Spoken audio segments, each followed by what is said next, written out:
No, no, no, no! Ah! At CoCoTALK, we'd like to thank the patrons who sponsor our show, so our heartfelt gratitude goes out to Al Hartman, Alan Huffman, Blair Ledoux, Brendan Donahue, Brian Weasler, D. Bruce Moore, Davey Mitchell, Diego, Patrick Randolph, Dinty, Disney Saints fan, Eric Canales, Fedor Stamen, Frodo NL, Glenn Hewlett, Graham Vebke, Grant Leedy, Henry Strickland, Jason Bucata, Jason Downs, Ken Reichert, Kyle Etter, Malfunk, Michael Pitsley, Rick Hewlin, Paul Fiscarelli, Paul Shoemaker, Paul Thayer, Richard Lorbieski, Jenna Farron, Rob Inman, Alan Murphy, Stephen Wagner, Terry Steen, The Backyard Shed Gang, Terry Steggy, Tom C., Tom S., Tim Lindner, and Tony C. Thank you ever so much, patrons. CoCoTALK is an unscripted live broadcast. Anything can and will happen. The views and opinions expressed by members of the panel and the live audience are their own and not necessarily those of the CoCoTALK show, its sponsors, affiliates, or subsidiaries. Open minds encouraged, sense of humor recommended. If any off-color comments were made, we're sorry. Hi, this is Dale Lear, designer of TRS-80 Color Baseball, and you're listening to CoCoTALK.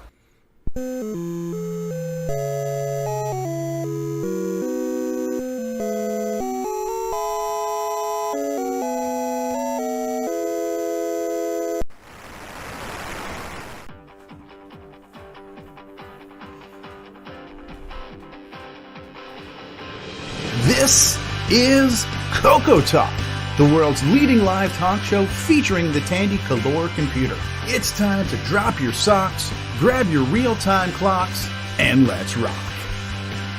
CoCoTALK is rocking the 8-bit world, keeping the Tandy flame alive. We may be mocked, but we'll never stop, 'cause CoCoTALK is rocking the 8-bit world.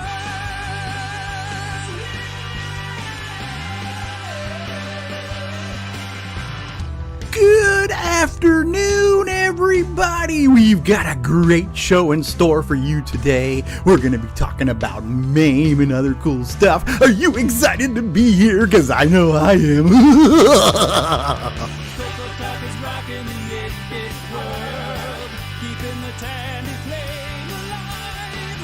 We may be mocked, but we'll never stop, 'cause CoCoTALK is rocking the 8-bit world.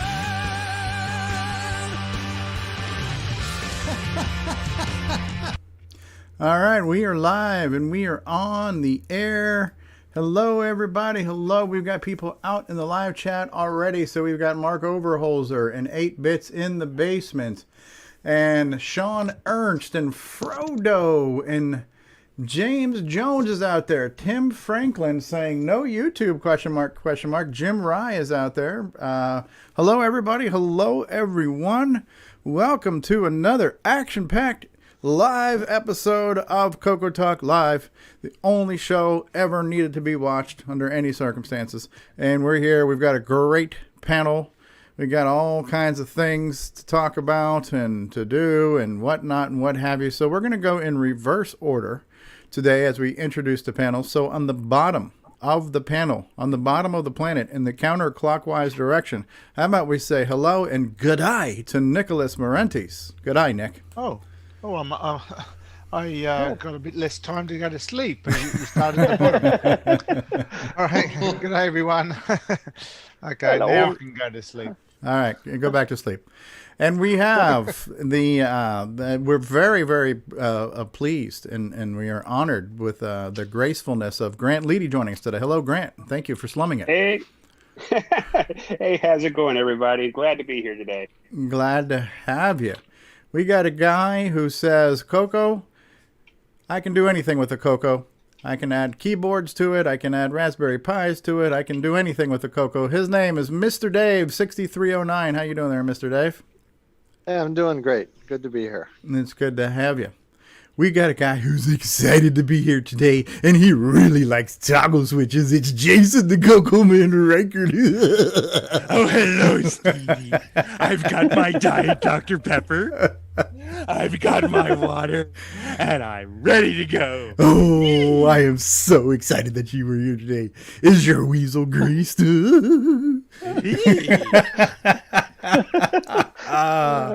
Oh, Classic. our resident Atari guy joins us today. We've got a resident Apple guy. We've got a resident Atari guy.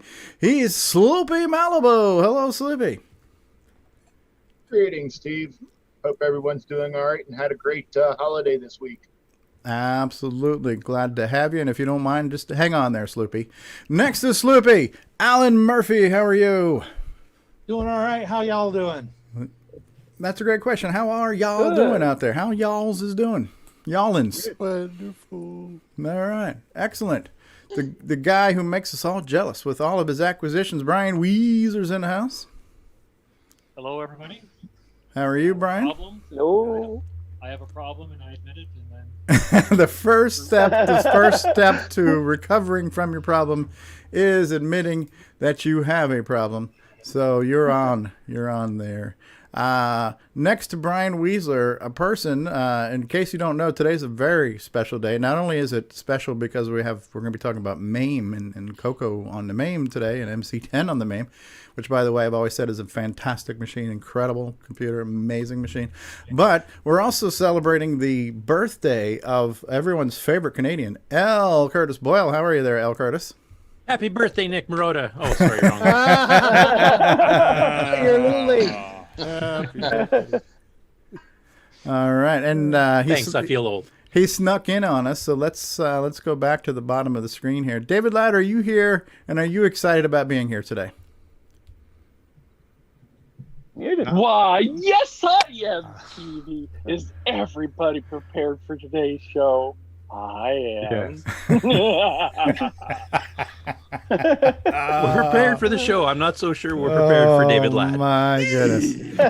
Ladies and gentlemen, you just heard from the one and only David Ladd. Oh, dear God. And speaking of a man whose name is so nice, we must say it thrice. It's none other than Nick Marotta. Nick Marotta. And wait for it. Nick Marotta.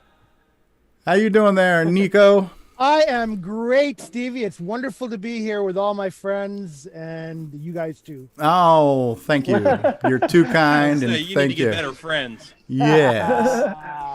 Well, we've heard from our resident Atari guy. Let's say hello to our resident Apple guy, Mark D. Overholzer. Hey, Mark. Glad to be here. Glad to have you. We got a guy who's got a garage. He's got some Tandy stuff, and he happens to be the neighbor of Paul T. Barton. It's Ron DeVoe. How you doing? How you doing? How you doing? Speaking of neighbors, the neighbor of Nicholas Marentes, a guy with a much better Australian accent than Nicholas Marentes. It's Chad. How you doing, Chad? G'day. You are using the speech sound tag.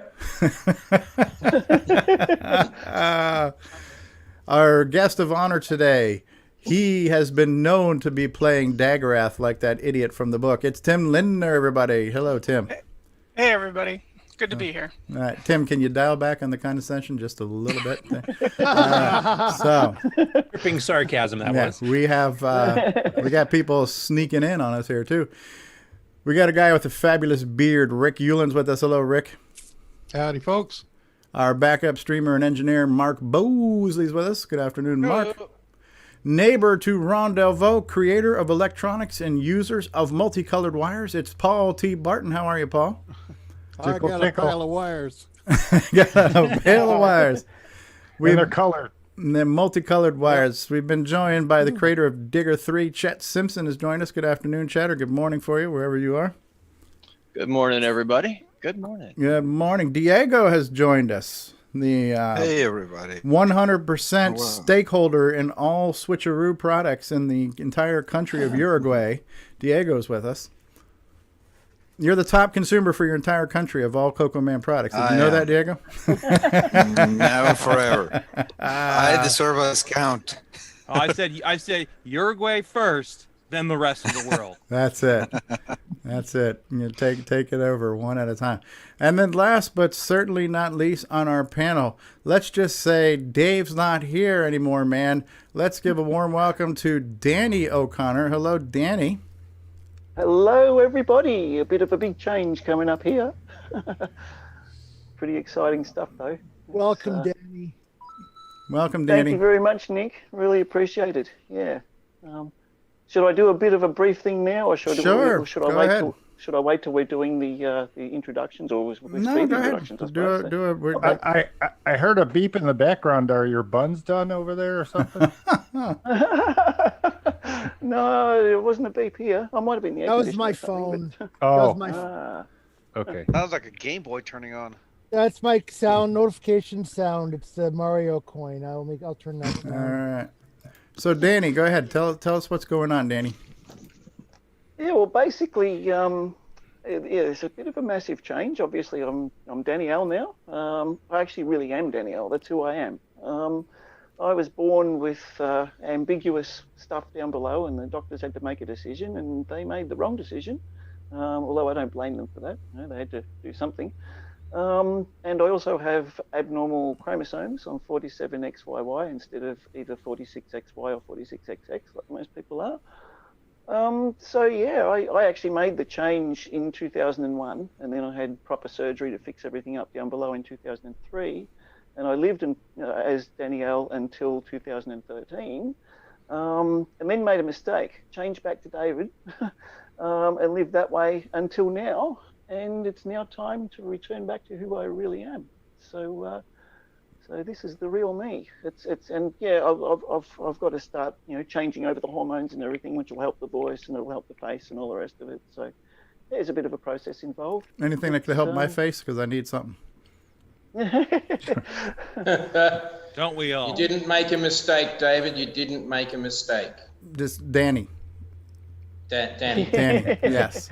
We all have to get. I made a mistake just now. Yes. Calling you David. I assumed a gender. Yeah, no, people have known me for quite a long time as Dave. So if people slip or whatever, I'm not going to be offended in the slightest, and I'm obviously being very public about it this time. So that's cool. No problem at all. Welcome to the panel. Well, welcome to the panel, Danny O'Connor. We're glad to have you here. And Thank you very much. Thanks for sharing that with us. We have a lot of people sharing things. Most of the things that are shared on here are things we could probably done without of having heard, but thanks for sharing that. So that is awesome, and we're here. So now we can definitely say we have a gender balanced panel. We have a female on the panel now, so there you go. Excellent. Now we all have to start acting on our best behavior now too, because there's a lady in the room. All that good stuff. That's no lady. That's Danny. All right, so that's no lady. That's my wife. Right. So take my wife, please. All right. So I have a question about it's gender related, sort of. Okay, Ron. Is the speech and sound pack male or female? It's neither. Robotic is what I would call it. I believe you need to ask the speech and sound pack what pronoun it prefers. That's the 21st century way to do things now. Well, the problem is I get one answer on a CoCo 2 and then a different answer on CoCo 3. Well, we have a person on the panel who knows a little bit about speech and sound pack here. That would be Tim Lindner. Tim, is the speech and sound pack able to be gender fluid, or is it hard left, hard right? No, the sounds it makes are hard coded into a ROM, so it cannot be changed. But most modern speech algorithms can be changed. I like female voices for my GPS and stuff. I find them easier to listen to. The Super Voice CoCo cartridge actually did let you change the inflections. You could change it between male to female, or even have it sing for that matter. So let me ask another question. If you can't use the sound pack in double speed, right? So, which would tend to make you it can higher. if you fix the pack, yeah. Okay, so it could sound in a higher tone, but not necessarily changing the speed of the code. No, it's not a sample. It's not sample based or waveform based, right? The So. clock that's running that's running the speech chip is not tied to the CoCo's clock speed. So the speech chip is only one frequency. It does not change.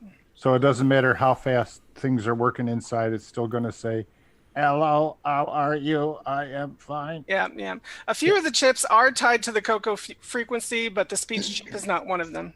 Okay. Side note, I believe the Navy found out that a female voice is more intelligible in a loud environment or something like that. So. Well, The pilots tend to pay more attention to it, yeah. That's why they have. The higher frequency can pierce through noises. It's by design. Like if you believe in. And most of the pilots are male anyway. I thought it was more like a mind thing, like guys were most of the pilots were men, so they tend to pay attention to women. Oh, and it sounds more reliable if it's a British woman voice. Yeah, so I like more culture. Yeah. I like a female Australian accent or a British accent. Crikey. For my voice, for the and over here we're sick of them. Yeah. We prefer the American and the UK accent. All right, well, Danny, thanks for sharing that with us. We've just finished our panel introductions. I think we've gotten everybody. Did we say hi to Mr. Dave? We did. We said hi, Mr. Dave. We said hi to Diego. Hey, Diego. All right, so we are going to. We do have, as the name of the show would introduce, today's show is called MAME Talk, and we're going to be talking. We're going to be hearing from Tim Lindner on what has been CoCo specifically added and updated and stuff to MAME over the past several months. So there's been a lot of CoCoCentric MAME updates that Tim has been the driving force behind. So we're very fortunate to have a member of the CoCo community, also part of the MAME team, and so CoCo things are getting done. And I think it was when early on, I think it was on CoCoTALK episode 9 when you had just released the emulation of the speech sound cartridge, speech sound pack, and that was revolutionary. The fact that this chip has never been fully understood or emulated or anything else. So the fact that and it wasn't just you, was it, Tim? It was you and maybe a few other people working on that. About a half dozen people contributed to that. Yeah. So that was really pretty auspicious of an occasion, getting that cartridge emulated. And so we did talk about it back then, and I remember you even went through and gave us a little demo on how to, if somebody wanted. I looked at that video recently. It was a lot of fun. Yeah, it was, and thanks for doing that. And so it's good to kind of regroup and talk about MAME from time to time when there's something worth talking. A lot of times we're going to be complaining about MAME, like, oh, they did an update and they broke this. Oh, the user interface sucks. It's not user friendly. Wah wah wah.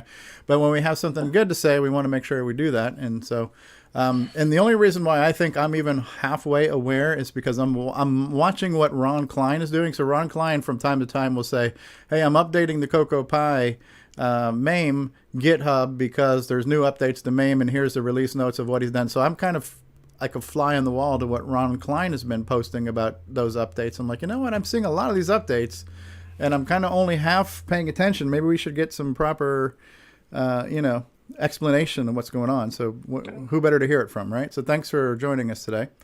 Hey, High Color 2 works perfectly on it. Yeah. Unlike VCC. We're not going to say anything bad about the competition. No. So updates too, we'll be honest. VCC can work. I mean, but you have to work at it. Now, Nick Marotta. Yep. Ready. Is your instrument ready?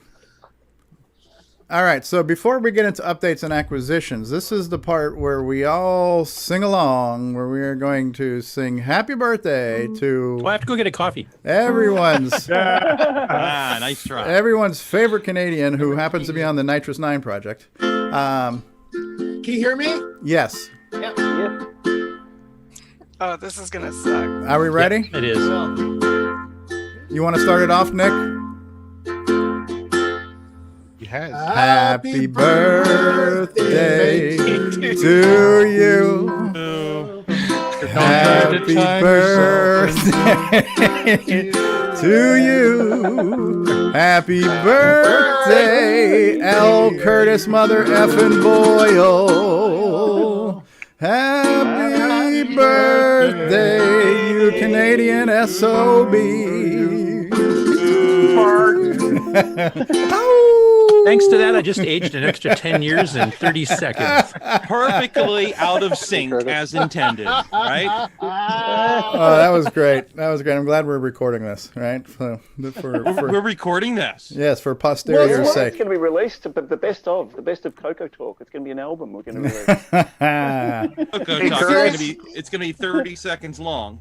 Curtis, I bought you a year supply of adult diapers are coming up your way. Oh, that is mighty gracious of you, Grant. I just use the backyard. That's what the deep snow's for.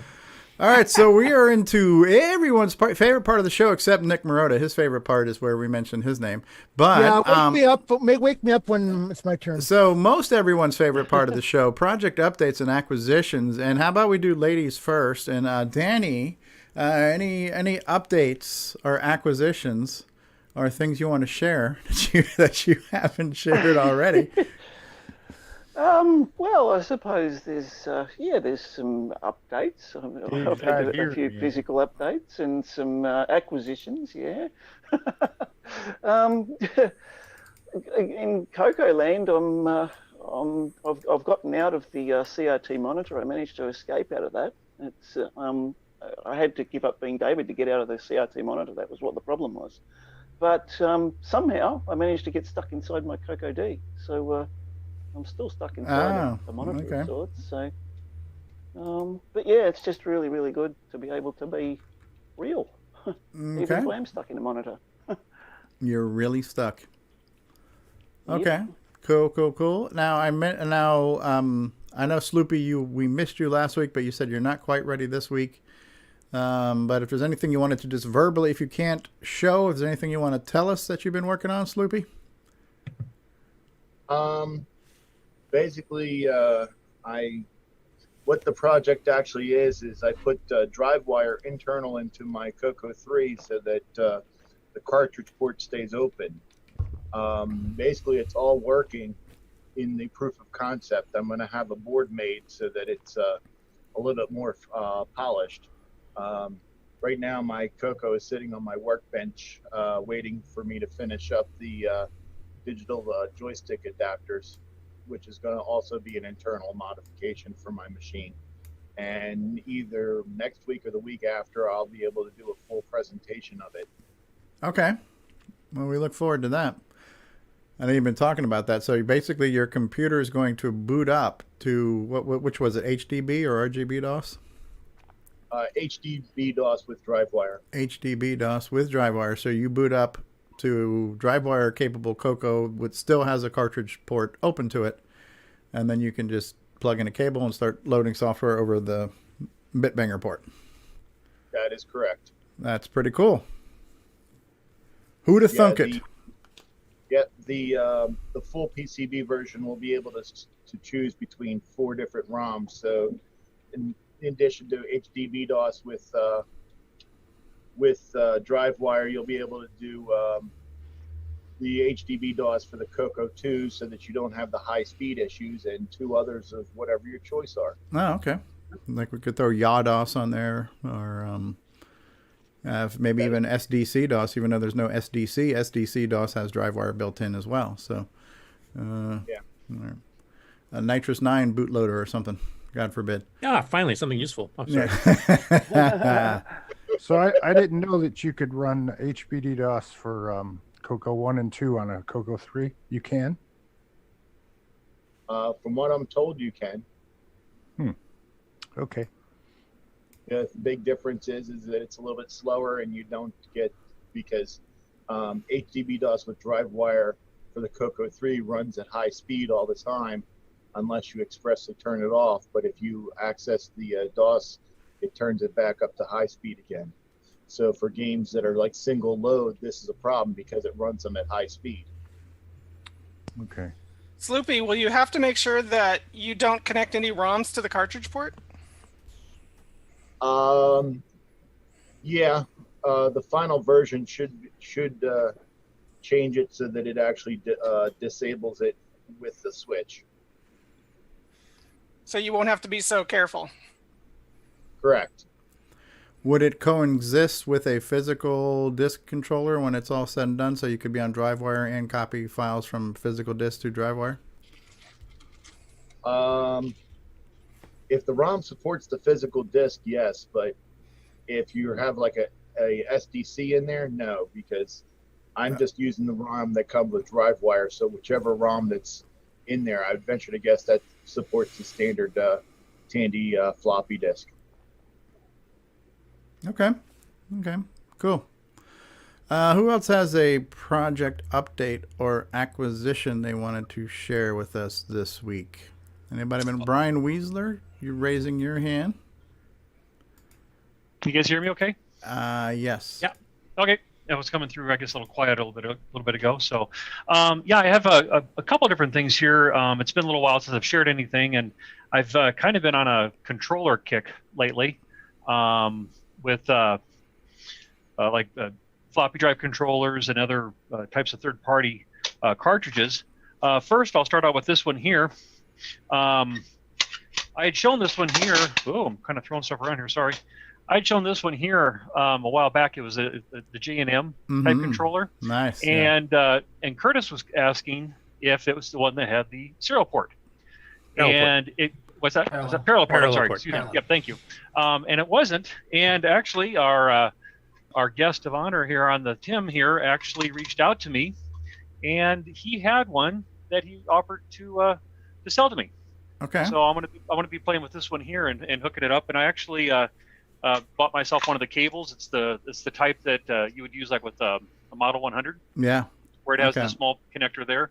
So that will that'll plug right into the side of it here. So I'm hoping to play with this connector. here.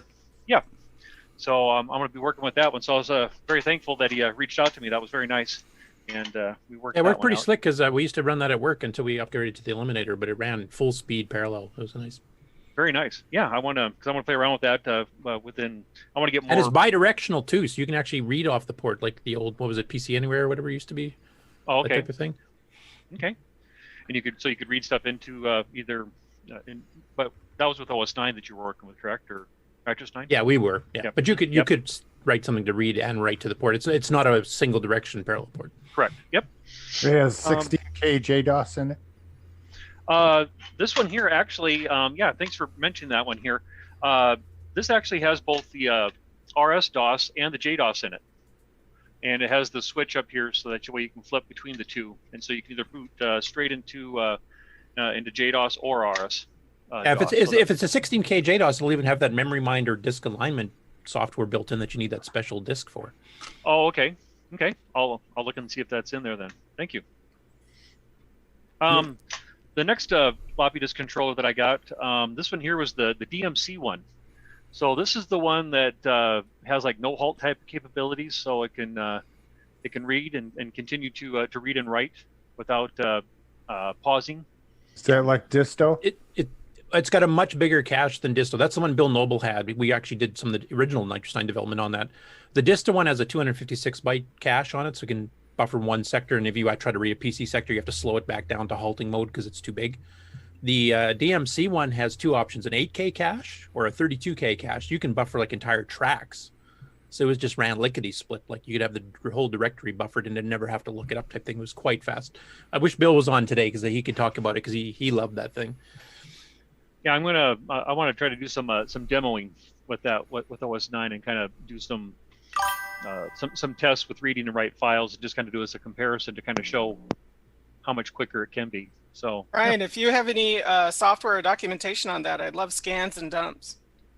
On the DMC? Yeah. Okay. I think I might even still have those, Tim. Some, manuals, ROMs, drivers for OS 9, anything you got, I'd take. Yeah. I've got those too, Tim. There's a special version of S-Disk 3 by DP Johnson that was specifically written for that controller. And I think I still have the docs and the source code because they actually gave the source code if you paid for it. So cool. Send it my way, please. Okay.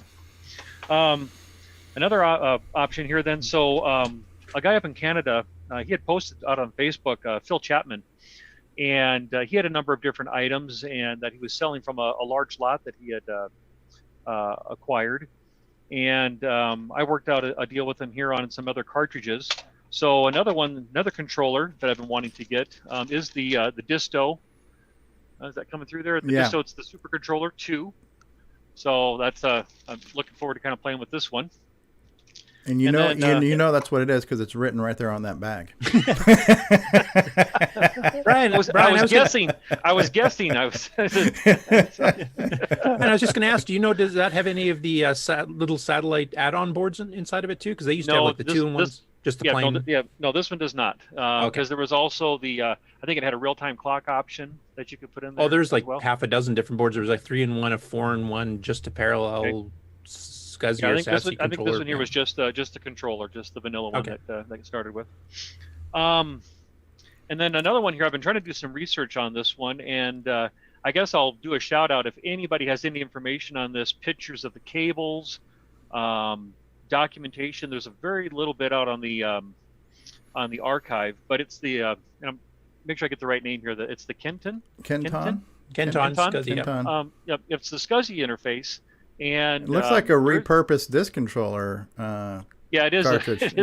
It is almost identical. Yeah. So it does have your edge card connector, just like you'd have for a floppy drive. Okay. But it needs to go to a certain type of SCSI. The documentation talks about it as far as a SCSI drive, but I don't have the cable, and I really haven't been able to find a very good picture or any documentation on a cable. So I'm going to post something on Facebook. How many pins are on that edge connector? Is that? It's just like I think it's a 40, just like you would have on a floppy. So maybe a floppy is 34, but 34, 40 is like IDE. Right. I wonder if you could use an IDE cable. No, this one is the 34. I'm sorry, I misspoke. You're right. So it is the 34. The one picture I was able to get from Alan Huffman, because he had sold one of these about a year ago. Okay.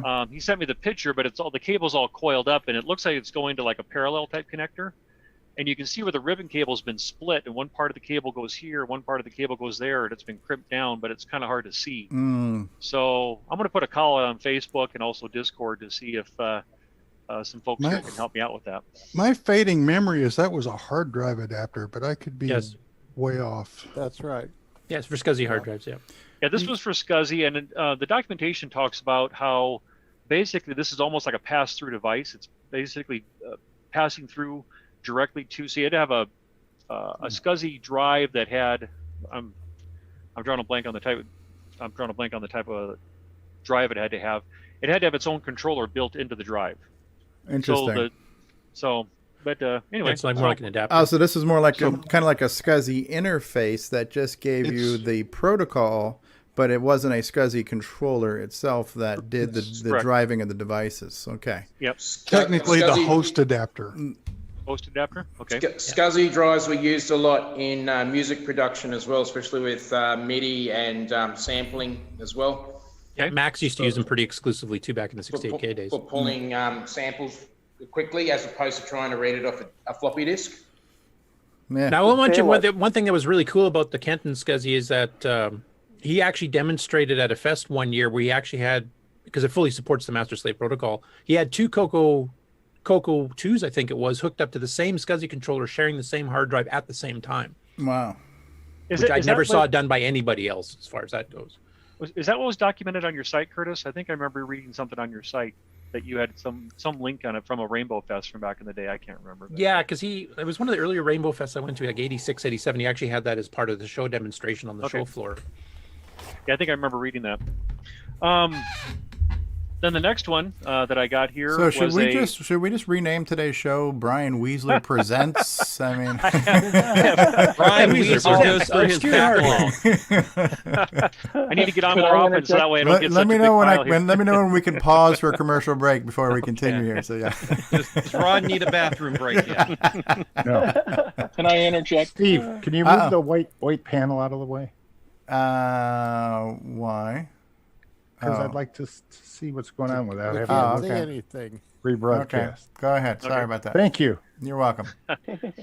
Help me out with his name here. I think I'm getting it right. Is it Rutherford Research? Rutherford Research. Yeah. It's Rutherford or Rutherford. I can't remember how it's pronounced. So it's a CoCo MIDI. I'm putting the words together. Interface, and I have tested it out, and it does. It plays. It uses a. I've tested on a couple of different the software programs. The one that Brian Schumer set up is the main one I've been playing with. So, no, it works great. Did you record it? No, I was just doing some playing just to make sure it works from the OS9. So, yeah. This is the one that the current batch, the new batch here, and the Glenside one was based on. It has not just the MIDI out, it has MIDI in, MIDI out, and MIDI through. So it's the full blown. Okay. MIDI controller. Yeah, this one doesn't have the MIDI through port on it. It hasn't been added in here. It's labeled on the front. Okay. But there's no corresponding port with it. So. And there's also a MIDI number 2 on it, so I'm not sure exactly what that was capable of. So I don't know if there's more hardware that could be added to this one to do some stuff. I think Alan Huffman sold one of these about a month and a half ago. I believe. I can't remember, but his had some extra ports that had been modded onto it. So, wouldn't it be cool if those ports are there, just the case doesn't have them? I haven't taken the screws out. Maybe I'll have to do that and just see what's there. Hey, So, Brian, where yes. are you finding all these modules? Some of it's just some of it's eBay, some of it's just reaching out to folks. Some folks reach out to me. Some people just show up at his door with things. Just Brian, if you can just hold on just a second before you go on to the next one. I got a comment from David Ladd in the chat room. I know he's trying to speak on the show here too, but he said the Kenton SCSI controller normally has a cable that went to a Centronics 50-pin connector that plugged into the back of the external SCSI drives, but you could make an IDC 50 cable for it as well. Okay, so I just need to look at the pins and okay. Yeah, because a lot of the drives that in the documentation that is out on the archive there, it gives a specific type of drive that it recommends, and it has the 50 pin on the back of it. So I should be able to find the pin out on that and compare that to this, and maybe I can make a cable up. No, David, you're on the panel. Do you have one of these or? I have a Canton controller that I myself haven't used because I acquired it and it doesn't have the cable. But there were 3 people here that was in the Color Computer Club that used to be here in Omaha, and 3 people had the Kenton controllers, and they changed the SCSI ID of the Kenton controller, and we had 3 CoCos that were CoCo 3s that were booting off of one SCSI drive. Oh, so everybody had their own the different Kenton. ID. Okay. So you were like kind of in a serial bus where you were daisy chaining? Well, that's, yeah, SCSI, with the SCSI 1 that these Kenton controllers are, the SCSI 1 only has 0 through 7 for SCSI IDs. Yep. And normally most of your SCSI host controllers that would be in a PC are locked to 7. Yep. Some of the Adaptec SCSI controllers, you could change that. And you could do the same thing with those controllers. You could actually hook multiple computers up to the same SCSI drives. Yeah, SCSI was an awesome protocol. I wish it had one kind of rather than IDE and some of the others, but the difference would be that if you had multiple computers, they would need to have different SCSI IDs, so they were all unique devices in the same chain, right? Right. Yeah. And Right. SCSI did win. So you end up with like a backstation system there with everybody connected by SCSI. That would be cool. Anybody remember what SCSI stands for? Yeah, Small Computer System Interface. Oh, cool. To me, SCSI just sounds like something that needs cleaned. Like, ew, clean that, it's SCSI. Tim, you were saying that SCSI 1. What do you mean? Yeah, the hard drive interface we all use now on our computers. What's it called? SATA? SATA. Yeah. That all uses SCSI commands, not parallel commands. Oh, yeah, that's right. Yeah, I was thinking like IDE back in the day, which sucked by comparison. But yeah, you're actually right. So one of the other things, like if you ever do decide to build a cable, you need to be very mindful of your SCSI terminating resistors on your drive chain, because since the Kenton only has, I think, 2/3 of the SCSI bus, there's 1/3 that won't be terminated on the first drive that gets connected to that chain. So you'll have to make sure that first drive gets that termination resistor, which a lot of people overlook. So what will happen if you don't have it? you'll have The signal data reflects back down the errors. bus. Yeah, it's just like not having too few or too many terminator resistors on floppy drives. Data gets corrupted. Well, I will be leaning on you then when I get ready to make my cable. Okay. Reach Watch out out, to he's a people hugger. that. Yeah. Real quick then, and I'll wrap up my segment of the show. The Brian Weasler segment. Also from Phil, he had a Flight Simulator 2 in the still in the cellophane there. Phil or Tim? Phil. Oh. Phil Chapman. Oh, okay. Okay. Yep. Fine. And then Nice. two last things there. I did receive. Wait, I thought that was the last thing. No, I got two other. These okay. super cool here. We have two other last things. Excuse me. And I did also receive my serial number 2 of the Joey High Res. So Crikey! Look at all those toggle switches. Crikey! Look at the toggle switch on that one. Look at that chicken head knob on that one. That's not a toggle switch. That's a toggle. That ain't a switch. This is a switch. Anyway, and then also I haven't had a chance to play with this one yet, but Zipster's latest offering there, the MX 128 SD. Nice. So for the MC10. So yeah. Incredible. So I don't know if you've got that yet, but he's changed the material that he's 3D printing these on. I don't know if this has come through, but it's kind of a grainy gray color, and it's really kind of cool rather than just white. Okay. Yeah, it's like gray speckled. Is it more of a velour? Yeah, it's probably not coming through here very well, but yeah, it's really nice. I like it. It's different than just it a on white his case. site. There are good pictures of it. You can see the gray speckled up there. Yeah, it's very nice. So cool. I have no more. No further questions, Your Honor. Okay. Before we go on to the next person who has some updates, let's just go back to some people in the live chat who have been with us. We mentioned James Jones was here. Tim Franklin was here. Jim Rye, AC's 8-Bit Zone was here. Frodo has joined us. 8-Bits in the Basement. Ken Reichard is here. Retro Innovations, Tim Franklin. And then as we were scrolling down, Tim Franklin said, happy birthday, Curtis. And then Mike Dancy on Facebook says, I've never seen so many old bearded men in one place before, except for that Santa convention in Vegas that I got sucked into. All right, so that's good.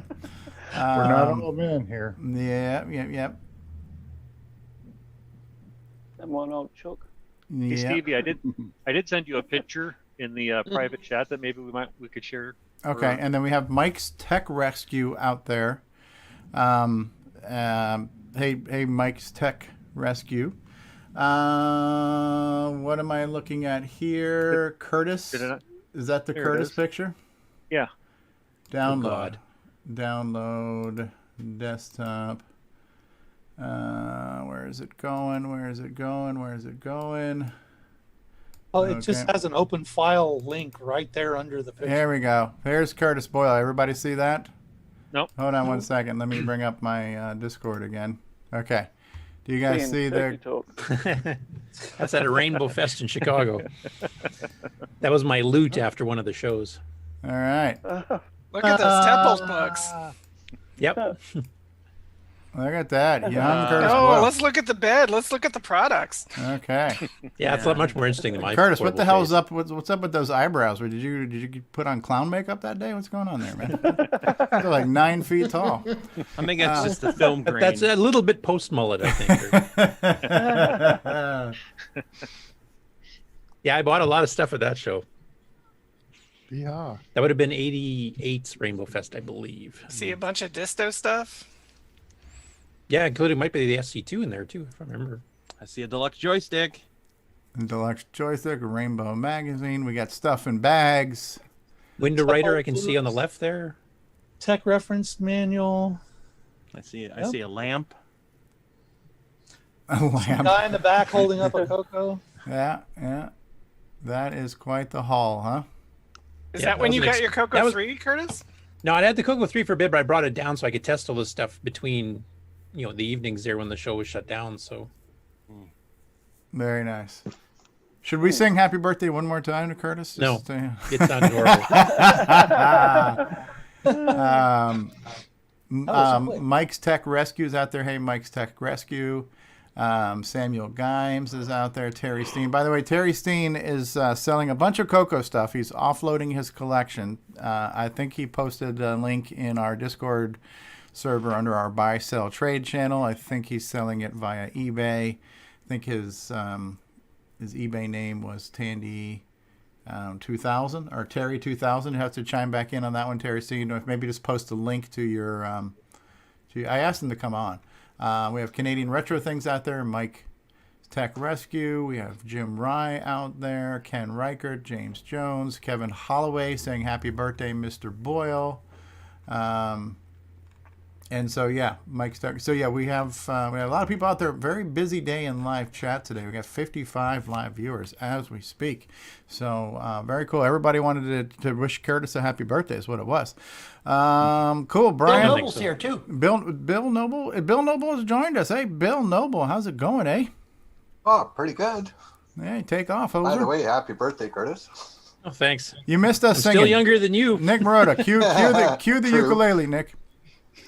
Nick Marotta, cue ukulele. Cue the ukulele. We got to sing. Are we gonna do it again? We're gonna For do it real? again. No, Bill just not got necessary. here. Bill just got here. Come on, fire it up. Fire it up. Come on. You don't need any more ear bleeding on. Turn it up to 11, Nick. Let's do this. Especially if I sung. Lawrence Byers is out there. Hey, Lawrence, how you doing? All right, who else had an update or acquisition? Something they want. Let's go. Come on, Nick. Well, I do. Happy birthday. Sing along to you. Happy birthday to you. Happy birthday, L. Curtis, mother effing Boyle. Happy birthday, you Canadian SOB. And many more. That is about as out of sync and off tune as the last call at the bar. I'm sure we could do worse. I'm sure we could do worse. Happy birthday! Yeah, that's good. Is that dog howling in the background? Yeah, We right. closed a few Cocoa Fists that way, didn't we? Blame Zoom. Yeah, we did. It's all Zoom's fault. Go home, Beer Zoom. we're throwing. All right. Could always I hear do dogs Marilyn howling. Monroe style. Go home, Coco Talk, you're drunk. Oh, all right. all Who, Zoom's fault. who else had a project update or acquisition or Oh, story? you know I I have to agree with should, Scott Stevie. Cooper before the next project update because he says I just cut my ears off. I feel like doing that too. so. All right. Jason, the CoCo Man Reichard, maker of fine quality products with fake Australian names. As I like to call Australian inspired product. Australian inspired products. Although sometimes it says fake, but Australian inspired. Let's go with that. I do have to. I have several here, not as many as Brian Weasler, so don't worry. You don't have to pack a lunch this time. I do want to revisit one recent acquisition, and I believe Nick Marentes is on the call, right? Yes, I am.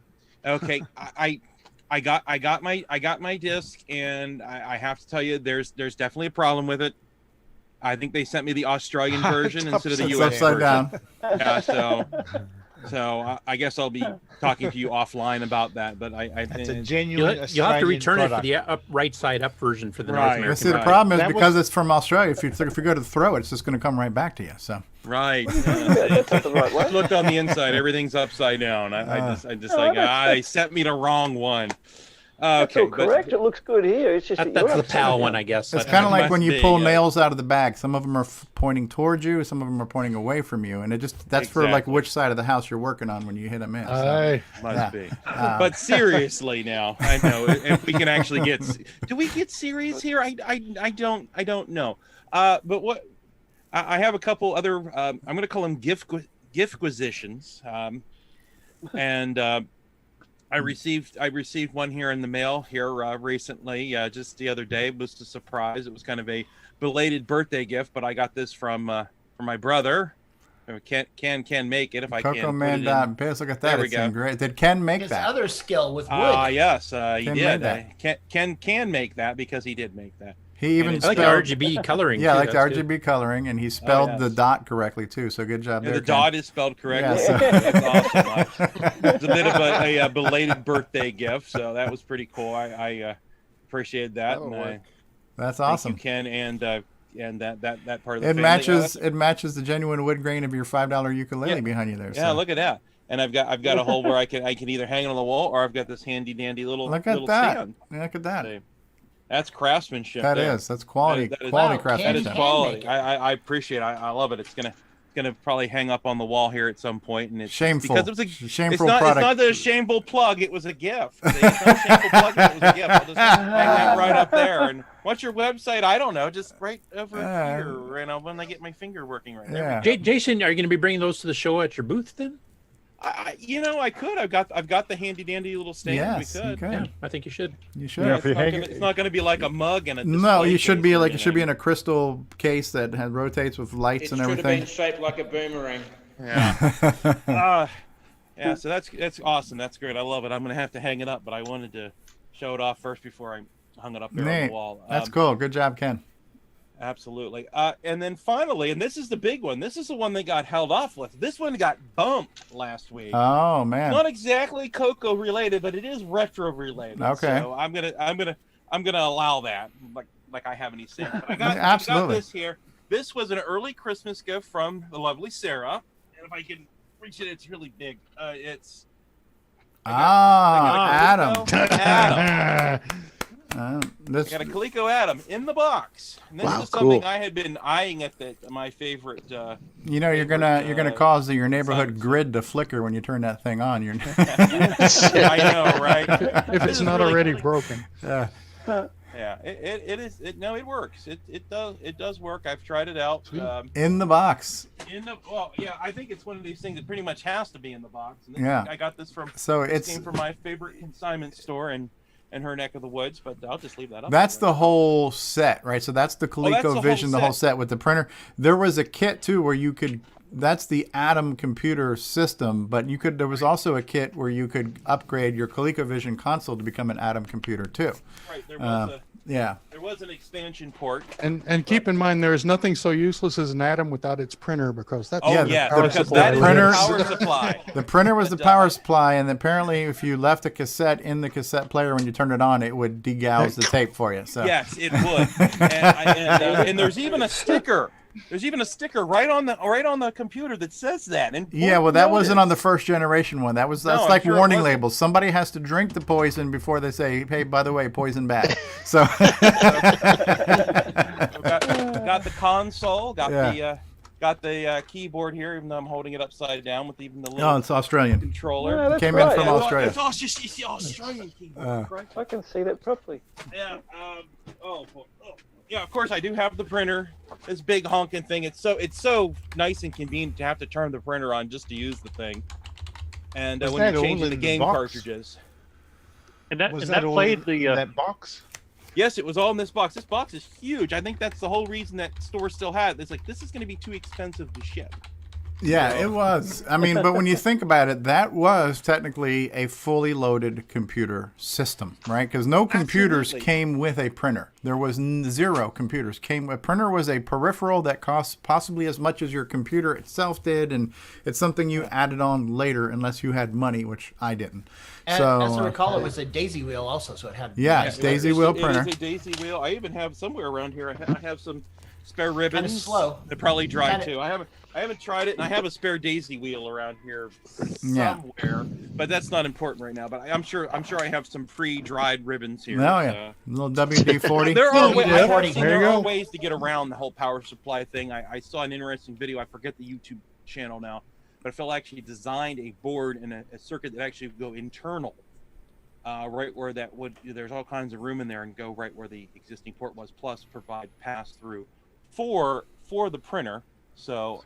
But Yeah, I they looked do. and They the do video make was about a year old. aftermarket. Yeah, there's aftermarket power supplies for that where you can bypass the printer. And this was actually a open source project, so I'm gonna have Yeah. to check that Oh, out again. cool. But because he said he was gonna offer a kit, but then I looked. The video was from October 2019. But so I'm gonna have to look into nothing else. I can have boards made next time I get boards or something. If the Gerbers and everything are up there that I need.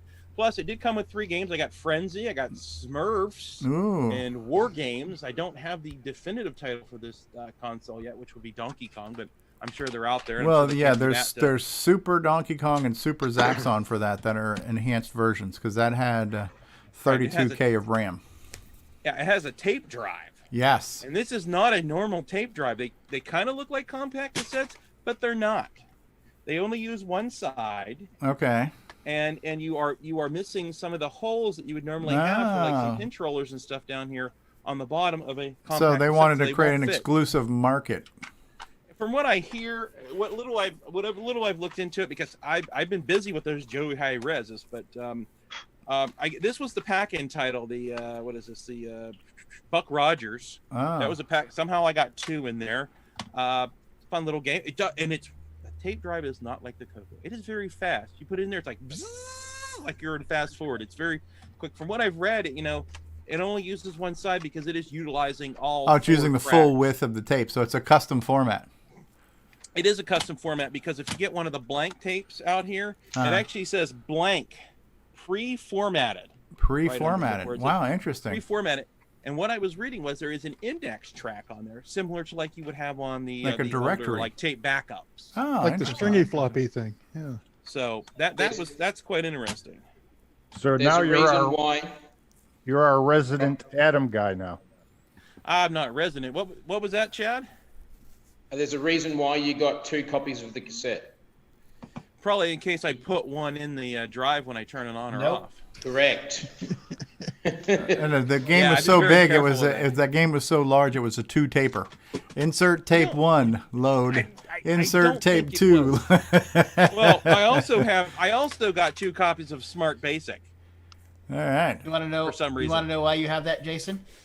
It's because the first one died. They took it back and got the second one. They didn't take the documentation back. I know because I have a set and a half of Atom documentation too from my uncle's computer. No, I have 2 tapes, so yeah, you got me. I have a whole pile here of like blank tapes or pre-formatted tapes. I'm not sure what's on them yet. I haven't really mastered that. I got the tape drive to work. I stuck the Buck Rogers tape in there and hit the reset, and it just starts to spin. It loads the game automatically. I'm like, well, that's cool. I didn't know if I had to hit play or something like that. And I've got the word processing book, the Smart Basic book. When it boots up, if you boot it up with nothing, it boots into a word processor, right? Word processor is in ROM, so you could actually just use this to type away and turn your Daisy Wheel printer into a typewriter. Right. There are 2 different reset switches on. There's one for the computer and one for the ColecoVision games. And I think these books look like these were probably third-party books. These are from, what is it, Q. The second book of Adam using Smart Writer. Yeah, the first and second book of Adam. And the Basic was a form of AppleSoft Basic. Yes, it's patterned after AppleSoft, including the DOS commands. So you use like PR number 6 to like boot the tape. Use catalog to pull up your directory listing. Neat system. Home the cursor. And just so you know, so Henry Reitvelt in our Discord server, he refers to himself as Adam Tandy Guy because those are his 2 favorite systems. He likes the Adam computer and he likes Tandy systems. So, right, that's Henry. Yeah, Henry Reitvelt, sent from my phone. Yes, better known as sent from my phone. Yeah, I got like. So we now have Adam Tandy Guy and Tandy Adam Guy.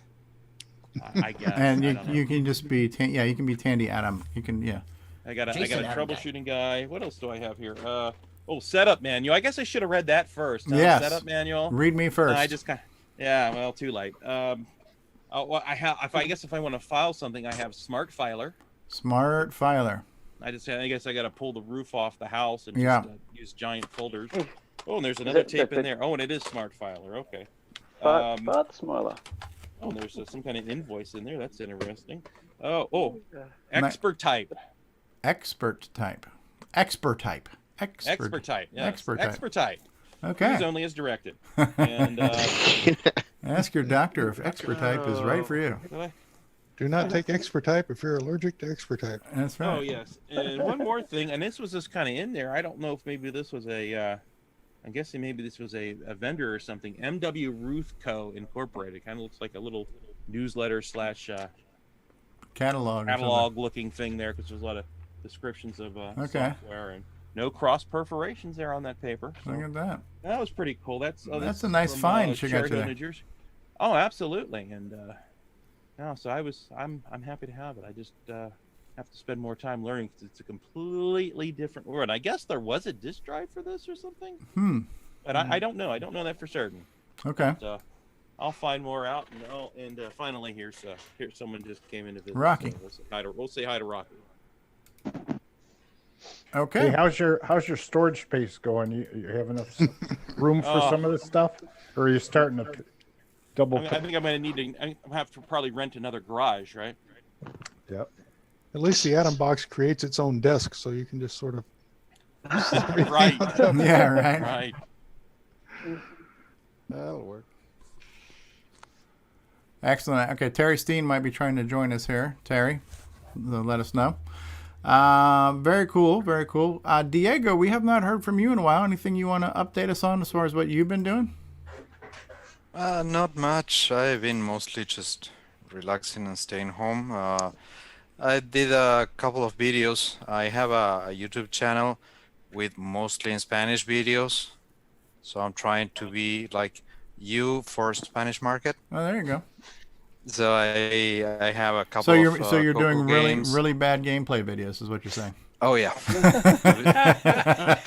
if I see that I'm getting close to get into level 2, I unplug my joystick. What? Against the wall, swear a lot. What's Spanish for jerk? That's El Jerko.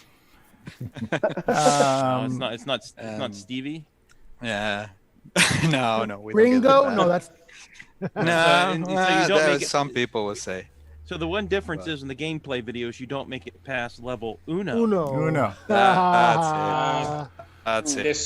Discúlpame, Diego. ¿De dónde es usted? Uruguay. You are gay. I mean, Uruguay. I have the Simpsons picture in the back. I should have that. Hey, D. Bruce Moore is out there. Hey, D. Bruce. Yeah. All right. So welcome to Paul, who joined the panel too. Paul Thayer. All right. Hey, guys. Paul Thayer, the Slayer. Yay. Welcome. Thank you. Okay, Tim, how are you doing on your setup? Do you need more time, Tim Lindner? You're muted. Yes, a little bit more time, please. Okay. Do we have more updates? I can show my webpage again. We could do Game On if you want. I have a circuit board. So. All right. Well, how about we do this? How about, because we've some of these updates have gone a little long, why don't we'll split the updates to half and half? Is anybody pressed for time that needs to get their update because they can't wait till later on? All right. Nope. So why don't we do this? We're going to do a commercial break. We're going to come back. We're going to get into Game On results, and we're going to talk about the game of the week. It'll be a bit of a longer segment today, just a warning though. Yeah, so during the there's a commercial break now. So if Ron needs a potty break, Ron can take his potty break. But there'll be another opportunity for a potty break when we show what next week's game is going to be, because it's going to be kind of like basically a tutorial video explaining what the game is and how the game works, because it's such an amazing game that we got to spend 19 minutes explaining to you how to play it. So something like that. That's a sign of a good game. Thank you for torpedoing my segment again. Sweet revenge for you torpedoing the happy birthday song. So. Oh my God! I played that with my heart. I don't mean to give anything away. Can somebody get with Terry Steen offline and try to give him the information on how to join Discord? Yes. Terry, can you send somebody a link on Discord and how to get into Zoom or something? All right, we are going to take a commercial break and then we'll be back. I believe we've got a new Samuel Gimes that's related to the Game On this week as well. So let us, since we are family pleaser. All right, since we're going into the Game On segment, how about we do a little bit of Radio Shack TV games, because with rising entertainment costs, it's a real bargain. We'll be back after these words, boys and girls. And now these messages. It's a Radio Shack Merry Christmas. This year, I needed to give a real family pleaser. Honey, please help me with this budget. How about a new game, Dad? Please. And I found it. Radio Shack's Color Computer 2. On sale for just $99.95. It entertains, educates, manages. It's expandable and affordable. Now that really pleases me. The Color Computer 2. Sale price for Christmas. Only at Radio Shack. Hi, I'm Kieran Anscombe, author of XRAW, and your brain is resolving sensory input into CoCoTALK. At Gsoft, we make games for the TRS-80 Color Computer, TRS-80 MC10, and Dragon computers. Our basic games cover the range of genres from arcade, to text adventures, to simulations, to 3D dungeon crawls. This is our latest puzzle game from Japan, Fruit Panic. So come on and drop by our website and download our latest games. Tired of switching your joystick between the left and right port? Want to change between different controllers? Well, Joey has got you covered. The Joey Controller Switch. Take control of your controllers with the flip of 2 switches. Order today at cocoman.biz.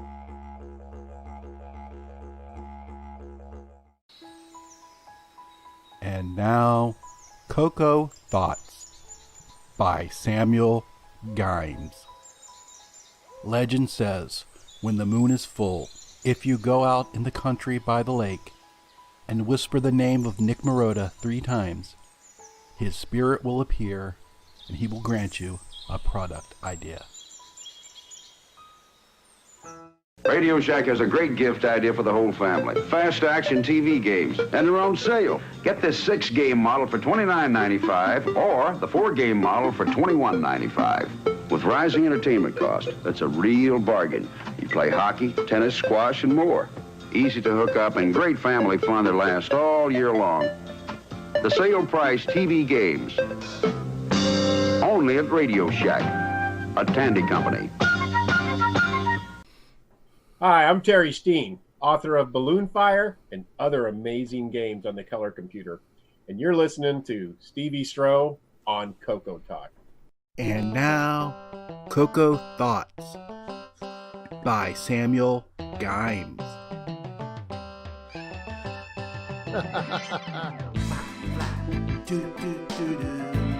Stop right there. I can't go to this well again. This whole year has made me want to rethink my opinions, change my perspective, and maybe give this another shot. I'm gonna go praise Lancer. I'm gonna go praise Lancer. I don't think so. I'm gonna go praise Lancer. I'm gonna go praise Lancer. I don't think so. Trying to play Lancer, dragging, avoiding, growling, and whining. Wish I was done. The sprites are small and the sounds are whack, and you fly and you feel like you're skating. Cannot steer at all. You're okay, Slow Curtis. turns. Takes 2 days to stop. Now L. Curtis Hayden. The ostrich flying, controls confining, hitting all the land on the way. My patience is thinned. Toss and bend. Poppin' buzzer, bait and push play. I'm gonna go praise Lancer. I'm gonna go praise Lancer. Yo, y'all, I don't think so. I'm gonna go praise Lancer. I'm gonna go praise Lancer. Wow, Samuel Gimes. Curtis, do you paid have any retort there, Curtis? He was paid off. He's just wrong. What can I say? LL Gimes. IQ return that, man. That's all I gotta say. LL Gimes. I don't often use the word genius, but I think in this case I'll have to say that was a genius one, Gimes. You definitely. He had us going there because it captured. was almost like, okay, we're going to hear the same song for the 3rd week in the roll. And then, and so Samuel Gimes, I'm not sure what the cultural upbringing of Samuel Gimes is, but his musical taste is very deep, shall we say, because he's doing a lot of classic rock, but we've had some classic hip hop too. So we had It's Tricky, which is Run DMC. Yeah, what was this one? I don't know the original. That's LL Cool J going back to Cali. Going back to Cali. Oh, okay. So we went from Run DMC to LL Cool J is hard as hell. Right? My knowledge of the hip hop and R&B scene is not as. Oh yeah. And we can tell that because you said the hip hop. The hip hop. Are you on the pot right now, Nick? The hip hop scene. The hip hop. LL Cool J actually wrote songs for Run DMC before he became famous. Have you ever listened to the hip hop before, Nick Maruda? The hip hop scene. I said the scene. Were you taking the pot at the time you were listening to the hip hop? Are you? I also spell it TEH. Okay, TEH. Hip hop scene, huh? Okay. Hip hop's that thing that little kids play in the playground where they're hopscotching between squares, isn't it? Yeah. I'll search on the Google and I'll find out what hip hop is. Look on the Google, which is on the internets, and That's on computer. You guys are losers. It's Curtis's birthday. You should be roasting him. It's easier to do. Way to push him under the bus. That's just a regular weekly thing. Don't worry about that, Nick. Oh, dear God. All Good right. job, Samuel Gimes. Good job, Samuel Gimes, just showing your Still wrong, but good job. multi-talented, diverse artist he is. So how about we take a look at the high score challenge and see how the game went this week? You guys ready for that? Yes, sir. All right.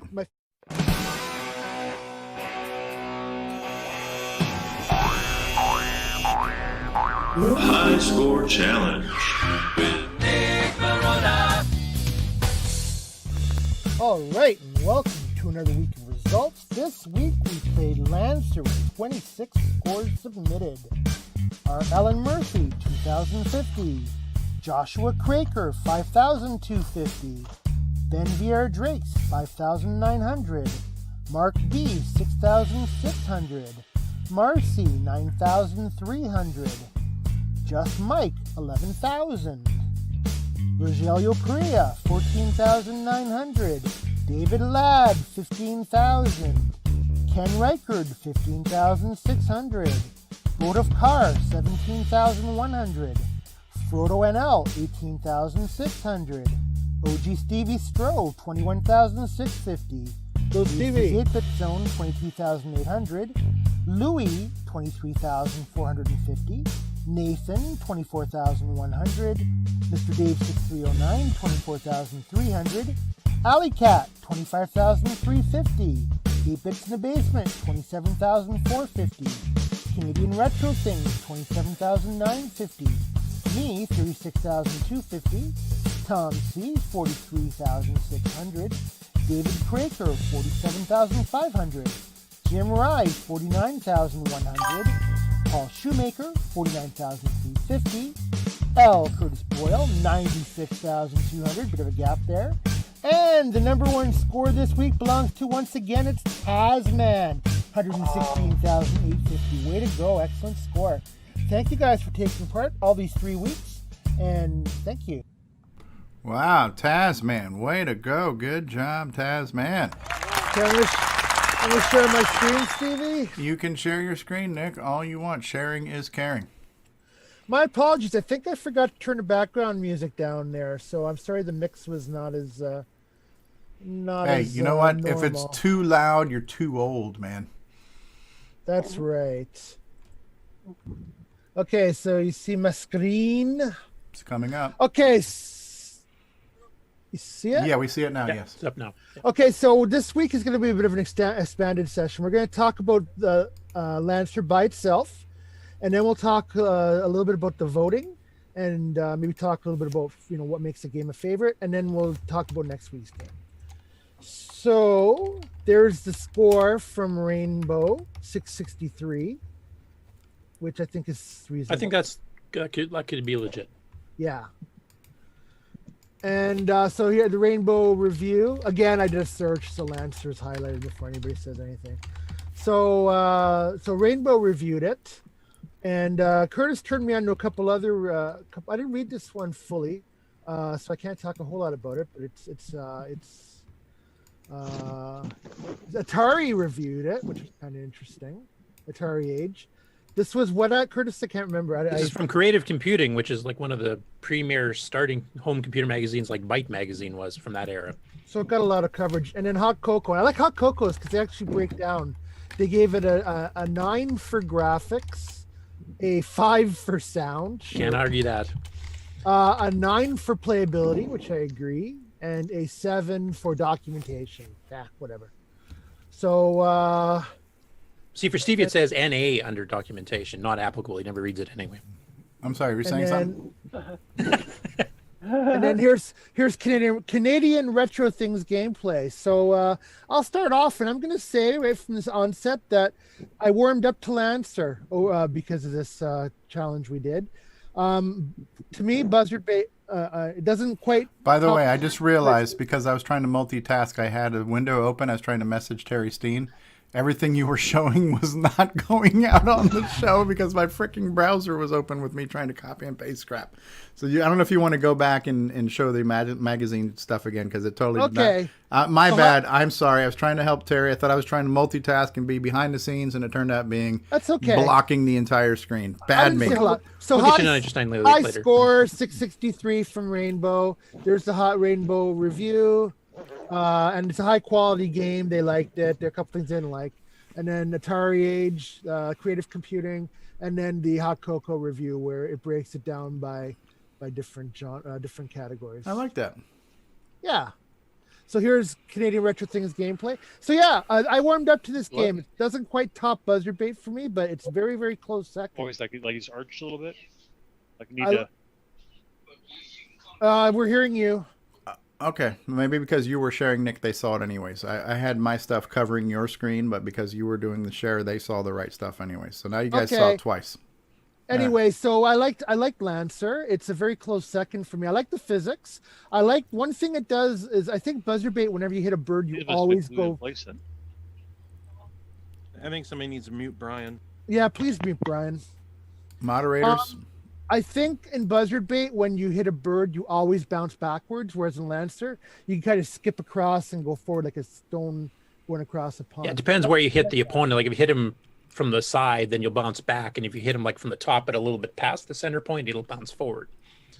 Things I don't like, is missing a troll hand. It doesn't show the eggs cracking.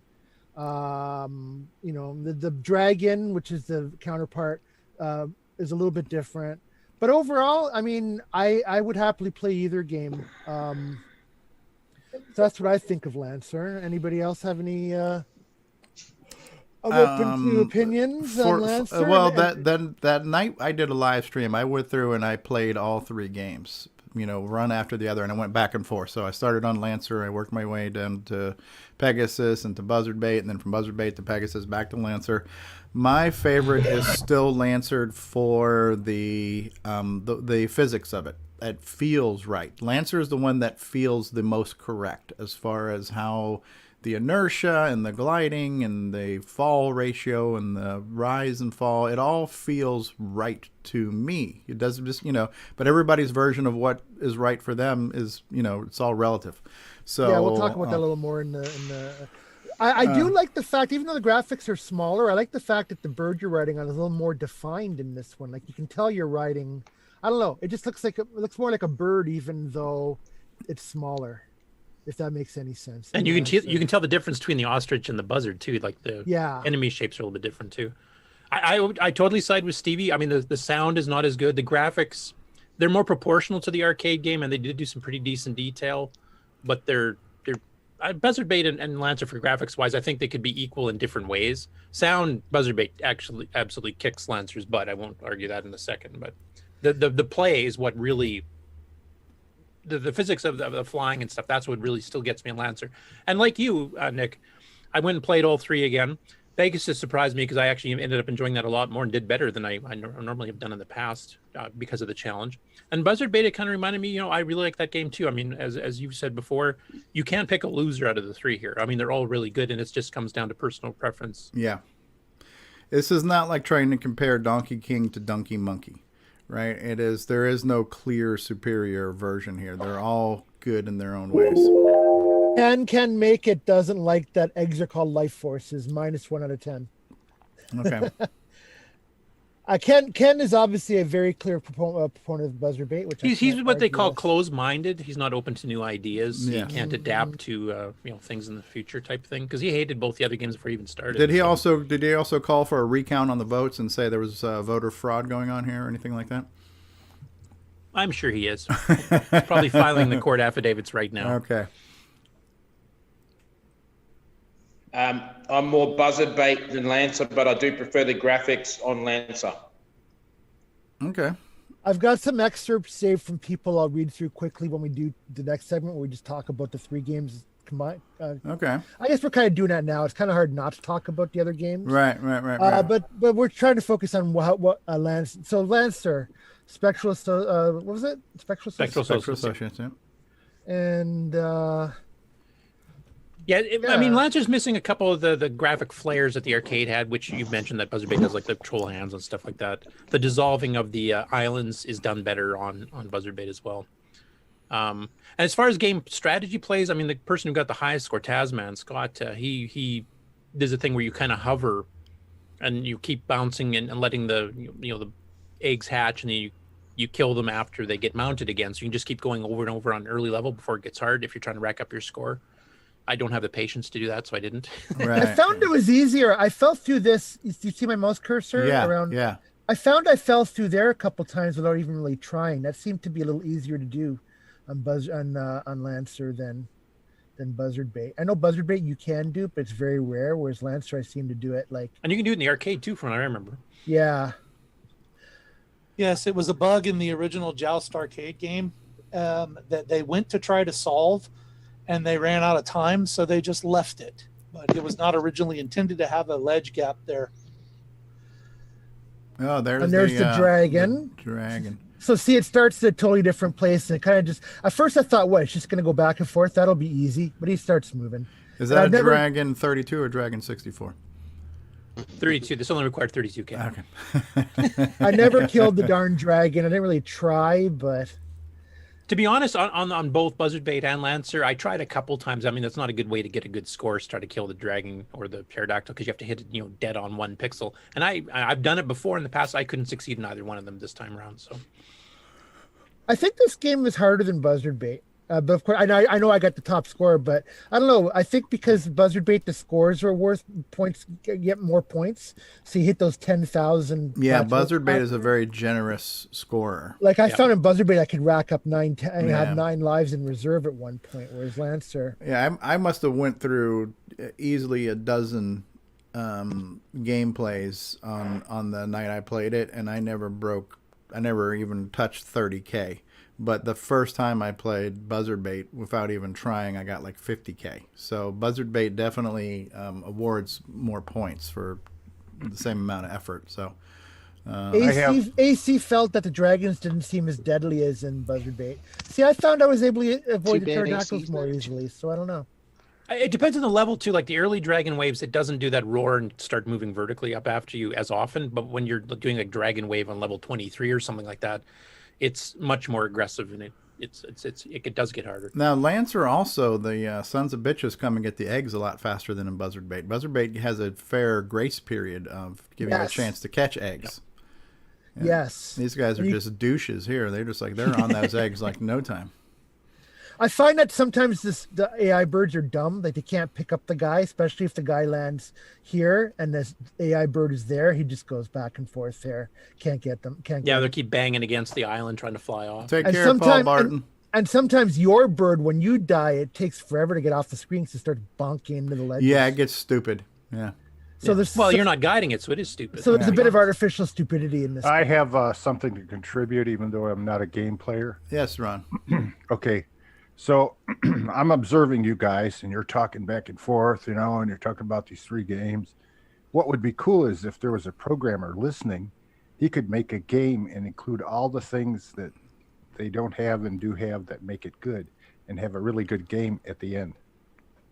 Well, there's a news item in Game On News that will kind of address that to some extent. Cool. So we'll talk about that later. Good I will mention one thing I really liked about Lancer that I really missed in Buzzard Bait is because of the way the flight physics work, where you actually have lag time and hang time and stuff, is that it's much easier to catch eggs in midair, which I always loved doing. In Lancer? Yeah, in Lancer. The clearly superior version of Joust on the CoCo. Yeah, exactly. Buzzard Bait, I liked how it showed you the score as you pick things up, whereas Lancer doesn't do that. So when you could tell when you picked up an egg midair. Yeah. Buzzard Bait than Lancer. And I like the catching sounds. Whoop. Little. But yeah, there were things in all 3 that I thought were. I mean, like Curtis said, you can't pick a loser. Now, for use of the speech sound cartridge, Yes. then Pegasus is the clearly superior choice there, since it's the only one that's a part of the level 1, I think is what it's game over. We play a game. See, there's the bird being a little stupid trying to get it, Yeah. So okay, we might as well, if we talk about the 3 anyway, let's just kind of morph into the next mini segment. So we had so as you know, we had a vote this week for which was your favorite being completely subjective.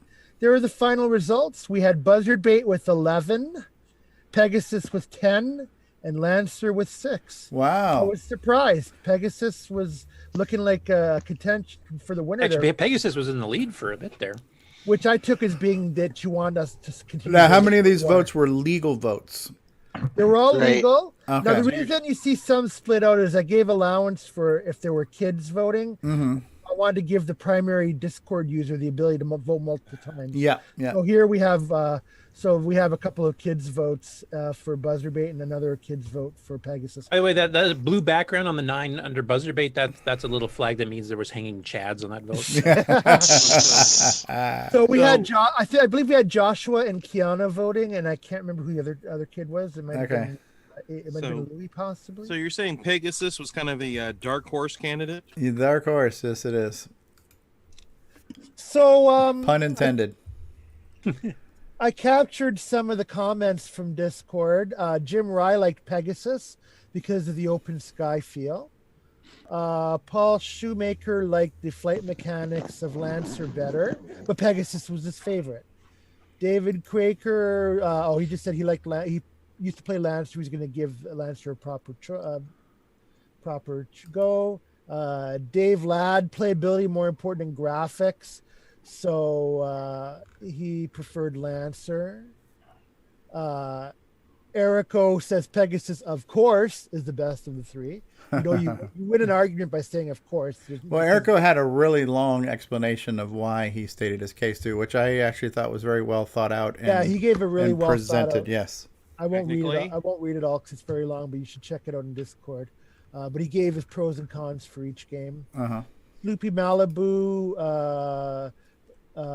He liked all 3. All 3 were solid. You can't go wrong by any of them. Yeah, there is no wrong choice here. Mr. Dave liked Buzzard Bait, and our Alan Murphy said it wasn't easy to pick, but ultimately Buzzard Bait was the winner. So everybody agreed that there were, in principle, that a lot of people thought all 3 had redeeming qualities. Yeah. Some had clear winners. I am surprised that Lancer was the least favorite of them. I thought Lancer. I thought this would have been a little bit like a close race of off by 1 or 2, But Lancer was clearly not the community's favorite game this past week. Well, that's an interesting conversation on the side. Like, so what defines favorite? Because Pegasus had originality. Buzzard Bait had probably the most arcade similarity, or at least it did in certain ways, and same with Lancer. So I mean, what did you value? Did you value originality? Did you value authenticity? To me it's all about gameplay. Gameplay is first and foremost. Everything is secondary. You could have a game that plays very well with low end graphics, but if it plays well and it's fun to play, the graphics aren't as important as gameplay. But are those subjective too? That absolutely. That is absolutely subjective. So, and for me, Lancer plays and feels the most natural.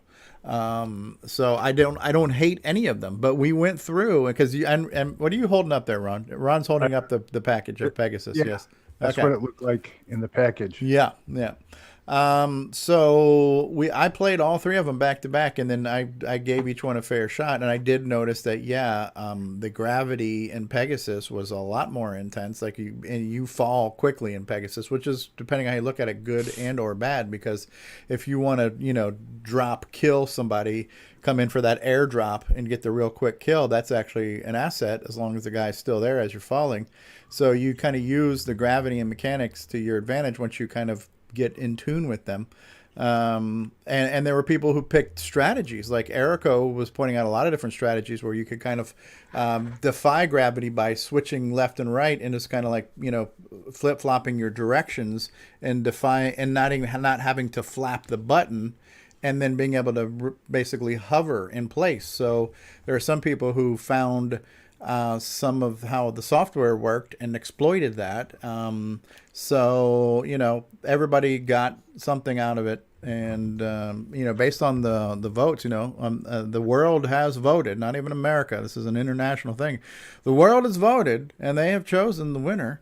And I'd like to do an impromptu poll right now, too, for the people in the chat room that are not a part of our Discord. If you guys want to just quickly post which one you prefer if you've played all three of them while we're discussing it.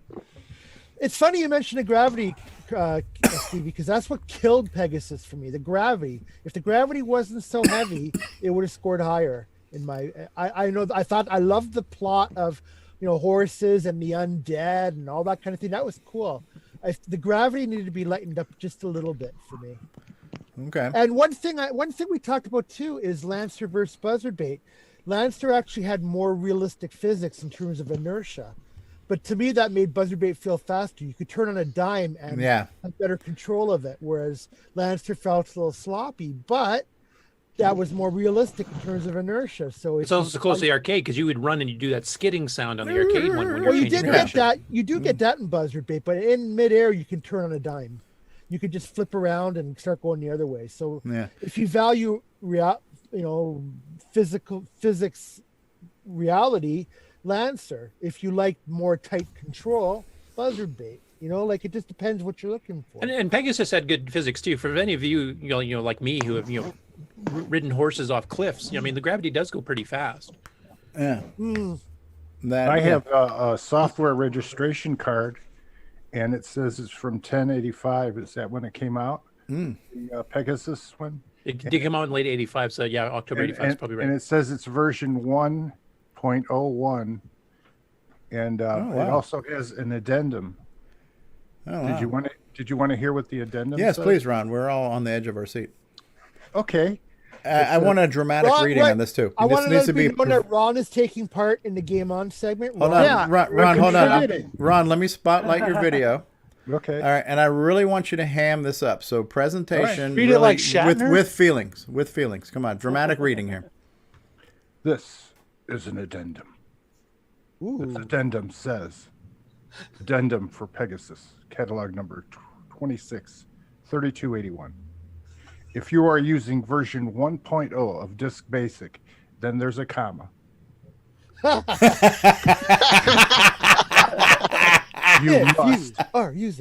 You must type the following after inserting your Pegasus diskette. Run, quote, Pegasus, quote, and then there's an enter with a square around it. Okay. Okay. Then after that, it says, this program loads automatically and the title screen appears. Radio Shack, a division of Tandy Corporation, 1085. And then it has numbers on the bottom that mean nothing. I ran Pegasus even on the SDC. Like, does it? I think because the old version of Disk Basic 1.0 did not have the DOS command. So they're basically saying if you have older Disk Basic, you can't, because the manual probably says type in DOS to start the game. I never tried that. And wait, is this OS 9? No. But they started Basic that way. How many people sent their disk back before they put that addendum in there?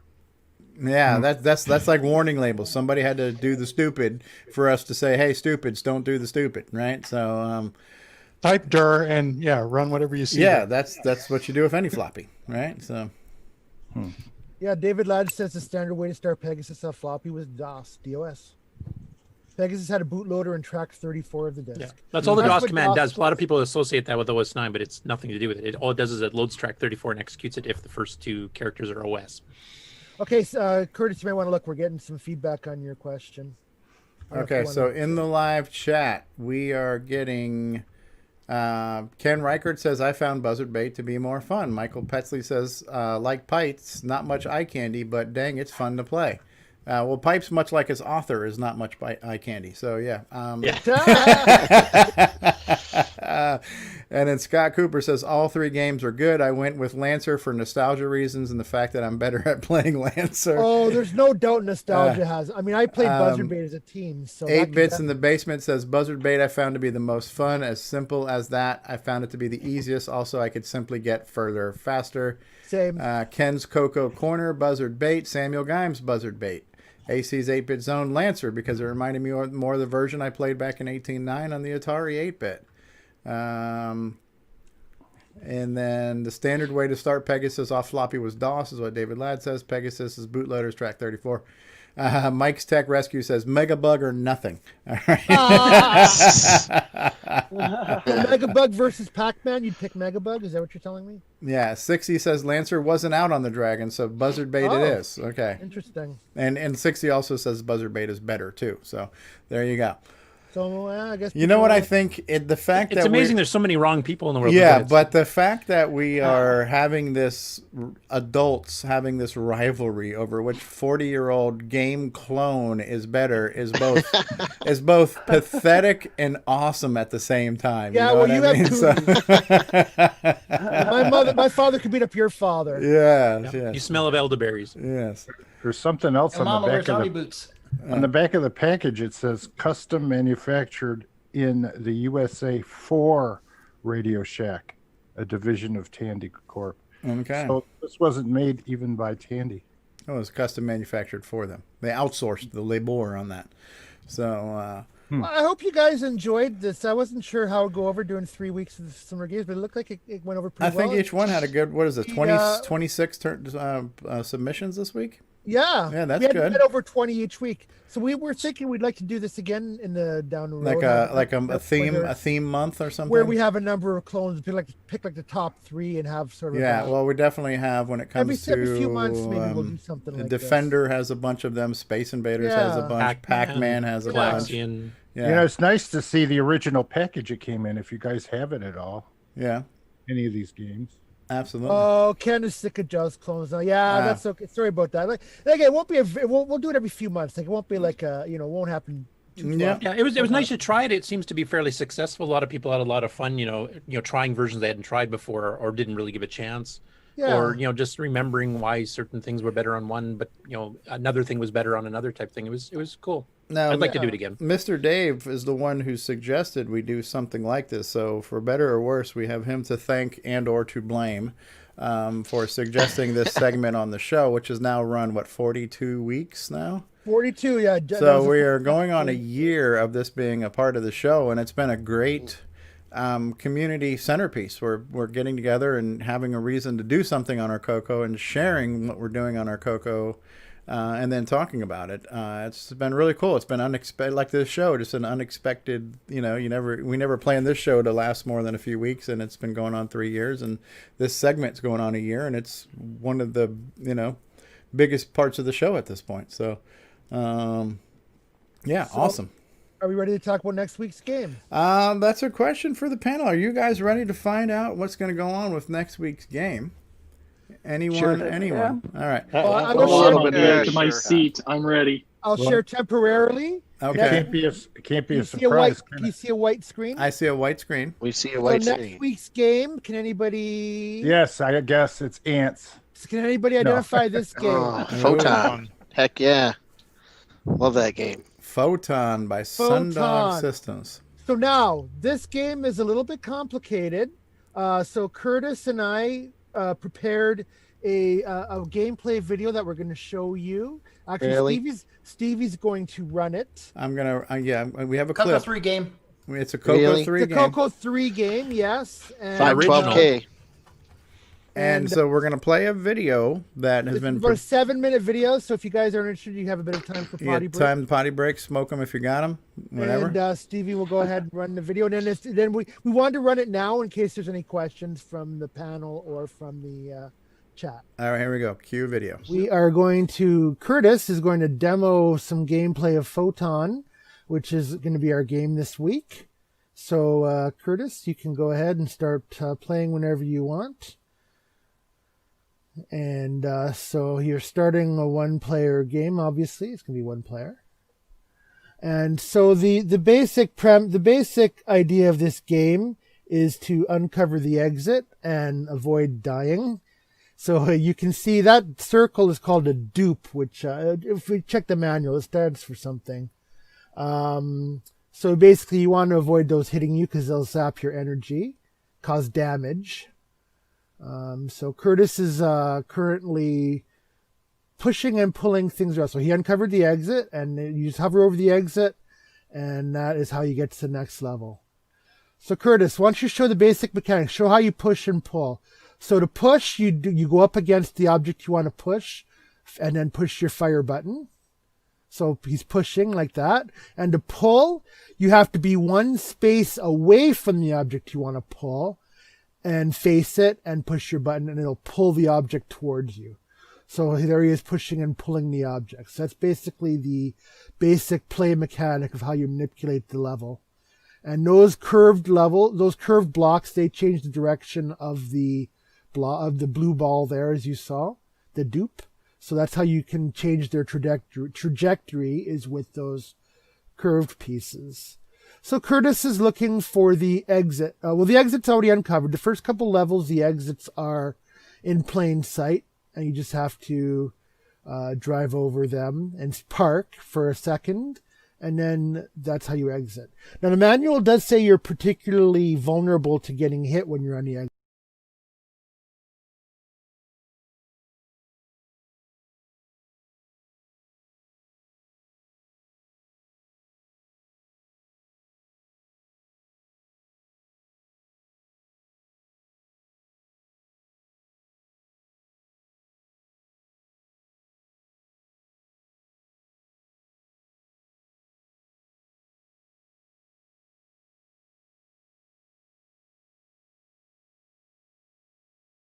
You want to make sure that none of those dupes, those colored spheres, hit you while you're in the exit, because they do zap more energy if you're in the exit.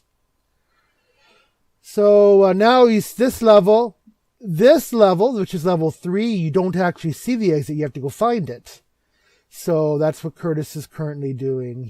We're not going to show too much to the level, we just want to show enough of the gameplay so that you can figure out how to play. So he's hunting for the exit. And in this level, there are just the dupes and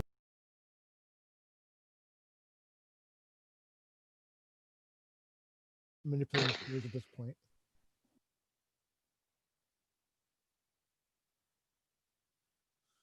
This up, I had not set it up where any of our audio would be picked up, but since I already talked over it once, and nobody but you guys heard it, and you guys are talking about it now. All right, so now our audio is going out on the stream again. Do you want to repeat your question, Ron? Sorry about that. The place to leave, the exit is never in the same place, right? No. It's consistent between the levels. So every level, you get the same layout every time. So once you learn them, it's obviously much easier to go through. But yes, it's not in the same spot every level. Right.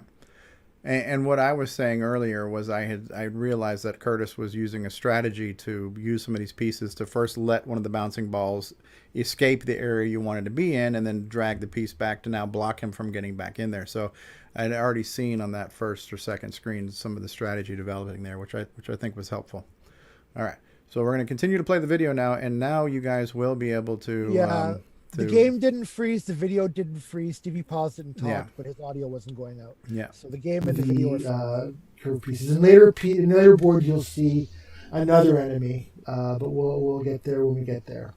So there's no time limit per level, so you can take as long as you want.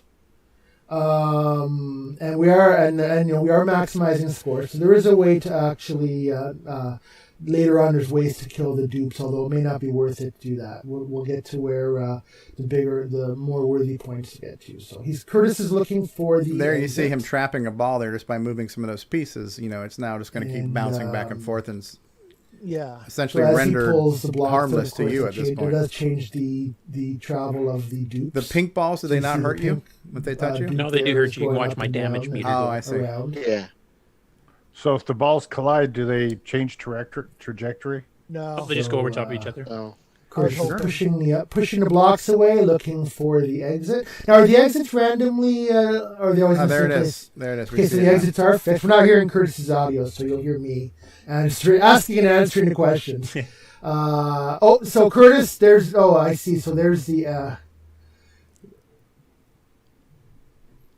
Yeah, I was learning. Curtis, you just uncovered part of the exit. Is that correct? Yeah, you uncovered the whole. That's the whole exit, isn't it? I should mention too. This has awesome music playing out through the entire game. Yeah. Background music. Some of the best. Really this seems like an original game. I can't think of any game he's actually moving like things around to hopefully get those dupes to move out of the way so he doesn't get damage.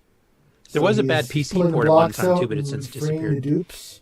Now you got to be facing the pieces. Again, the dupes. That's explained in the manual. I don't know what it stands for, but. By the way, the keys. So break pauses, fire, and the fire button resumes. Alt will turn the music on and off.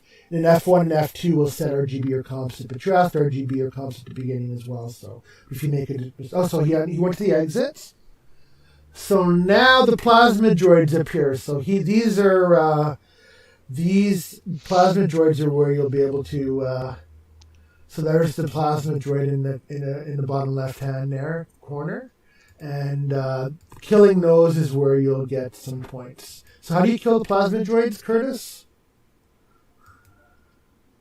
Oh, so they follow to kill the plasma droids, you hit them. You force the dupes, the blue and the orange sphere right now, to hit them. So anyway, right now Curtis is pushing the objects out of the way so he can get to the exit. He's not going to kill a plasma droid in this level because it's not worth the time. So he's just going to go to the exit.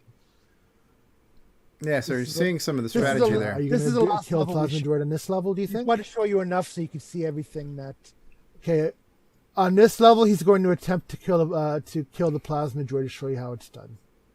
Don't worry, there like you go. Levels he's get to it. There's more after that, so there's lots of levels. He's pushing. We're going to start at level 0 to make it where the plasma dupe will hit the plasma droid. Oh, so the blue thing is there basically hostile. So that's how you get some points, by killing the plasma droids. Mm-hmm. So that's basically the basic mechanics are exit the level and kill the plasma droids to get good points. You can kill the dupes too, apparently, but it takes a long time. It's not really worth it. How do you kill the dupes? If you have a single dupe that kills a couple of the plasma droids. Okay, so when you have the dupes kill the plasma droids, the dupes also wear out and they'll eventually die, but it takes too long. So I think the basic mechanics will be to get points, will be to kill the plasma droids and find your exit. And again, you do that by pushing and pulling the objects around the screen. There's a pretty droid original. chasing me to my death. Does that pretty much capture the essence of the game? Was there an arcade game of this? Nope. So this is a good puzzle game for the CoCo 3. I know we have people who enjoy puzzle games as well, so hopefully that'll encourage them to submit a score this week. So did you guys mention that this takes 512K? Actually, it does run on 128K. The original version did anyway. Oh, does it? Yeah, but it doesn't buffer all the sound samples, so it has to load each speech thing separately and stuff. Oh. Okay. I like the way the letters and the border and stuff is 3D. Yeah. Can submit a score. It's a very well done game. Jeff Steidel did that. The same guy who finished the Contras game. Okay, I pasted a link to the YouTube video, but this is on YouTube. If you have 3 lives. Power bars are what they call them. So. Sorry, now there's over 60 levels in the actual game. Like when you play all the way through. I've never been to the higher ones myself. Shouldn't that say power bar remaining?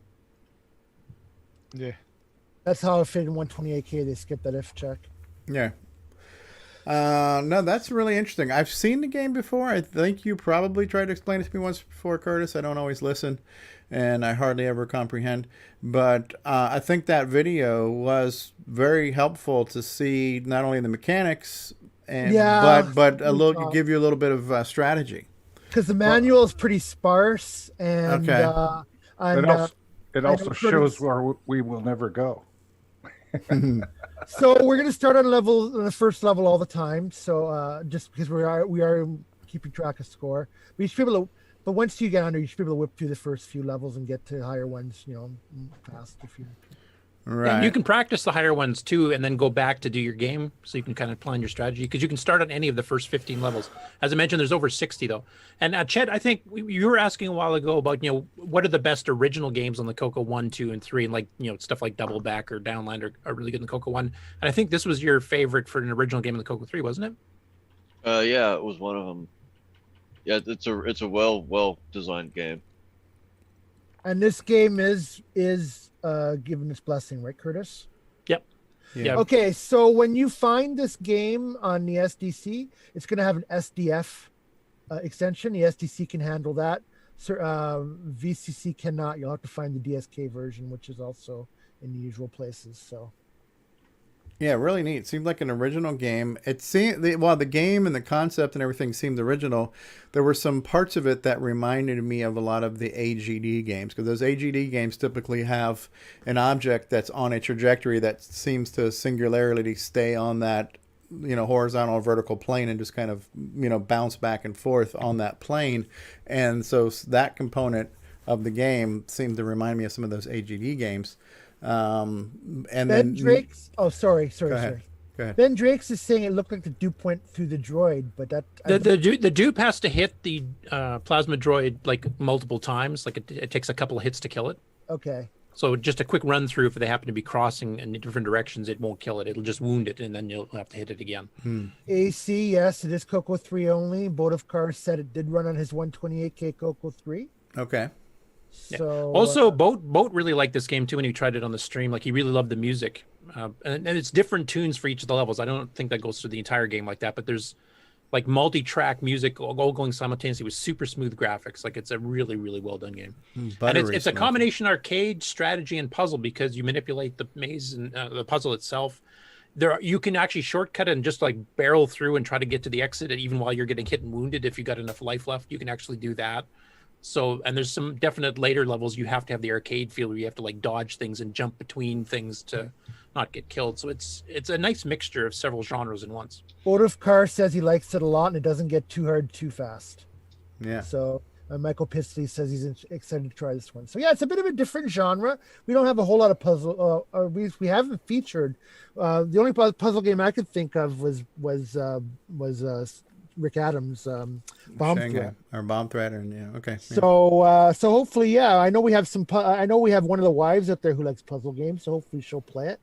And hopefully for those of like myself who like puzzle games, it'll be an interesting game for you this week. So that's the Game On segment. Thank you, Stevie. Thank you, community. Yeah. Thank you especially for the last 3 weeks. We had great turnouts all 3 weeks, and the voting. You know what I really like about this segment and the kind of the evolution of this show is we were on Discord last night, and Nick's like, all right, Steve, so here's what's going on. Curtis and I have already recorded this video, and here's how I'd like this to happen. I want you to go ahead and do this, and then run the results, and then we're going to talk about it, and then when I'm ready to introduce the thing, then we're going to show this video and introduce it. And I'm like, dude, you know what you're doing? You were doing the job of a segment producer. You know what you wanted, and you told me how to do it, and you just bravo, sir. I mean, I appreciate that you give us that latitude. Yeah, this has been a great segment. This is a great show because we have people like you guys who, like, Curtis with the news and you with the games. You got people who just, they do their thing and they make this show awesome. So thanks for doing that. Speaking of awesome, we've been joined by Terry Steen, author of Balloon Fire and other amazing games for the color computer. How you doing there, Terry? Hey, not too bad. I prefer to be the inspiration for Nightmare Highway. the biographical game. Yes. The Terry Steen, the inspiration for Nightmare Highway, is here. And Nightmare Highway, the Terry Steen story. A Lifetime movie. It's like at the end of the Pee Wee Herman movie. It's like, do you want to see that movie? I don't need to see it. I lived it. I don't need to play the game. I lived it. Does that mean Terry's got an unfair advantage to getting a high score? So, Terry, why don't you tell us about what you got going on with your... what are you doing, Terry? Oh, well, I was just... By the way, are you comfortable? With the author of Nightmare Highway. Are you comfortable, Terry? Can I get you anything? You need a blanket or anything? Are you good? Oh, I'm great. I'm just lounging out. Yeah, it looks like it. Getting ready for the news segment. Yeah. Oh yeah. Oh, and now I'm ready. Boy, your game's gonna get a bad review now. Well, yeah, I appreciate you encouraging me to get on, Steve. It's been so long. It's like I was on the Zoom. Oh gosh, it must have been 3 or so after you started using Zoom. So everything I've been doing is like, okay, update Zoom, try to find out where my passwords are and everything like that.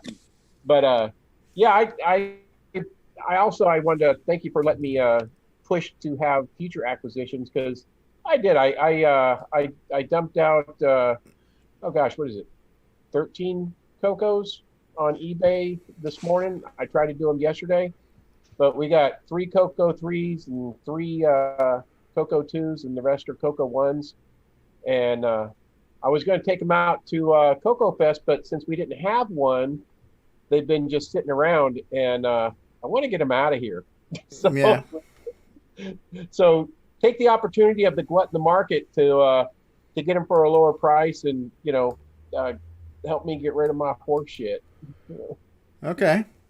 Well, Now, thanks for doing Are you that. keeping some still, Terry? Like, do you still have a few that you're keeping yourself? Or? Yeah, unfortunately, I'm a complete addict. I still have 2 CoCo 3s and a bunch of CoCo 1s and a couple of CoCo 2s, but the wife doesn't know where they are. So, okay.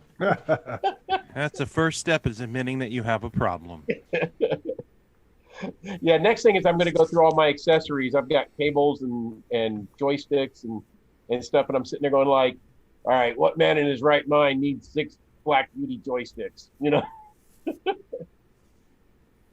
That'll be good, actually, because I mean the prices on eBay have skyrocketed so much here. So just having a bit of a flood on the market, maybe it will help and make it more affordable for some of the people that are trying to get one. Yeah, there's a great set that somebody was posting that CoCo 3, but it's like, okay, his starting bid was like $1,500, and it's like, or no, $1,150 or something like that. Yeah. I'm like, well, if somebody's looking to get one just to get started again, who's going to bid on that? So, like I said, I put them down as low as I seen as practicable, like 25, 50, 75 or something like that. That way, anybody who wants to say, oh, I got a backup, they'll just say, oh, well, I didn't have to start my bid at 100. Right, and I think the bidding war will probably drive the price up, but that's at that point, that's then the consumers are dictating the price versus the seller, right? So it becomes a buyer's market versus a seller's market in that case. So yeah, exactly. Yeah. So I don't want to make a whole bunch of money. I just want them out of my house. Yeah, and you're finding good homes for them, so that's hopefully good homes. Hopefully it's not going to be somebody who's going to get them and flip them and just price gouge them. So yeah, You want them out of the? Is it you or your wife that wants them out of the house? Sold all the Ron's Garage in one swoop. That would be good. Are you gonna try some WeFax? WeFax? What? Yeah, WeatherFax. It's cereal. It's really good. Have you tried it? I heard somebody talking earlier about WeFax. I don't even know what it was. It's WeatherFax. Is this your new thing, Ron, where you throw in a WeFax question every week? Yeah. Why not? Welcome to Ron's WeFax question of the week. I seem to be the only one that can download it. I was gonna say is that a fact that's half the calories? Yeah, it's like I fax, you fax, we all fax for like raisin pudding. WeFax, sort it of. has plenty of fiber. yeah. Well, Let's we flax. I'm going to post your link again, Terry. Yeah. All right. So I just posted the link to Terry's eBay. So on eBay, you are Terry 2000, TERRY, and then in parentheses the number 2000 parentheses. Right. So that's Terry. Look for seller Terry 2000 on eBay. And then I also just posted a link to that. Yeah, where do you live, Terry? I'm getting old. I signed up for eBay and usernames. There wasn't a lot of Terry and stuff like that. So I said, oh, well, it's the year 2000, so I'll be Terry 2000. So it's getting old. Yeah. Where do you live, Terry? Virginia, Richmond. Okay. He lives right off the Nightmare Highway. So. Yeah.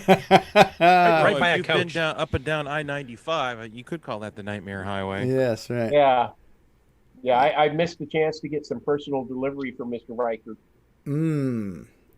Oh well, I didn't know that you were in the area when we were at King's Dominion back in October of last year. Yeah, I thought that was amazing. It's like, you're at King's Dominion. Oh crap! I could just meet you in the parking lot. But yeah, hopefully, I've got a couple of people asking me about the CoCo 3s, and they were saying, yeah, I'm going to hook them up to LCD. And I said, well, anybody who's going to do a CoCo 3, man, I recommend Switcheroo. So try to plug that too. Maybe throw some of those online. Yeah, because I can't plug the switcheroo enough. Right. Tim, how you doing on your setup? Are you good to go? I am good to go.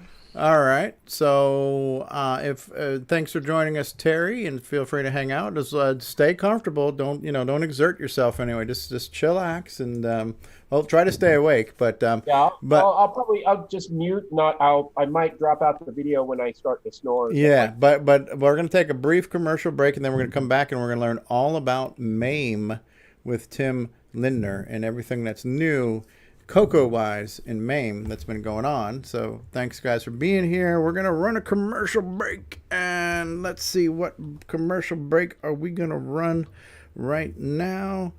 You know what? This commercial is going to go far. We'll be back after these words. After these messages, we'll be right back. Fletcher, I don't need that report tomorrow. Great, JT. I need it tonight.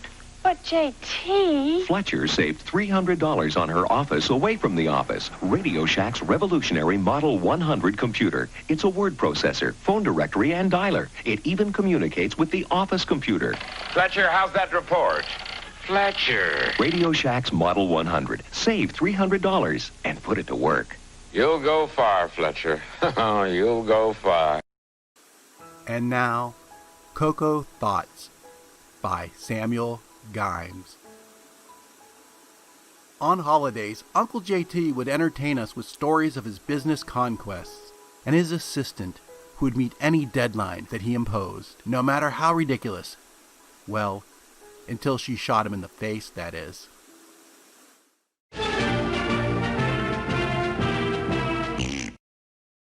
Hi, this is the award-winning Alan Huffman of Subbeat the Software, and you're watching Stevie Fall Off Cliffs. What's going on, guys? Stevie Stroh here, and I want to say thank you so much for being part of this adventure with us. It's been such a great experience in doing CoCoTALK every week, and the support we get is just amazing. And so the fact that you watch and listen is all the reward that we need. However, if you would like to become a patron of the show and offer some financial assistance towards the production and hosting costs of the show, we do have a Patreon site available for that, and you can reach that by going to our website at CoCoTalk.live and clicking on the Patreon link. But just do us a favor and watch and listen to the show. Hey there, I'm Marco Roser, and you're watching CoCoTALK.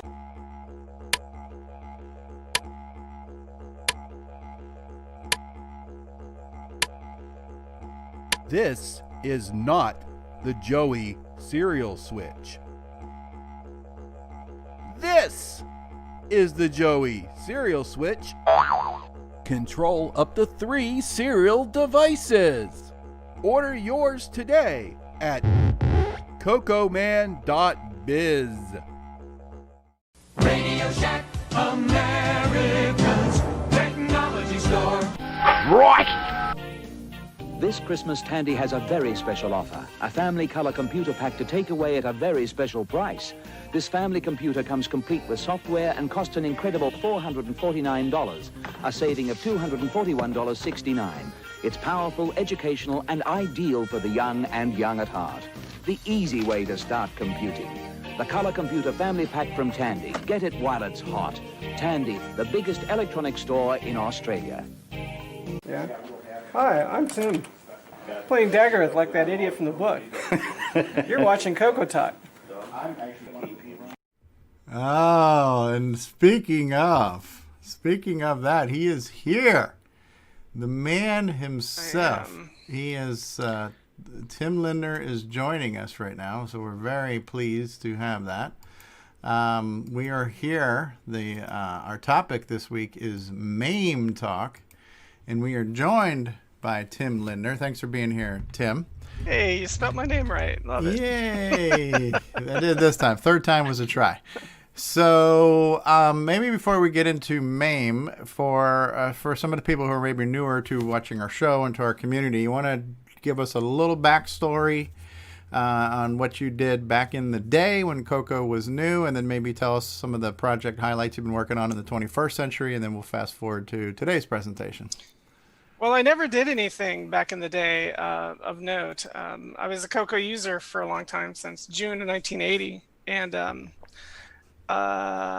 just kept with it for as long as I could, then got into Macs, and around 2000 I was running MAME and MESS, and I learned about the 6309, and I decided that I would sit down and I would extend the 6809 to become a 6309. That was the first project I did for MAME back around 2000. And then I've just kept working with it, adding, helping as much as I can. And now I help on the Nitrous 9 project. I help on the CoCoTools project. Just a lot of tools that are out there I help contribute to. Very cool. That's very cool. And some of the projects I was aware of when I first met you in person at a CoCo Fest 5 or so years ago was you did the program pack reproduction case. Very high quality replacement of the silver boxes. So if you're collecting cartridges and you don't have a box, Tim, because he does real printing for a living, produced them, and they are of a definitely higher quality stock and everything else than the original, right? And that's them. I didn't embarrass myself. Yeah. I sell the boxes. Yeah. And that is versions of this box have been used by some of the game producers too. So I think John Strong had a version of this that maybe said Strongware on the package. John Linville's got the red one. Yeah, I did 2 custom versions for John Strong and a red one for John Linville. They seem to like those. That was a fun little project. I have a couple videos about that on my YouTube channel. Okay, we should plug that too for those who don't know about that. Cool. And then you also, and I don't know if this was a 21st century invention, but I learned about it, was the little snap lock doohickey that goes into the feet of the CoCo 2 and the MPI. So the feet snap into that, and so the thing doesn't separate. That was a product you were offering at CoCo Fests. Yeah, that's a fun little thing. And the other thing I did was the first run of the CoCo SDC acrylic case. Yeah. Yeah. Those are awesome. They are. And it is. I am lucky I have one because David Ladd gifted me one. And I believe we created a new word on this show, too. I believe Jason Reichard coined the phrase giftquisition, right? So you acquired something via gift. So, yeah, I had a giftquisition of that. So you've done some cool stuff that I've become, I'm somewhat new. I've been around about 5 years now, so I might be old timer at this point, but I don't have the history that like Chet and Curtis and a lot of people have. So I've been a fan of your work since I've become introduced to you. So thank you for what you've done. Cool. Well, let's talk about MAME. Yeah, let's do it. I want to share my screen. Okay. Please do.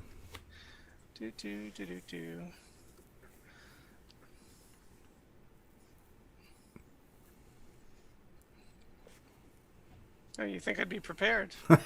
You've had enough time. We've stalled. We've been stalling this whole time for you. Fair. What show do you think you're on?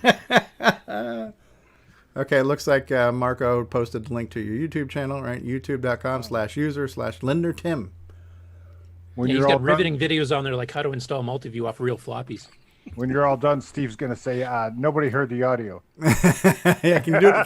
Can you do it all over again? Okay. So I wanted to talk about what I've done over the past year with MAME, and I thought I'd bring up the pull requests that the MAME GitHub keeps track of. And starting here at the bottom, got something here from 2019, but Fixed some bugs. There was a problem with loading smaller than 16K carts, which was kind of embarrassing. Then there was I changed the Becker port to be off by default, except for one driver, because it was conflicting with some hardware that was chosen on the command line.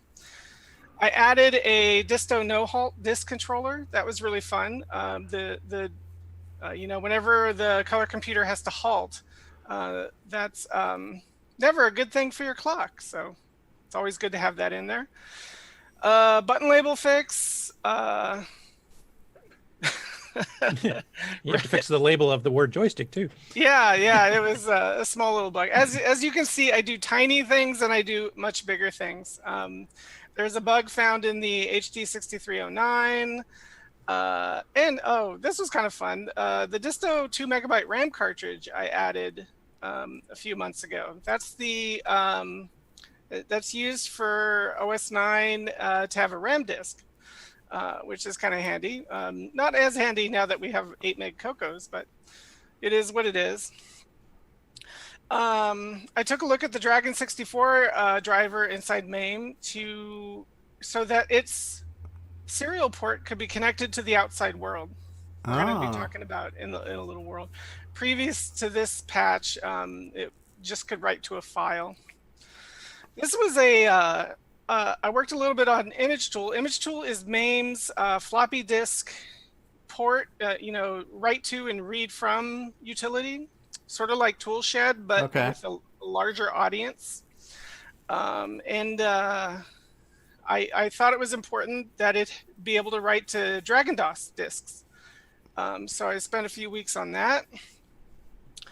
I forget what this one's about. That's no fun. Then I did some Lua work with because of what I did with Timberman. Getting a Lua program running, playing Timberman. So I had to fix some bugs there. One quick question. Do you hear the motorcycle? No. Nope. Okay, good. It's really loud. Okay, then I added a cartridge called the Stereo Composer. That's kind of like an Orchestra 90, right? That is kind of like, I'm drawing a blank. Yes, it is. Okay. Okay, so it came out before the Orc 90 came out on the CoCo, so it was like the first stereo cart we had. Okay. Added, I guess I added it more than one time. Trampolines. Fixed some mnemonics for related for the processor that's inside the CoCo Speech and Sound Pack. Here was pretty fun. I added the Symphony 12 device to the CoCo driver, which Jim Brain is now making a reproduction of in real hardware. Yeah, he makes the Philharmonic 12. Yeah. That's a really interesting device. It has 4 sound chips that are all individually programmable. 12 voice thing. Pretty neat. Yeah. Found a small bug was reported with the high-res joystick. You couldn't go all the way to the right in multi-view. It shaved off a few pixels there, so that was fun. And then I finally got to fix the speech in Pegasus and Phantom Riders. And it doesn't have much speech, but I was able to find out why it was not considering the pack plugged in when it actually was. Now, the one thing I didn't talk about, because I didn't see it in the list, but I added a new emulation for the MC10, Darren Atkinson's MCX 128. I actually kind of wanted to show it a little bit, if I could. Please. Sure. All right. And that's a lot of stuff. Are you going to be doing one for the 32, the new one, the SD card one too, or? I may. I haven't looked into it yet.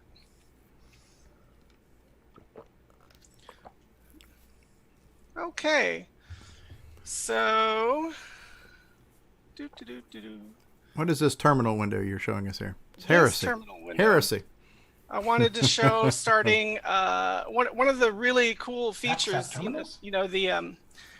MCX 128 has a lot of cool features. It has the extra RAM. It has the extra commands in BASIC. But it also has a way of loading in programs over the serial port, talking to a server running on your PC. And PyDriveWire is nice enough to have a MC server built in. So here's the command line I use to start up the PyDriveWire. All right, running. Let's see, it has a user interface port at 6800, but the port to actually talk to the MC10 is on 6809. So the next thing we do is we start a instance of MAME with the 128 MCX driver. We hook a no modem cable up to the RS-232 port, and we set the bitbanger option to be socket.localhost:6809. So that's going to connect the serial port from the emulation in MAME to the MC server running in PyDriveWire.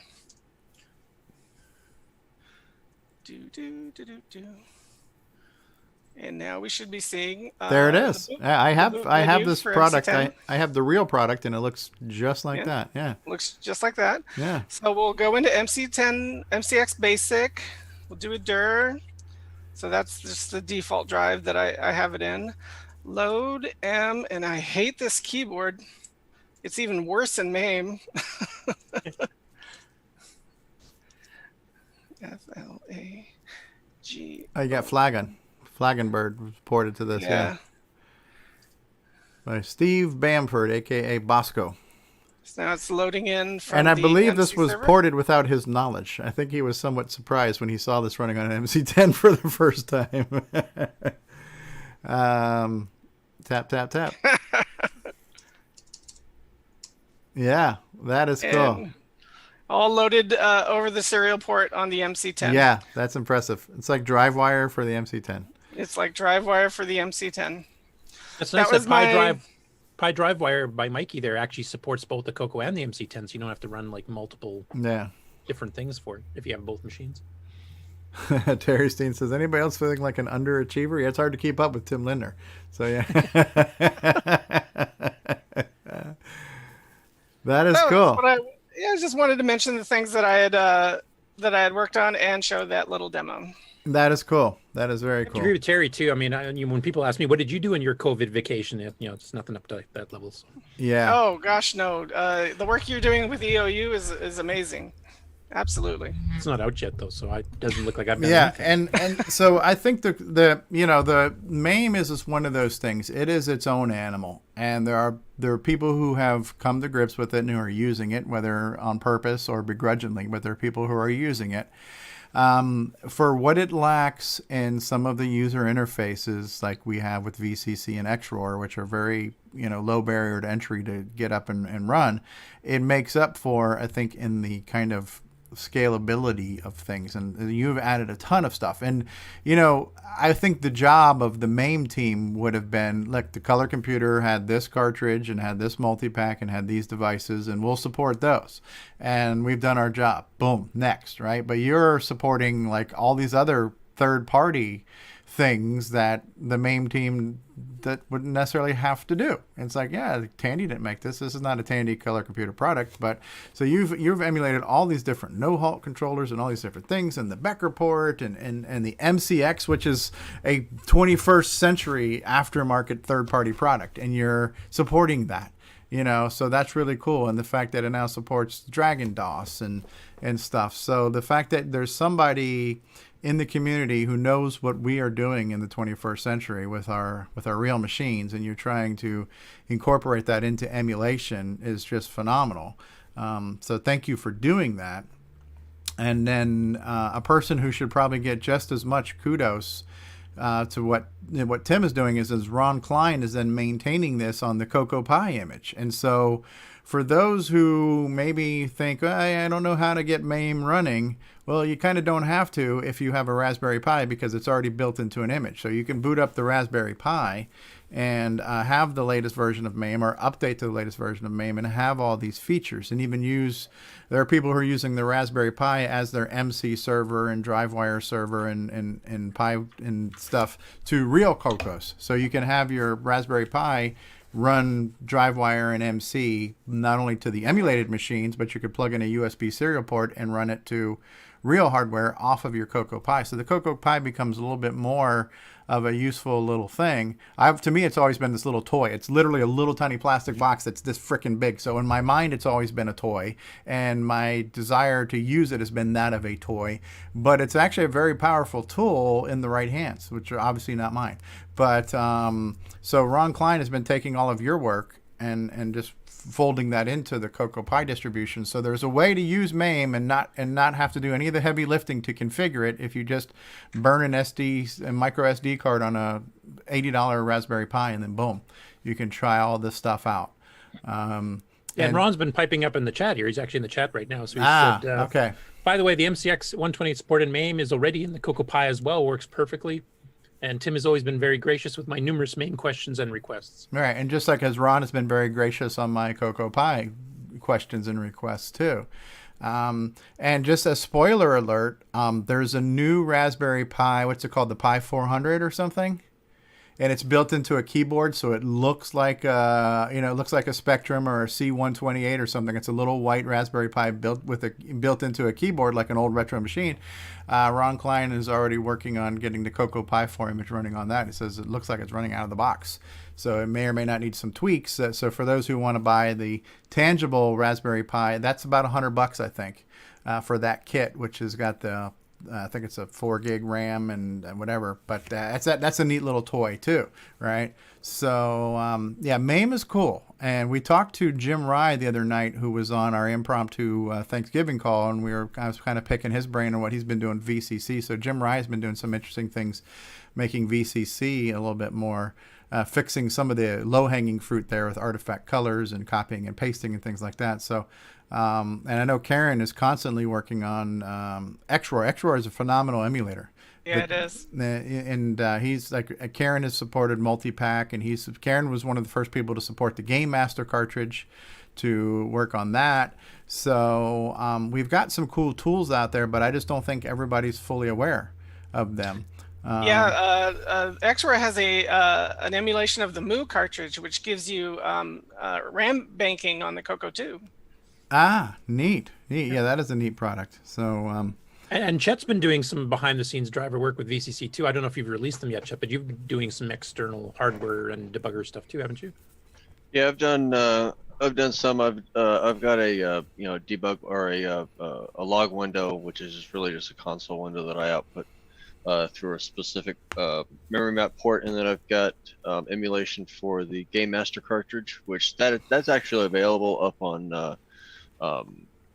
GitHub, and I haven't tested it with the latest versions of VCC, but I should probably get to that at some point in the next week or two.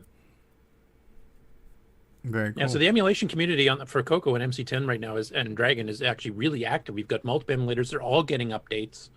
Yeah, so it's much better for everybody.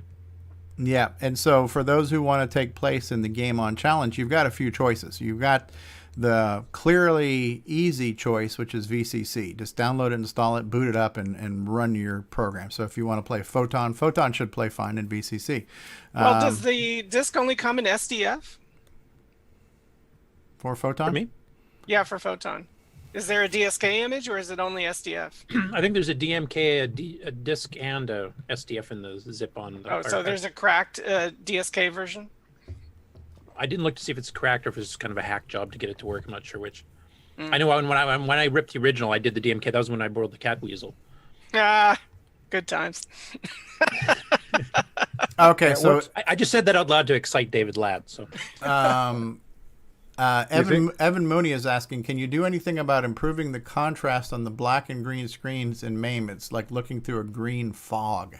And I think that's the filter. We used to be able to do a dash no filter, and it turned off that TV glow emulation. It doesn't seem like you can turn that off right now. Well,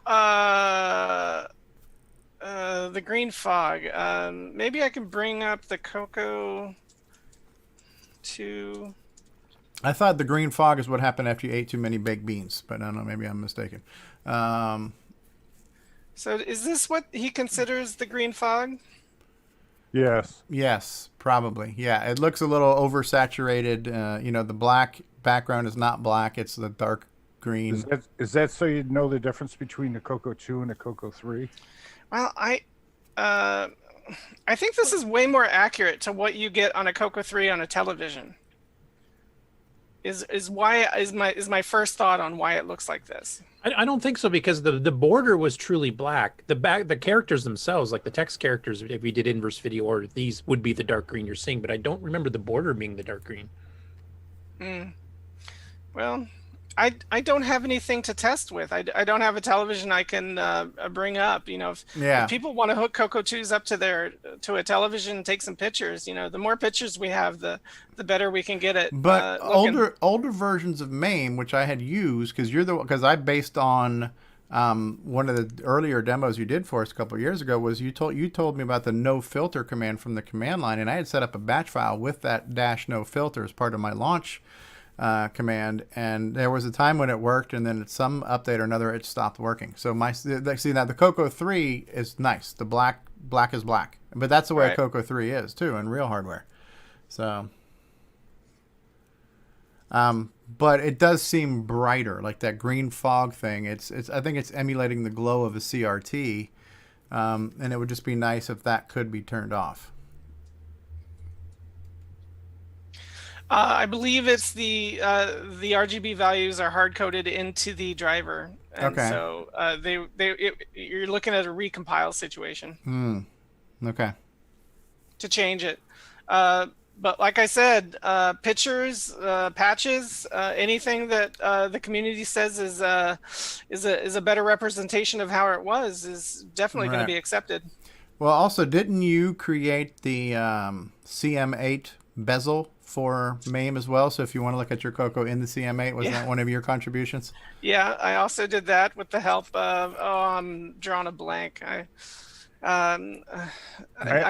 met somebody with a CM8 that had a door, and I go, oh, you got to get me a picture. I was just going to say there, I thought your thing wasn't quite accurate because it has a door. The other question is, why is the LED light the wrong color? That is I did that on purpose to as a trolling to get people to mention it. Well, there you go. Yeah, exactly. That's Tim's Easter egg right there. I had to look. I looked at that, and then I looked at my CM8, and I go, yeah, I recolored that in Photoshop just to see who would talk about it. Were there other ones that were green? No. That was just me having a little fun. Okay. That's awesome. Does anybody have any questions for Tim about MAME and how to use it, what to do with it, tips or tricks? Or I have a couple questions. Okay, L. Curtis Boy. So first of all, birthday boy. What are you working on next in MAME? Do you want to reveal that, or are you in the midst of doing things for it further? Right now, I'm working on a transcode for the speech sound pack text to speech program. It's written in TMS 7000, and I want to see it running on the 6809. So that's the current project that I'm giving a majority of my time to. But I could go through my list of things I'll be working on in MAME. That would be fun. So as long as our ease of use list, just to make us feel like bigger underachievers. No, everybody's an achiever. That's my notes. Okay, so let's see. I have I want to fix the DICOM light gun, which is currently broken. I'm not sure why. I'd like to get SDF and DMK formats writable. They're currently both read only, and it would be nice to have them writable as well. There's a bug in the no halt controller that I've discovered. I want to learn more about software lists on MAME, and that's where instead of picking a driver to run, you pick a piece of software to run, and then it configures the hardware to run it based on an internal list. Say that last part again. MAME has a concept of software lists, where instead of picking the hardware you want to run when you start MAME, you pick a piece of software that you want to run, and it will configure everything to run that piece of software correctly. And it's an interesting dual mode that MAME has that it isn't really used in the CoCo community very much. Okay. So for example, with Pegasus, where you fixed it so the speech pack works, you could tell it play Pegasus, and it'll go, "Oh, that needs a speech pack. I'm going to add that in automatically." And right, Yep. I became familiar with the software list when Ron Klein incorporated that into the CoCo Pi. So I bring up the menu, I go to File, I go to a load disk or tape or cartridge, and then it brings up a software list, and then it brings that up. So I became familiar with that at that point. So you're basically behind that and now creating some type of lookup table where if I pick this piece of software, I know the best pairings of hardware for that to run as effectively as possible. Yeah. I got one other thing that would be cool is some kind of a SDC type of Explorer menu. Oh, well, to support the SDC Explorer.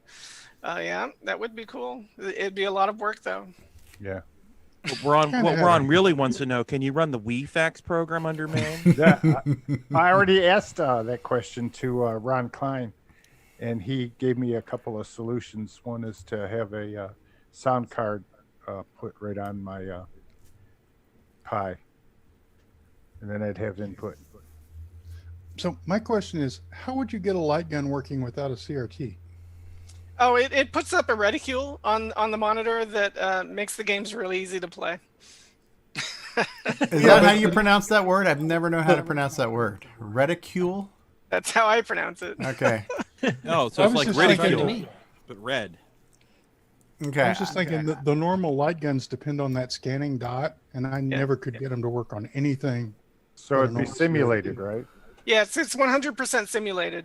Which is the way that works for MAME in arcade games too. You saw the little circle round crosshair thingy. The rectum. Yeah, the reticule. The rectum cule. Okay. The rectum cule. So pretty soon we'll be doing the Vectrix in emulation. What do you mean pretty soon? MAME has a wonderful Vectrix emulation. Does it? Oh, it's had it for many years. Does it glow the same as the? The glow is completely configurable. You could turn on flicker if you want. You can hook it up to an XY oscilloscope and play it on real hardware. Wow. Neat. Wow. Hey, But is there a WeFax program for the Vectrix? I'll bet there is. Hey, we have a question from Scott Cooper in the live chat. He says, with the programming languages that you know, did you go to college or did you teach yourself programming? I taught myself programming with BASIC on the color computer. And once I learned that, everything else came easy to me. Never really a problem with computer programming languages. Now, when it comes to the plethora of Dungeons of Daggerath versions for the CoCo, what's your personal favorite? Oh, the original, the one that runs on the CoCo hardware. Although it's really interesting, is the guy who did the PC port for that, Richard Hunterlatch, we were neighbors when he was working on that. Just a few, I think one town over, and it was really neat because, he did that project because he sent away for the code. Because Douglas Morgan put an offer out there. If you mail him, a self-addressed stamped envelope, he'll send you the code. And he's the only person I know who's done it. And he showed it to me, and it was just amazing. I tried to let him make online printer. Online printer, Xerox of a Xerox of a Xerox. It was just really neat to see the whole thing spelled out, and then all the work that William Astl's done with it to recompile it. Mm-hmm. Yeah, I really want to set up a competition of where we speed run Daggerath as a group of people and try to get some really low times on that game, but I cannot finish it consistently, so I need to get my skill level up before I start putting that out there. I've got a question about the vectoric simulation. Where do you get the XY outputs to run it into a real scope? Well, when I say that, it's not something I've done personally, but a few years ago, I remember there being a video card that you could put into a PC that let you hook up a XY television to a PC. And somebody wrote the connection software so that MAME could talk to that video card that then talked to the XY TV. That's really cool. I don't remember any of the details. And a more modern option would be ScopeTrex, which is a Vectrex add-on to be able to drive an XY oscilloscope. That they're available now, and they talk about them on the Vectrex groups pretty regularly. So Tim, how for you? Shield fix or no shield fix? Shield fix for Vectrex? No, on the Daggerath. Oh, I'm not up on my Daggerath lore. What are we talking about? Catch it offline then. No worries. No, maybe it might be interesting for everybody. There is a bug in the original Dungeons of Daggerath in the shield values for the low-level shields, so that it doesn't actually protect you from any physical attack damage at all. It tries to protect you from magical attack damage. And one of the fixes is to flip the values around in the table to what they were originally intended to be, so that the shield actually works as originally intended. I never knew that. Now, did William Astle incorporate that into his latest version? I would have to look. Yeah. Or has it been fixed in the PC port that eventually there is the a web shield port? fix version out there that you can get. Yeah, I found out later. Like I got the PC port and I was playing that for a while. I looked under the hood. Maybe it was in the notes or somewhere in the directory, but your name was credited in the PC port for providing the audio samples that were used. Is that true? Yeah, he came to me. He was emulating it's almost an emulator, but he didn't want to emulate the PC speaker. So I offered to record the sounds out of MAME at the time. Mm-hmm. And so he taught me how to trigger each sound individually, without having to play through the entire game. And I just sent him some WAV files so that he could trigger samples. Yeah, and one of the things I did discover in the PC version was at one point in time, there was a handful of different sound, like we call them sound fonts, where you could choose different libraries of sounds for the game. We had the stock one, which you were credited for. There was a few variations.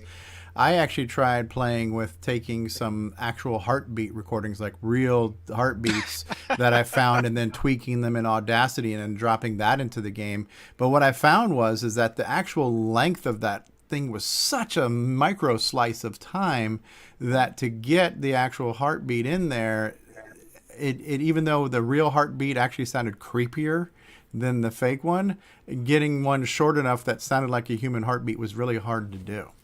But I was playing around with that kind of sound jaggering to try to get a human heartbeat recording into the PC version, which was both cool and scary and challenging all at the same time. So, yeah, that heartbeat is interesting, I think, because it's the only use of the single sound bit hardware that's inside the CoCo that I know of.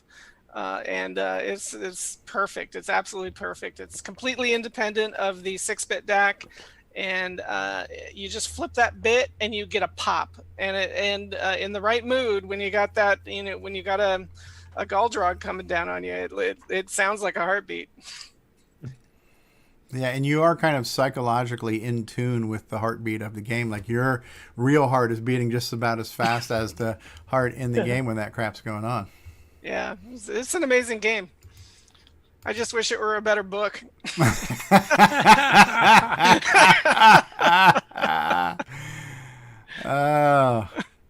We have tried a few times doing some live stuff on Daggerath, and I'm definitely up for doing that again.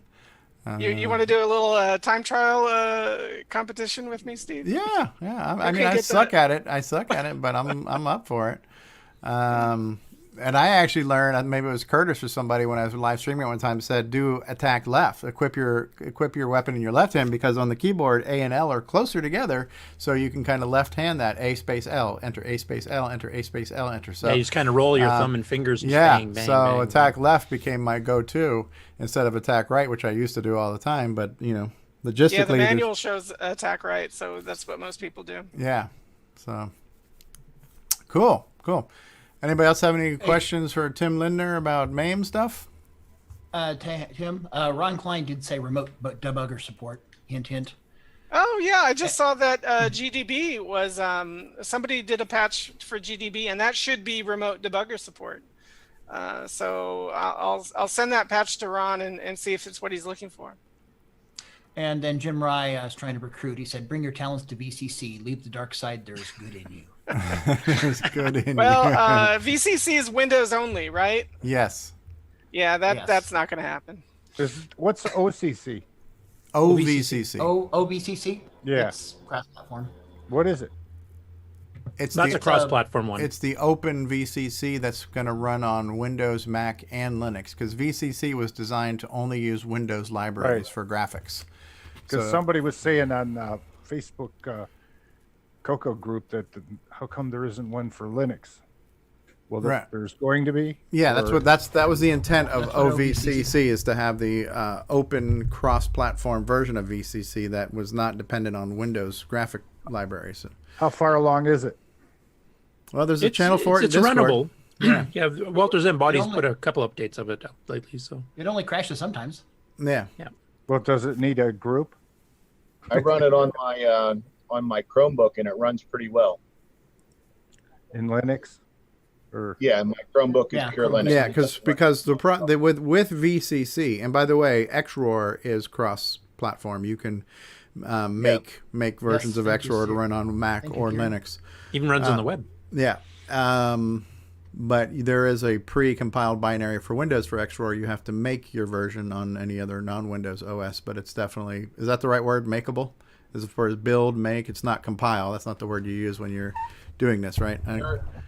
There is a binary for XWOR for Linux. Oh, there is? It's already been made? Yeah. I don't remember off the top of my head who made it, but there is. Okay. There is a pre-built binary for both XWOR and OVCC. Okay. When will we be able to play CoCo on our phone? Like You can right now. On You can on Android. Yep. How? Yeah, Apple discourages emulators. Yeah. You can run MAME on Android now, right? I do I've run heard MAME of such on things. Android. It runs well on my phone. Runs good here. And then they've taken the XROAR Online, which is now on web. You could probably run that on a mobile phone, right? So XROAR is now running in a browser. Yeah, but that's not CoCo 3, right? Not CoCo 3, no. Yeah, I mean, I've asked this question before. Is like we've got some, and so we've got some talented people who know how to do this. We've got Tim Lindner.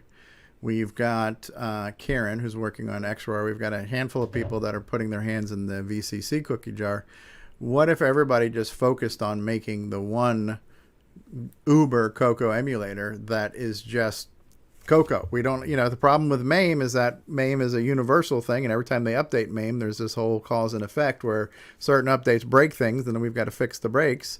And what if we just had an independent Uber emulator that was actually the emulator for the CoCo, and you've got XROAR, which does everything but CoCo 3. You've got VCC, which does CoCo 1, 2, and 3 with reasonable levels of accuracy, but I don't know what the answer is. Yeah. I work on MAME because I know it, and I started with it a long time ago. Yeah. Because it ran on the Mac.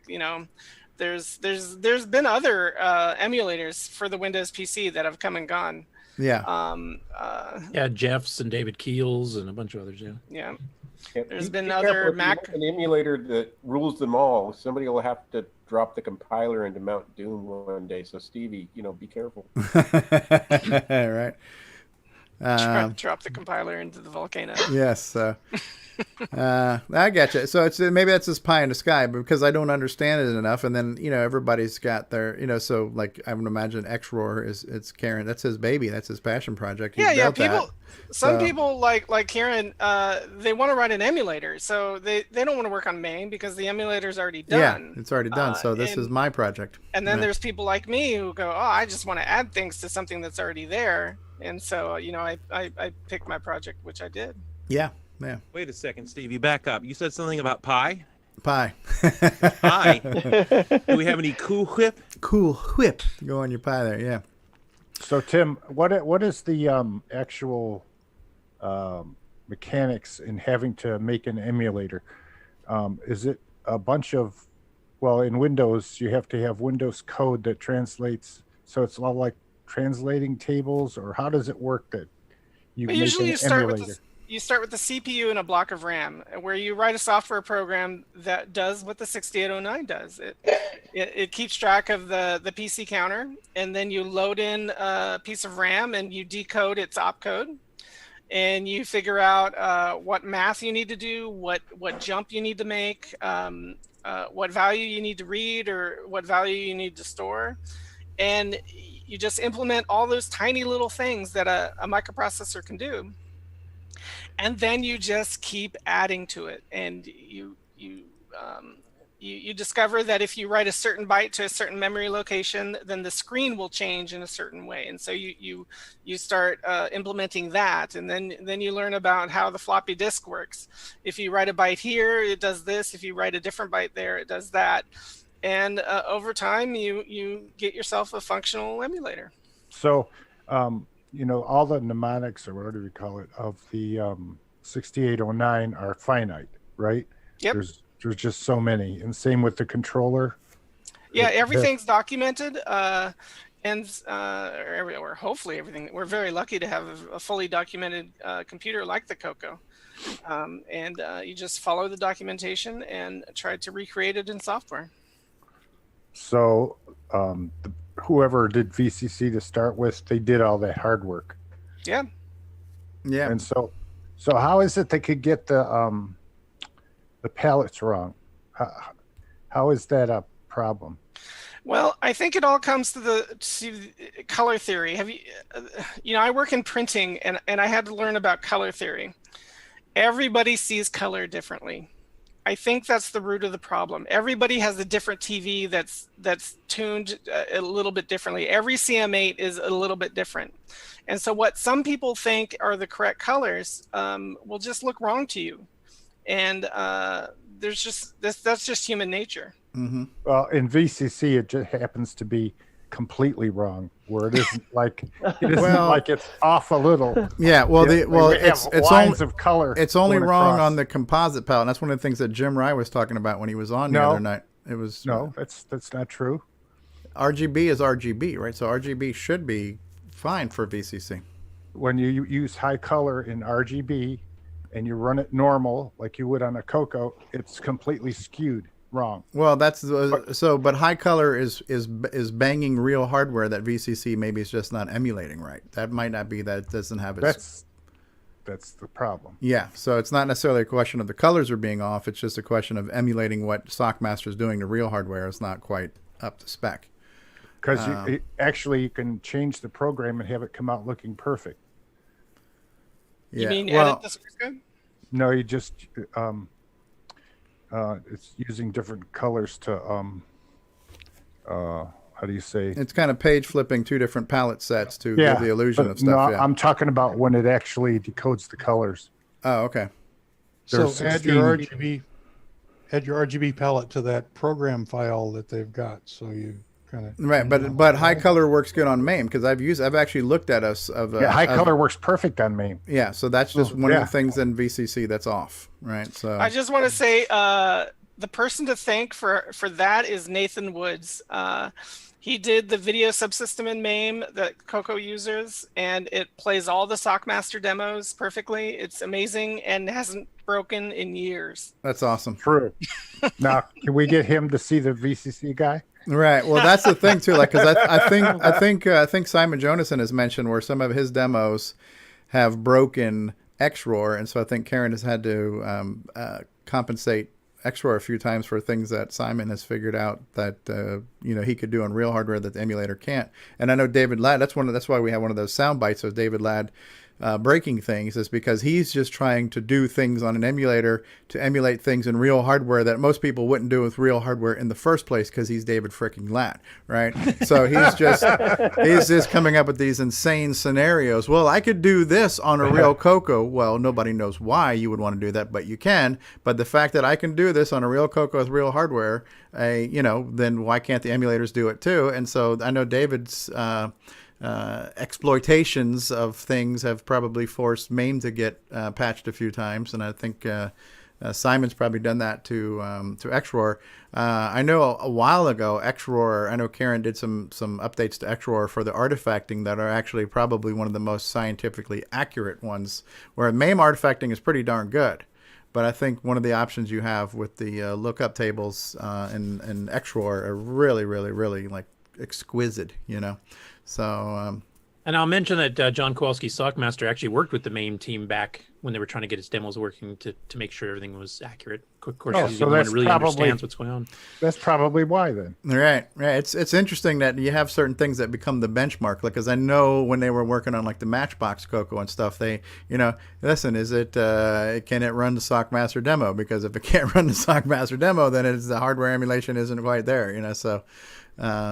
That's kind of cool. But the good news is that we have options. There are options, and there are products and things for different strokes for different folks, and they're all good in their own way. And, I got one other thing. Why don't you create a Facebook group for it, Ron? Are you gonna emulate? You haven't got enough already, eh? Emulate what now? CoCo VGA. The CoCo VGA video. If you look at my work over the past 10 years, you'll see that I've really stayed out of the video system. And no, I'm not going to emulate the CoCo VGA. Someone else will. But if somebody needs help, well, the thing is that I can help out. That is not necessarily because it's a product for sale. I would think the proper thing to do would be to have Brendan volunteer to have it emulated, because if somebody just decided to reverse engineer and provide it via emulation, you're basically taking potential income away from somebody who's trying to sell a product. So while I don't know that he patented it and copywrote it and says you can't do it, I think the nice thing to do would be, if we're going to emulate it, make sure Brendan's okay with that. And I think Brendan has spoken about doing that, Yeah. He's asked me for help for emulating it, and he seems to be okay with an emulation if one is made. And so I don't think that's the issue that's holding that up. It's just somebody doing the work. Right, because it's like that would be now the nice thing is there's two sides to that coin. The one side of the coin says, well, if we emulate the CoCo VGA, what's going to motivate somebody to want to buy it, right? So that's going to hurt sales. But the other side of that coin is, well, somebody can now develop for it, because as a developer, you don't want to buy necessarily every piece of hardware out there. It's not practically possible in some cases because there's so many. So you can now develop for it. And if you're somebody that says, listen, I never would have bought it in the first place, I can't afford to, I don't want to, but if I can run it in MAME and I can see what people are doing, I'll look at it. I'll look at these things because I'll be happy to look at it. But so there's going to be somebody who never would have bought it ever. Now they can at least take it. So I see both sides of that coin, but Well, here's my thought is I make a bunch of these VG6 pictures. Yeah. That I can't see on anything but the hardware. Yeah. So if you wanted to run it on your CoCo Pi right now, you can't. Can't. Yeah. I see what you're saying, Ron. So another good example right now is the Gimme X. It'd be like saying, well, are you going to emulate the Gimme X? I'm pretty sure Ed Snyder would not be too happy about that. That's something him and Gary have been working on, a lot of time and labor and putting in there. Well, I want to be able to develop for the Gimme X. Okay, well, then get in the beta program. So, he's going to make pictures that are higher quality, too, that we're going to get to see only on hardware. Yeah. Higher bit depth palettes. Yep. He's already made a couple of pictures that were awesome. Yeah, it's on the CoCo 3 FPGA. Yeah. Yeah, we got a lot of viewers today. 60 live viewers right now. Thanks for being here, guys. Thanks, Tim, for giving us that update and explaining some of the things. L. Curtis Boyle. But you mentioned Nathan Woods, who of course was one of the ones that did the original Coco stuff for the MAME project, and now he's working on a new GUI, I guess, kind of independent of the MAME project, but for MAME. Yeah, he's working on a GUI to a front end as you speak. I think he's concentrating on the Windows platform, but he's trying to make it cross-platform. And he sends me screenshots. They look great. And I hope the project comes to fruition. And I think it's really usable right now. Well, and if you're looking for a front end. Explain what that is. Like a GUI for the MAME? Yeah, it's a So GUI come for up and MAME. say MAME? It's a GUI so that you can start MAME using the settings that you want in a graphical way, rather than the config files that I like to do. More You user. wouldn't be able to share one of those screenshots, could you? It will make it more user friendly, which is, I think, if there's anything that any negative to say about MAME, is that it's not quite as user friendly. There's a barrier to entry to getting it set up, but it works well. It's MAME ease of use. That's called it's called Bletch MAME. There's a GitHub repository called Bletch MAME, and if you're looking for a front end and you're on Windows or Linux, you should definitely give it a download and give it a try. Very cool. All right. We're gonna. Thank you, Tim. Was there anything else you wanted to add to that? No. This has been a lot of fun. Thank you, Steve. Thanks for being here. And then if you think of something, chime in. If you guys think of some questions, chime in. But we got to get back to Game On news and then regular news. And we still got Mr. Dave here. I think he's part of the Game On news. So Curtis, you want to go ahead and pick it up with the Game On news, and then we'll take a break for news. We can do that. Let me see if we got the right one up the front here. Thank you, Tim. I'll bump Mr. Dave up ahead here too, because I know he said he had to go. So this won't be quite in order for those posting the links. Gee, thanks. Actually, there's no links for this one because I did directly download them. He only uploaded the videos to Discord. So, Mr. Dave, are you still on the call? Yeah. Oops, hang on. Yeah, I'm here. Okay. So once you see the screen here, you can explain what this particular clip. You can also explain what the game is going to be, and I think you mentioned there's some mini games you're adding more to. So if you want to just kind of explain what we're seeing here. All right. Well, it's my first Coco 3 game, and it's going to be kind of a gambling, Leisure Suit Larry, dating sim game. So it's going to be a mix of all kinds of genres. It's going to be an adult-oriented game. So we're going to have alcohol use if you want, drug use, getting with a girl. So there should be a lot of humor in that.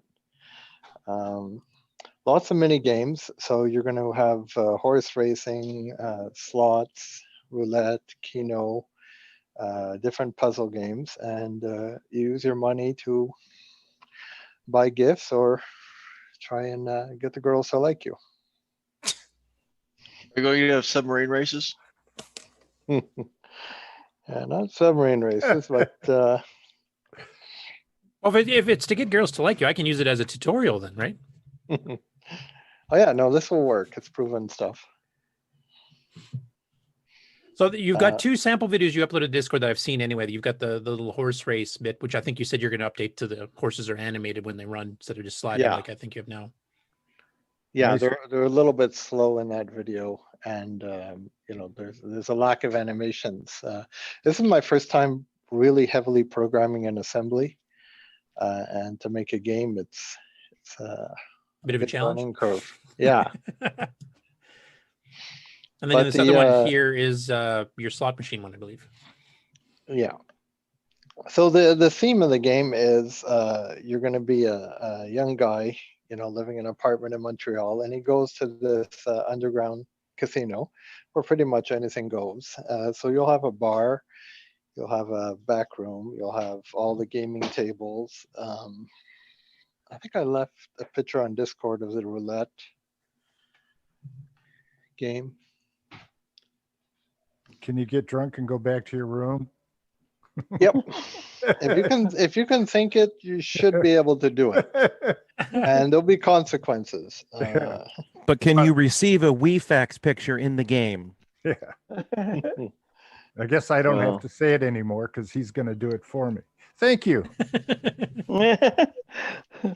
You know, I So can it's a think of all pretty- kinds of things to put in there.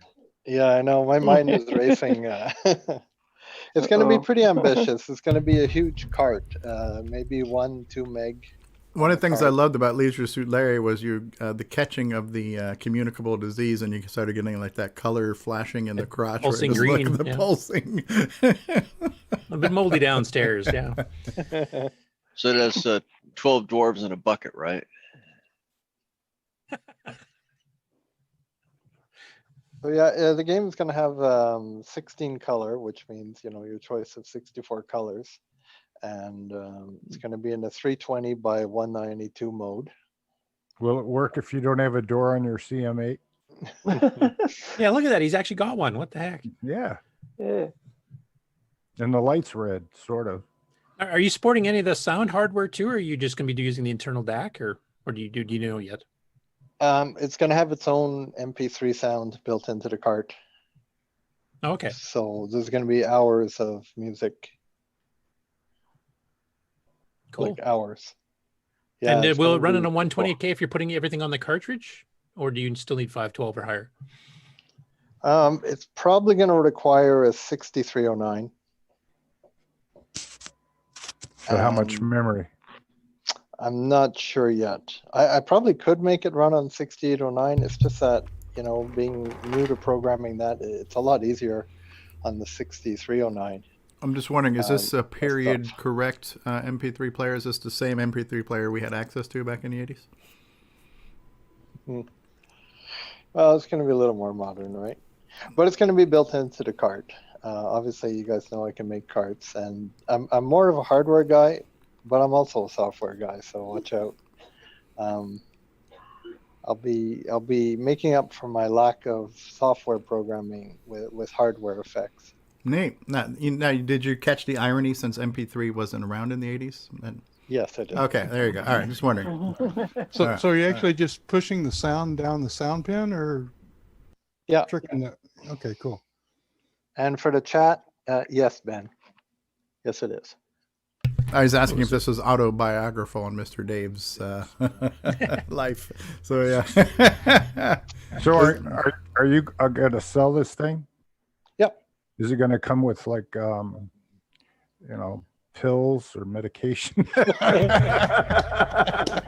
It'll come with a penicillin syringe. Even come with its own COVID shot. Who knows? Well, that's one good thing about the CoCo 3 is the palette lends well for drug use simulation in the game. So so you're going for like a limo or some kind of a bigger car than a Ferrari. If I can get back what I put into it, yeah, that'll be good. For Mercedes McLaren SLR, go right to the top. There's going to be some cameos of people in the game. So that'll be fun. That's cool. Let the libel suits fly. Yeah, I wrote my own program to take BMP photos and images and convert them to CoCo graphics in a compressed manner, so I can put like maybe a 32K image down to 8K, something like that. That second horse is a winner. I noticed that. Oh, cool. Yeah, definitely keep us posted. And as you get other videos put up there, we'll mention them on the show. We'll bring you on and maybe get an update on the project as you go too. All right. Well, thanks. Any more questions or? Looks like a big project. Is that girl of legal age? Before I ask for her phone number. Yes. Yeah, okay. Do you have her phone number? Yeah, there'll be lots Nikki wants of to know. girls to choose from. So it comes with a little black book. Steve, your That's right. Skyrim wife just got really upset. He's got a little black book with his poems in it. Mm-hmm. He's got a bag. That's and cool, a Mr. toothbrush Dave. and a comb. Yeah, it's something so it's neat. It's a new type genre of game. for the new CoCo, genre really. for I the mean, CoCo, absolutely. Leisure Larry's done a little bit of this with some mini games inside of it, but not to this extent. Yeah, It's going to be a little more edgy than Larry, but well, we're 30 it's going to years be more modern. later. Yeah, Yeah, exactly. Have you given the girl a name yet? Some of them have names. Yeah, there's. Yeah. So this will look good on my HDMI, huh? Yeah, on composite's not looking so good at the moment, but Yeah, Nick will tell you we all all about that. know. Nick Morantes. Yeah, I'll just have to ditch that system. Okay, cool. Definitely keep us updated, and I'll keep bringing it up on the Game On News then. Yeah, thank you, Mr. Dave. And thanks Also, since we're doing thank yous, a big shout out to Boat of Car, who just became a Patreon supporter for CoCoTALK. Yeah, thank you, Boat. And Boat, I hope you can convince Aaron to play Photon too. I know that's more your kind of game, but I want to see Aaron give it a shot too. Okay, so Jason, now we will do the news in order, so this will be easier for you to follow. Oh, that's good. Okay, so first up here, we got a slew of the Jim Gary doing all kinds of things. A couple of pretty interesting ones, too. The first one here is a game called Conflict, which is written originally by M. Shanto and S. Lloyd, which was sold by Soft Sector Marketing, and was one of the very first CoCo efforts dating all the way back to 1981. And Soft Sector also made stuff for the Tier City Model 1 and 3, which I think is where they started. And any of you Model 1 and 3 people on the panel here can correct me if I'm wrong on that, but I'm pretty sure that's where they started.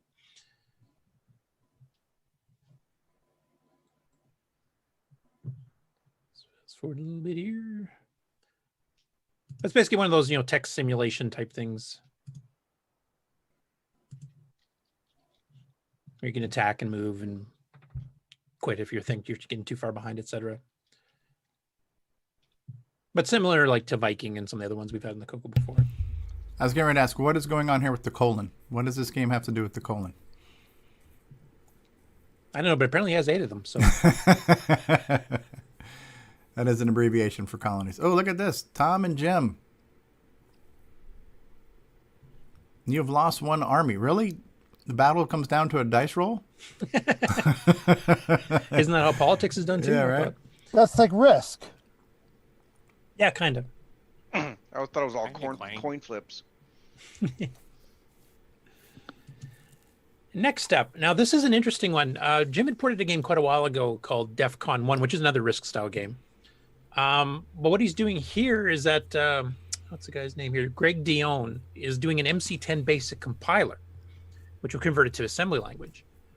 So he decided to do a test on this particular game. So I'm going to do these just a little bit out of order here because there's 2 different videos here. But basically it draws the world. You calculate where you're shooting stuff, and then it has to do the real-time calculations to do the missiles going across. So here's the original basic version.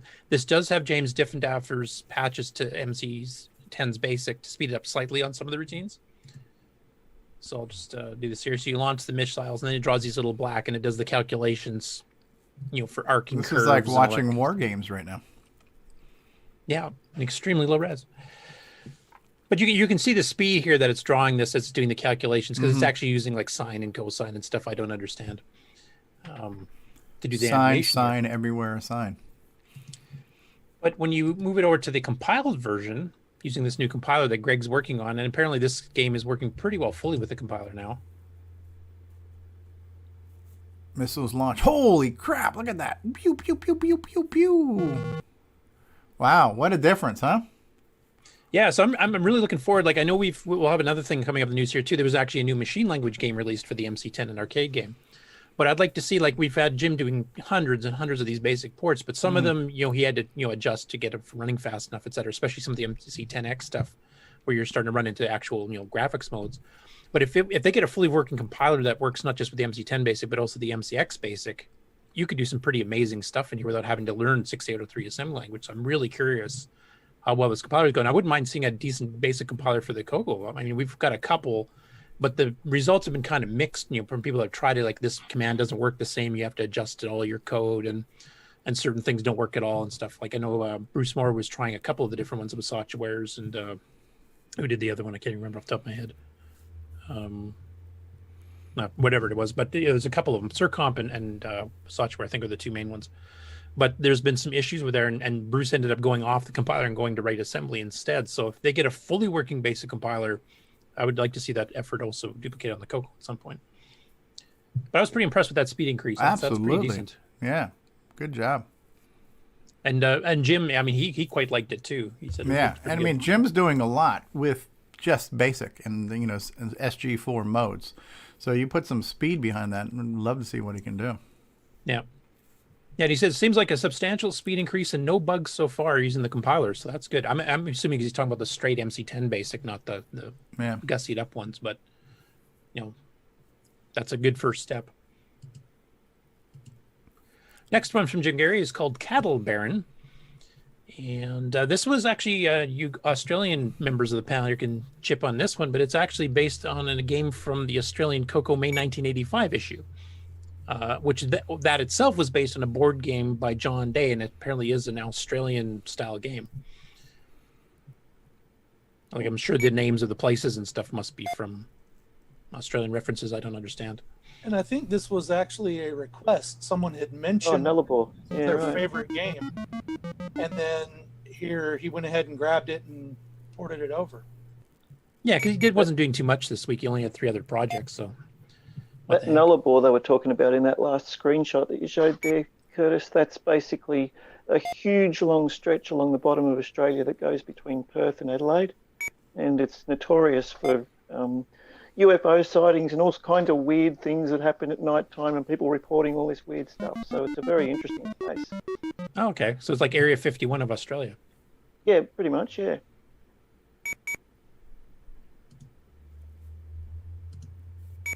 Interesting. Oh, look at all those damn cows. Yeah, now brown cow. Neat. Yep. Next up on the MC10 is a new machine language game, the one I was just mentioning. Now, I don't believe Buford McGillicuddy, I'm not sure if that's pronounced right. Probably Buford, like Buford T. Justice, okay. Yeah. Oh, right. The game's called SUCS, S-U-K-S, which is actually an acronym. Thank goodness. Because it doesn't suck. And it stands for Shoot Upward Kill Stuff. It's pretty self-explanatory. That describes just about every game in the 80s, right? Shoot Upward Kill Stuff, right? That's cool. It's funny. So there's a video here. One guy's playing, and he's playing it one-handed while holding a camera, so he's not playing it the best, but it'll give you a little bit of a feel for the game. That's like me and porn sites on my phone. Can you guys hear that okay, or should I turn it up? Yeah. Pew, pew, pew, pew, pew. Easy as pie. There's your pie again, Jason. Shoot up, kill stuff. Pie. And they're animated, too. They're kind of circling around. Yeah, right. That's really and he's good. got different creatures start coming in the later levels, then you get multiple waves of simultaneous different ones at the same time. That's got really good speed. Is this basic? Is this written basic? No, this is machine language. This is machine language. It is. I was going to say his very first 603 machine language program he's ever done. As I said, this would be incredible speed. I was thinking this was in basic. I'm like, man, this makes my cosmic alien look like shit. So now you can kind of tell by the sound effects it's not basic, because that's definitely not the standard pings of the MC10. Play statements. Oh, now you got a thing going across the top. He's got to learn the big gob of blue tack on the forehead trick, though. You had to hold the phone. Yeah, to stick your phone on your forehead. Yeah, so that's the poor man's GoPro, right? Yeah. Then you look like Jason Reichert with the his overholder visor thing. Yeah, with the glasses. Yeah. Oh yeah, you can see the reflection of him. It was his one hand on the MC10 while he's holding his phone on the screen there. Yeah, that's funny. That's a cool looking game, though. I gotta dust out my MC10 now. It's inspiring to see stuff like this, because it just gives, you got different waves, and then they're coming up and coming down. Yeah. And you get those little aliens that fly across, and they have letters inside them. You could spell out the word extra to get a free man on the top. Oh, that's kind of like the like games like Doodlebug and stuff, and Mr. Do. Mr. Do and Mr. Big. The Power of Terry. Yeah, Power of Terry. Terry. But from reading the directions, or reading some of the comments there from the people who have been testing it, apparently it keeps bringing up new aliens and adding new things. Yeah, this is really impressive. This is quality, at least through 11 or 12. Like there's quite a bit of new stuff that's not shown in the video. So. I wonder if he got permission from Nick Marentes to make a semi-graphics game, because Nick has basically claimed that domain at this point.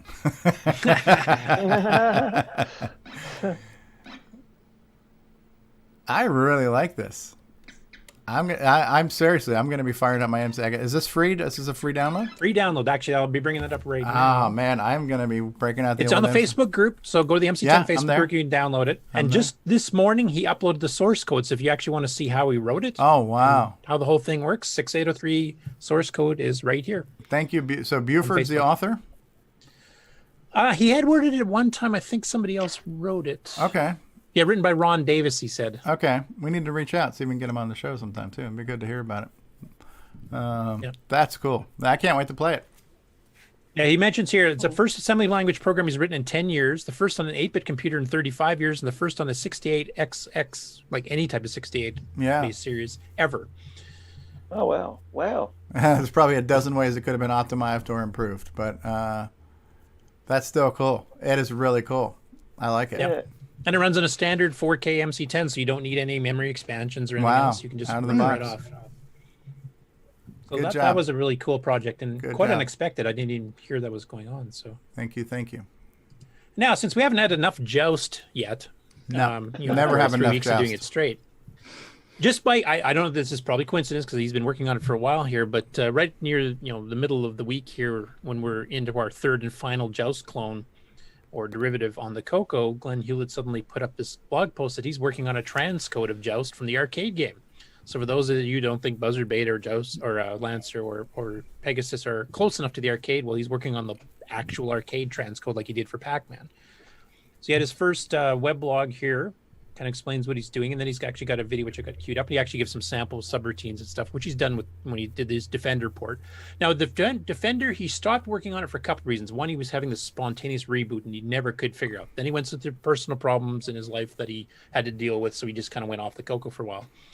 Stuff are straightened out now. Now he's getting back into it. Joust is going to be an easier port for him, he figures, so he's going to finish Joust first, and then he thinks with a fresh perspective, he might be able to go back to Defender and get that fully working again, too.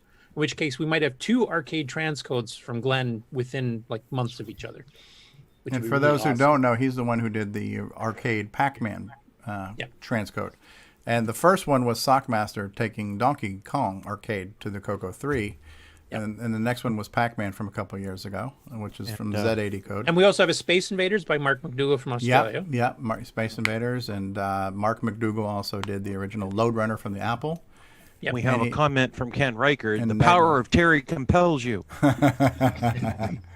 Is the Space Invaders one complete? It doesn't have sound effects because of the way the hardware worked on the Space Invaders arcade console. It's not an actual analog sound chip. It was actually totally analog circuitry. So even MAME, I think. There? Sorry. But the video works. The game fully functions. You just don't have the sound effects. Oh, I've never seen it. I need to check that out. Mark McDougall. Is it in the archive? Probably not. I don't know if. Oh wait, no, it might be. This is Mark McDougall. You gotta find it on his blog. He's on Facebook too. You could reach out to him. Oh, okay. All right, thank you. Sorry, I didn't mean to derail your. Yeah. And cool. Tim Lindner, if you're still on the call here, do you recall? Like I know MAME in the older days actually had to use digitized samples, kind of like you did with Dagrath, because they couldn't duplicate the analog circuitry. Is that still the case in MAME? Or is he not here anymore? I don't know. All right. Anyway, here's the progress he's had so far. So I'll play this full video. It's only a minute. And basically, he's got the attract screens, the high score screens, and then the initial drawing of the play field, and then it stops. But you can see what it's going to look like.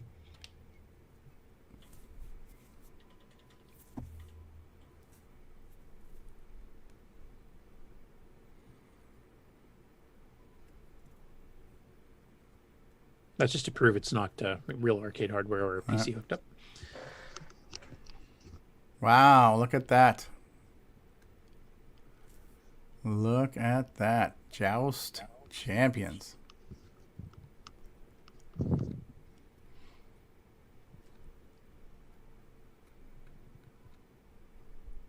And that painting technique they did to put the word joust is actually what the arcade game does too. Yeah. That's really impressive. We're getting a little bit less gradient shading in the paletting because we're not getting 8 bits. But still. And look at this. There it is. Yep. There she blows. So it's looking really good. Looking forward to seeing that. Ken says Joust will never beat Buzzard Bait. I told you he's prejudiced. I wanted to get this. This is the worst Actually, Buzzard I Bait prefer clone Buzzard I've ever Bait. seen. Was that Nick? I actually prefer Buzzard Bait to Joust too. Actually, just the pacing. I guess there's just no accounting for people's tastes. Yeah, this one here, I'm glad you picked up on this one. We were chatting on Discord last week or whenever, and I was actually just flipping through Facebook, and I came across this. I'm like, oh man, Curtis, put this in the news. So, this guy's working on a adventure game that uses the Infocom game engine. And I picked this up on the TI-99 4A group that I'm in, that I just kind of lurk in. But he did mention he's going to be doing a port on this for a lot of 8-bit systems, including our CoCo. So this will be a new interactive fiction based on the Infocom engine that we'll see on the CoCo hopefully pretty soon. Yeah, because he's planning on porting it to a lot of platforms here. Now, we do have an Infocom port. Isn't that the one Ed Snyder did for the CoCo VGA? CoCo VGA, and then there's another one for just the CoCo in general. It's called the Z Interpreter, I think is what it's called. Yeah. And there's a handful of versions of it. But, yeah, neat. And if you want to really slow your machine down, Beta 6 of EOU's actually, with the CPM emulator, actually has Zork 1, 2, and 3, and Hitchhiker's Guide to the Galaxy from Infocom running under CPM, running a Z80 emulator or Z80 emulator under the CoCo. So that's like emulation inception there. Now, there's another project. I don't know if it's been worked on or promoted in a while, but 5 years ago when I went to my first CoCo Fest, Evan Wright was working on a tool where you could take Lantern. The Lantern tool, which was based on kind of like the Infocom type thing, where you could basically use a modern PC to build out all of the data for a text adventure, and then it would create the binary that would run on a CoCo or a TRS-80 system or a couple other 8-bit things. And he demoed that at CoCo Fest. The first year I went, which I think was around 2016. And that was a project that he was kind of playing around with, because that, the Colossal Cave was just a big influence for him. For you guys who don't know Evan Wright, he actually teaches computer science to high school kids, and he tries to bring CoCo projects in, and he's made a handful of games for us. He's made Flood It and Hunt the Wumpus and 3D Monster Maze. So he's ported some stuff from like the TI to the CoCo. So Evan's done some cool stuff, and he did a project, and I don't know that he ever got it, because I asked him about it maybe a year or so ago, and he's like, well, it works, but I've never set it up where I've got documentation, right, and I can't really support anybody for it, so it's just something I'm working on, but it's not really ready to be released as a thing. But it would be interesting to see that as another tool for adventure game stuff, Yeah, because the adventure games I've written, I use that skeleton program AdVmaker by George Murr that was in the August 82 Rainbow, which is, he gave you the skeleton of it, and then you have to add in all your if-then statements and add the data statements for rooms and objects and stuff, which it gives you a nice, framework, but you still have to do the actual programming. Whereas Evans was more going to be, just an interactive thing where you just, draw on the maps and kind of, it was a fill in the blank where you just had all these different screens where you filled in all the information you wanted for all your different objects and locations, and you typed it in, and it took like XML data and then just kind of exported that into whatever. Yeah, it's on his Retro Teacher site. Okay. Do you know, Alan, if it's completed at this point as far as the software goes? I know the documentation. There's a bunch of tutorials and things like that, so there are good chunks of it working. The part where it says export to CoCo still is grayed out, but okay. It might be worth catching up with him again. Yeah. Okay, and I think it was Tim Lindner that put this one up in the Discord group here. I do follow her normally, so this is something I do generally tend to catch. But Noriko's been doing all these Infocom and Scott Adams, like she's a text adventure aficionado, and she's kind of been going through the CoCo versions, TRS-80 Model 1 versions, etc. And she gives you the history behind the game, the development of the game, and then she goes in and does a complete playthrough. She'll play it start to finish, right to winning the game. So she did Zork 1 not too long ago, and then she's actually doing Zork 2 now. And she does the CoCo version, she does the TRS-80 Model 1 version in a separate video type things, in case there's any differences between them. But if you're into the Zork ones, this is the Zork 2 one. It's not a sequel. She does really deep dives in these. Okay. So it's pretty good. And if you've never won Zork, here's your chance.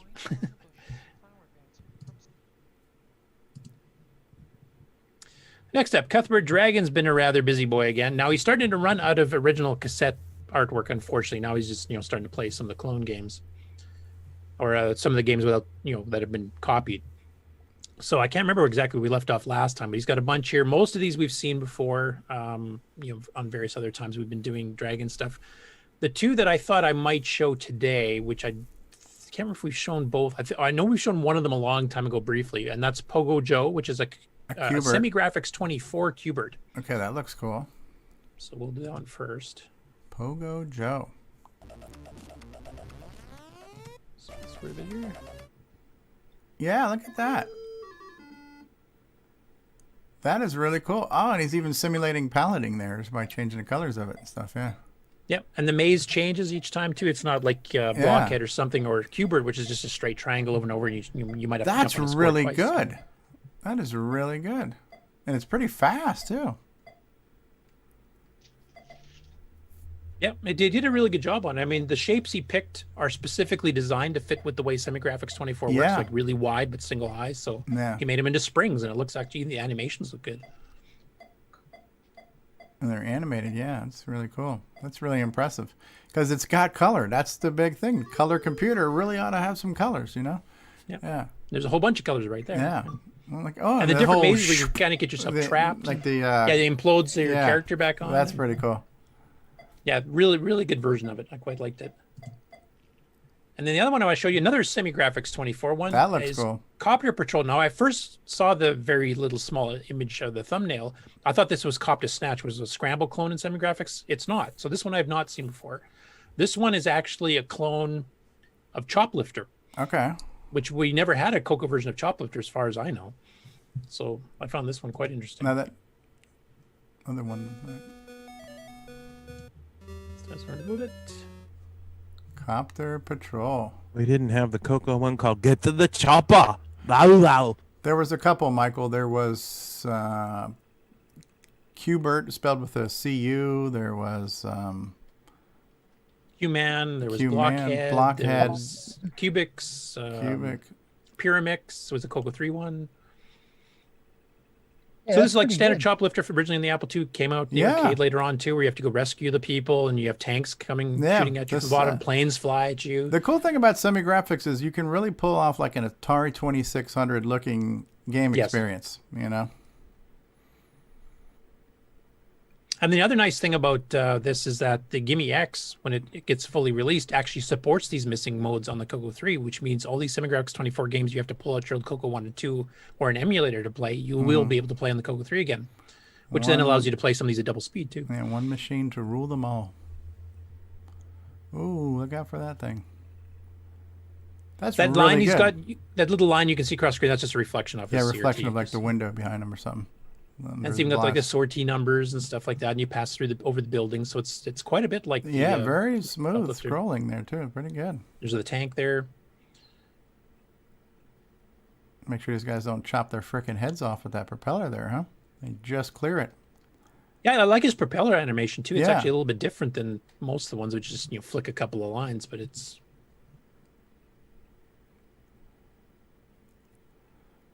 And these guys are different than the ones in the Defender clone that are made out of text, right? These guys are graphical.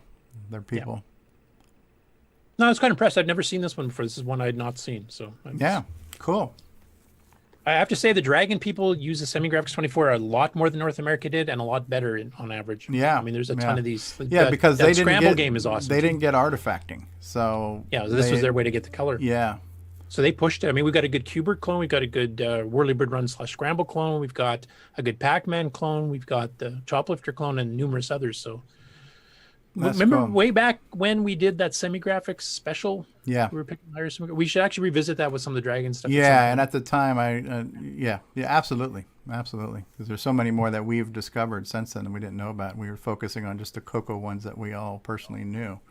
Yeah, and we didn't have too many really exceptional ones. We had like Cave Hunter and Pack Attack, and then we had some really good ones like Guardian and Protectors 2, etc. But we didn't have this variety. Right. All the semi-graphics I ever saw looked like semi-graphics. This doesn't really. Yeah. No, it looks like an Atari 2600, like Stevie said. It's actually a pretty apt Stepped up a description. bit. Yeah. Cool. And then the last one for the game section here, and since Boat's actually watching, he wasn't on this particular show, but they did their Thanks for Giving marathon on the Amigos channel yesterday. And that's normally a charity fundraiser for their local hospital. And basically they just play games for hours and hours, which sounds like, a good paying job for me. And they kind of did it as a thanks to the community too. So they surprised, and unfortunately I wasn't up early enough in the morning to watch this live when it happened, but they did the CoCo show. They snuck in an episode of that right at the very beginning of it. And that was Aaron and his younger brother, Brent, who both grew up with the CoCo too, and they decided to cover Megabug. We getcha. Of course, you've got your old-fashioned Megabug. We gotcha. Yeah, that's right, Megabug, and there's the dance. I like how Brent even does a little dance to the bugs on the side. That was awesome. Very famous Steve Jork, and it came out. Hey, I want to play the whole review. It's currently on Twitch, and that's a an almost 8-hour stream because it's a whole stream of the entire marathon. They will be splitting that off into its own episode and putting it on YouTube sometime in December. They haven't decided on the exact date as far as I know, but good review of Megabug there too, and it's good to see them actually getting back into the CoCo again for a bit. Yeah. And that's it for Game On News. All right. So we're going to take a commercial break. We'll come back with news, and then we'll get back to the updates and acquisitions for those who maybe have something to show and tell. Ron Delvaux, that's your cue for potty break. Okay. And Jason, if you need to get Sarah's permission to go potty too, you can do that. And I can go potty all by myself. Oh, you're a big boy now, huh? Okay. We know Grant can. We'll be back after these words, ladies and gentlemen. Hi, this is Eddie Zerbinski from beautiful Quebec City. Vous écoutez CoCoTALK.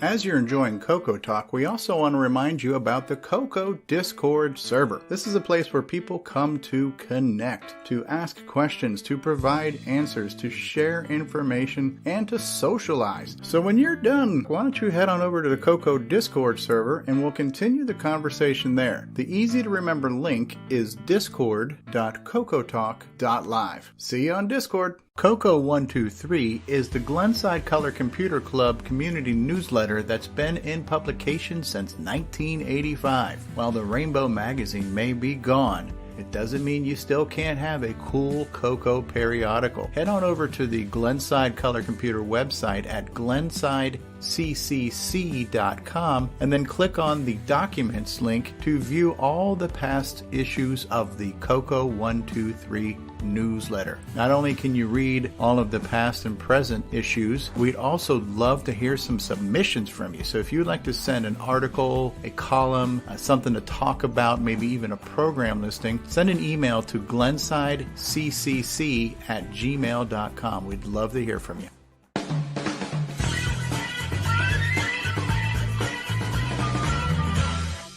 The CoCo World Map is a cool community resource where you can view coconuts from around the world. Head on over to map.cocotalk.live and see where your fellow Coconutians happen to be living on the planet Earth. If you would like to submit yourself to be on the CoCo map, send an email to cocotalk@cocotalk.live, and we look forward to seeing you on the CoCo map. Hey guys, it's Stevie Strode. If you've been watching CoCoTALK for a while, hopefully you understand that everyone is welcome to join this show. You don't need an impressive resume to get on. You just need to enjoy the CoCo and be willing to talk about it. There is no wrong way to CoCo. There is no wrong way to be a fan of the CoCo. There's no wrong way to be on CoCoTALK. You just have to want to talk CoCo. So if you would like to join us, then reach out to us on our Discord server, which is discord.cocotalk.live, or send an email to cocotalk@cocotalk.live, and let's get you on the show and let's talk about the CoCo. Hi, I'm Tim, and you're watching CoCoTALK Live. And I'm playing Daggerath online like that idiot from the book. Can you dial back on the condescension there as you respond there? From around the world, what you need to know. Get caught up on News with L. Curtis Boyle. And now a Muppet News Flash. All right, it's the birthday boy himself, L. Curtis Boyle. Welcome again to the news thing. Get your pillows ready. Well, first up, we mentioned last week that Sheldon McDonald, he's working on a tool for doing disk images and stuff and directly doing assembly language on them and stuff. We kind of demonstrated in one of his demo videos. Was asking last week, would people, since he's just learning assembly language himself, would they like to see, a tutorial as he's learning to learn along with them? He had quite a bit of positive feedback there on Discord and elsewhere. So he started, and he went in full throttle. He's actually released 3 videos this week already of various parts of getting, the environment set up to do the cross assembling, et cetera. And then he starts getting into the 689 stuff, doing, processor loads and stores. And then he did a little cute thing where he actually works on how to do comparison subroutines and stuff. And he actually does a usable mouse cursor on a semi-graphic screen as his test program that he's doing. And he's also got disk images of the tutorials themselves that you can get on his GitHub, so you can kind of follow along the actual code. So this is the first one where he gets the setting up the environment. And this is, of course, using his own tools and stuff. And he tells you how to, install the stuff that's needed for it. This is Windows only, I believe, at this point. And I know Nick's a big fan of where he's going with his disk tool editor. So that's the first video. I will mention, too, in case anybody did catch these earlier, he uploaded them originally and they came up really low res just because of some software defaults he had. So they were pretty hard to read the screens. And he's been actually re-uploading them the last couple of days at a much higher res so that you can see the screens a lot better. So the first one is basically setting up the environment. The second one is where he actually gets into doing a little bit of assembly language actual code. What baud rate is your modem at? So you can see him editing some of the code. This is actually using his tool. So he goes through that and does this. Basically, the second lesson was basically processor loads and stores and how to use memory for variables and that kind of thing. And then the third one is where he writes a basic program to do a text cursor on a semi-graphic screen and basically uses the little left arrow symbol on the screen as your mouse cursor. Okay. Like you move the joystick or mouse around. So he wrote a basic program to show you what the equivalent would be in BASIC. And then he does the assembly language version. When you say semi-graphic, you're talking about SG4 or? SG4, okay. Yes. So, okay. Yeah, like the standard text mode you get at 32x16. And I'll just show a little clip from when he gets it up and running here. Be at FF20, you stupid thing. which is the address that'll compare. This is the address that'll compare the value with what's at FF00. I just played that part so you can hear his dulcet tones. 0 there to begin with, because we need to test to see where that voltage level's at. So now we're loading FF0. So we'll skip the explanation up to where he's actually demonstrating it here. M test and execute. So now it's actually in assembly. Okay? Oh, look at that. This is the exact same thing that we did in BASIC, but now it's in assembly. And it is very fast too.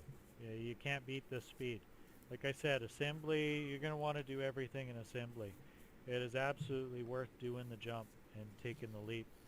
And that's kind of why I'm doing this video series. Is I think a lot of people like me that only know how to program BASIC kind of get scared at looking at it and think, oh dang, that looks really difficult to do.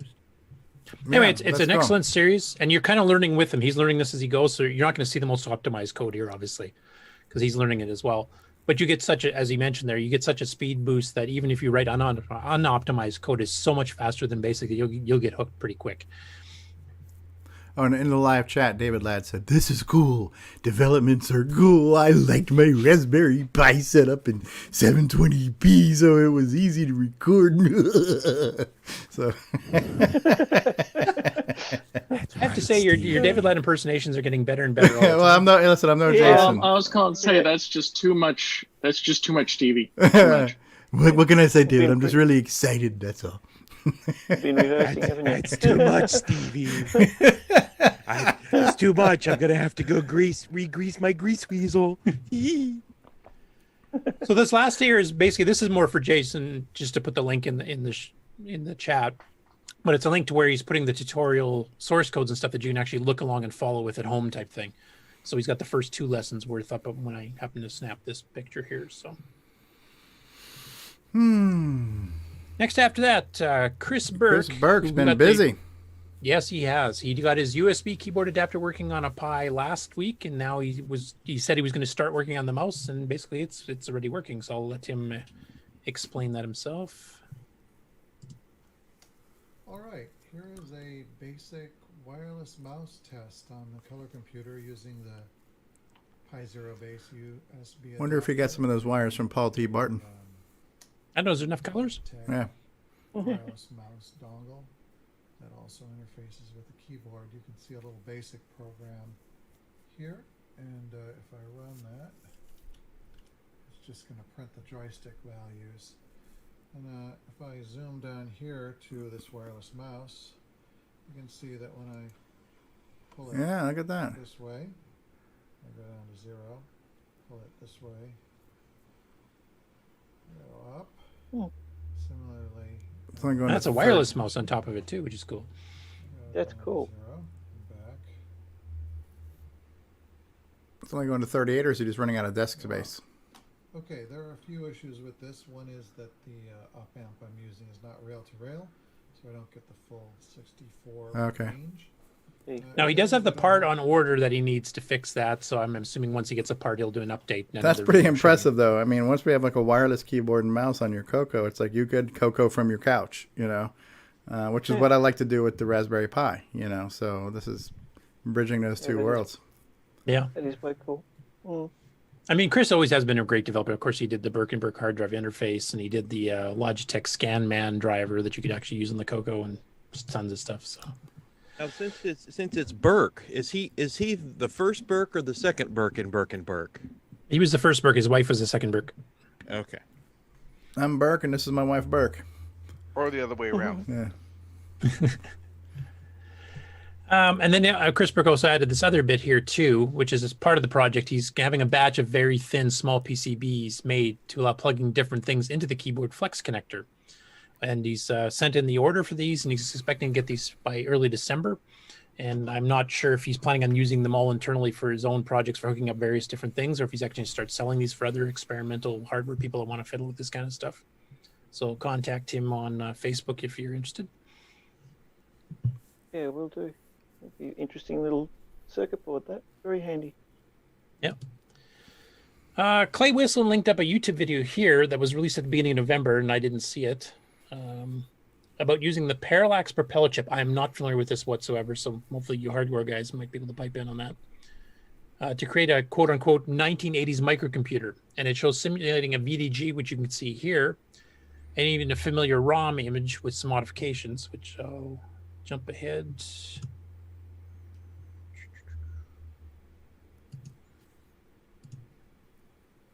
Extended Color Basic 1.0. Copyright by, and then the guy, stupid ads.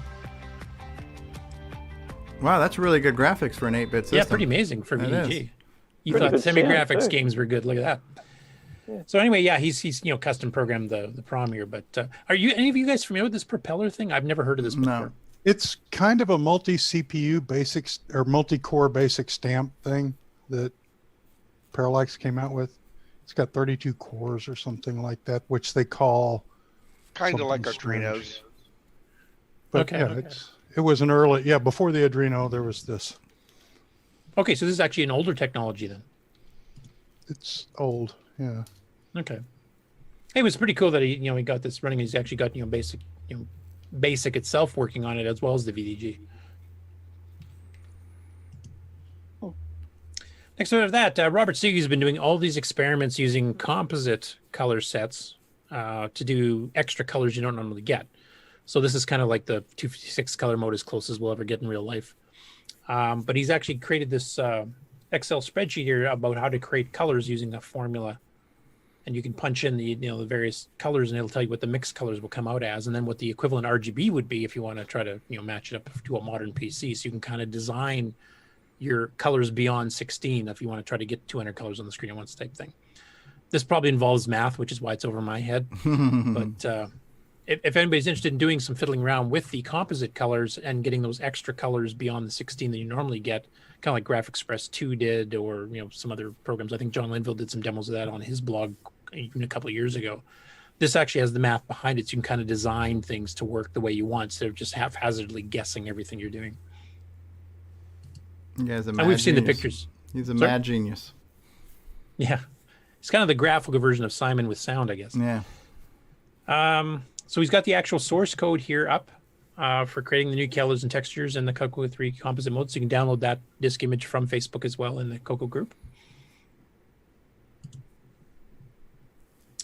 Next up here, we have our guest last week, well, one of our guests last week was Dave Shadoff, who did the Star Spores game. But he was mentioning that he's been working on the CoCo 2 and Dragon 32 cores for the Mister, along with the guy that originally created them. And a couple other people have been working on it.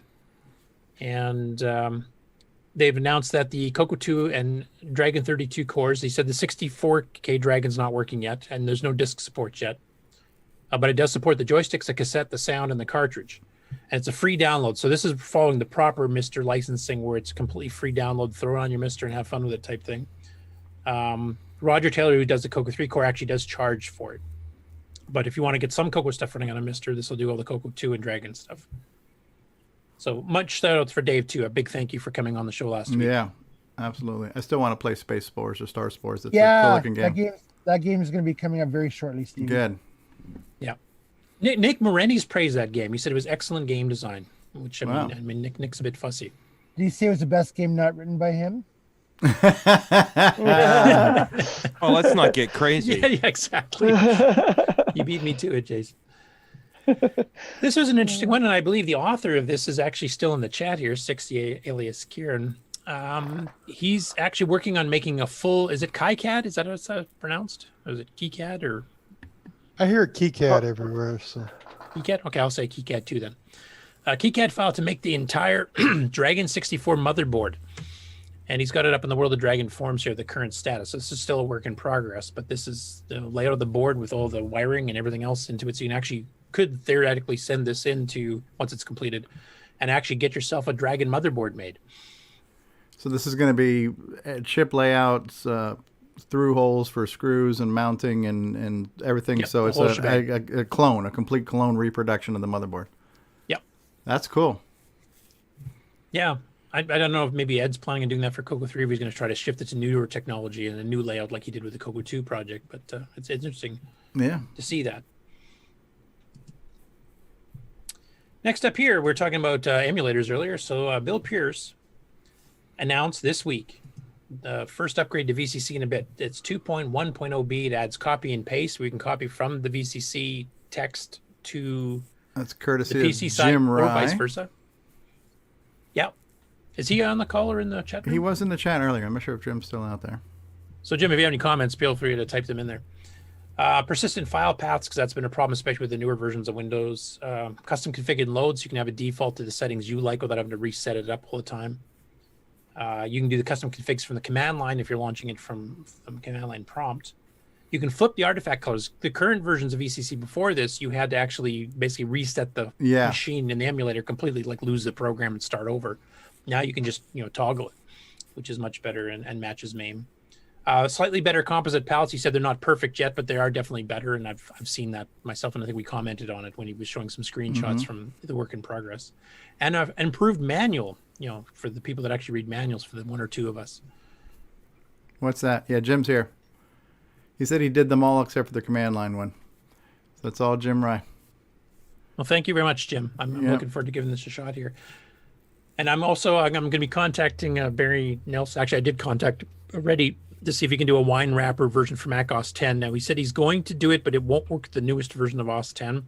Now, my Mac, I have to keep it as slightly older version of OS 10 for work anyway, so I'm hoping it'll work on there. So once I get that downloaded, I'll give it a shot. He said the manual was done by Bill. Bill Pierce did the manual update. So. Okay, cool. So that's the announcement. And then if you go to this GitHub address, which will be posted in, it also gives you the same breakdown of what's new and then the actual downloads for it. So Windows required. And yes, this is where you're getting VCC now. So when I see people like even the guy doing the video of the Sheldon doing his video, when I see people running VCC 1.43, you are so far out of date. But and if it's working, it's working. But it's like, I love seeing somebody send a screenshot of VCC running 1.43 because that was before it went open source. So 2.0 was when it went open source, and all the progress has been made since then. So yeah. Actually, at this point, both OVCC and VCC are beyond what the 1.42 Yeah. had. Cool stuff. Yeah. Next up, we have Simon Jonason, the madman himself. The madman. He put up a video on Facebook here, and it's demonstrating his 4-voice music player that we did demonstrate last week or the week before. I can't remember which. It's been a while, but yeah. Where it's using about 50% of the CPU, I believe. The thing he's added in this one, though, he's added compression. So he's actually got a fairly long song. It's a couple minutes to play. I won't play the whole thing in here. I'll play a bit of it. But the entire player music data is only taking 2,697 bytes on the disk. Wow. So we'll play a little bit. You have to let me know how the volume is on this one here. Well, since it's music, crank it up. That's fine. Okay.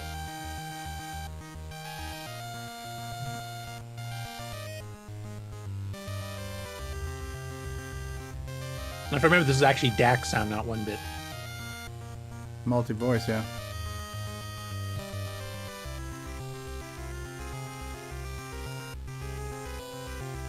Yeah, it definitely sounds different than most of the CoCo music you're used to hearing. It's not the organy music or other stuff like that. So this is Sawtooth versus like Square or Yeah, he's got Silence. each voice with a different Okay. pattern, I think, from what I remember him saying from the previous one.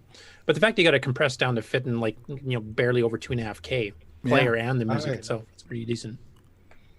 Amazing some of the stuff he's doing. Yeah. I'm kind of earned that name. Yeah, I was just going to say rightfully earned the name Madman. Yeah, yeah.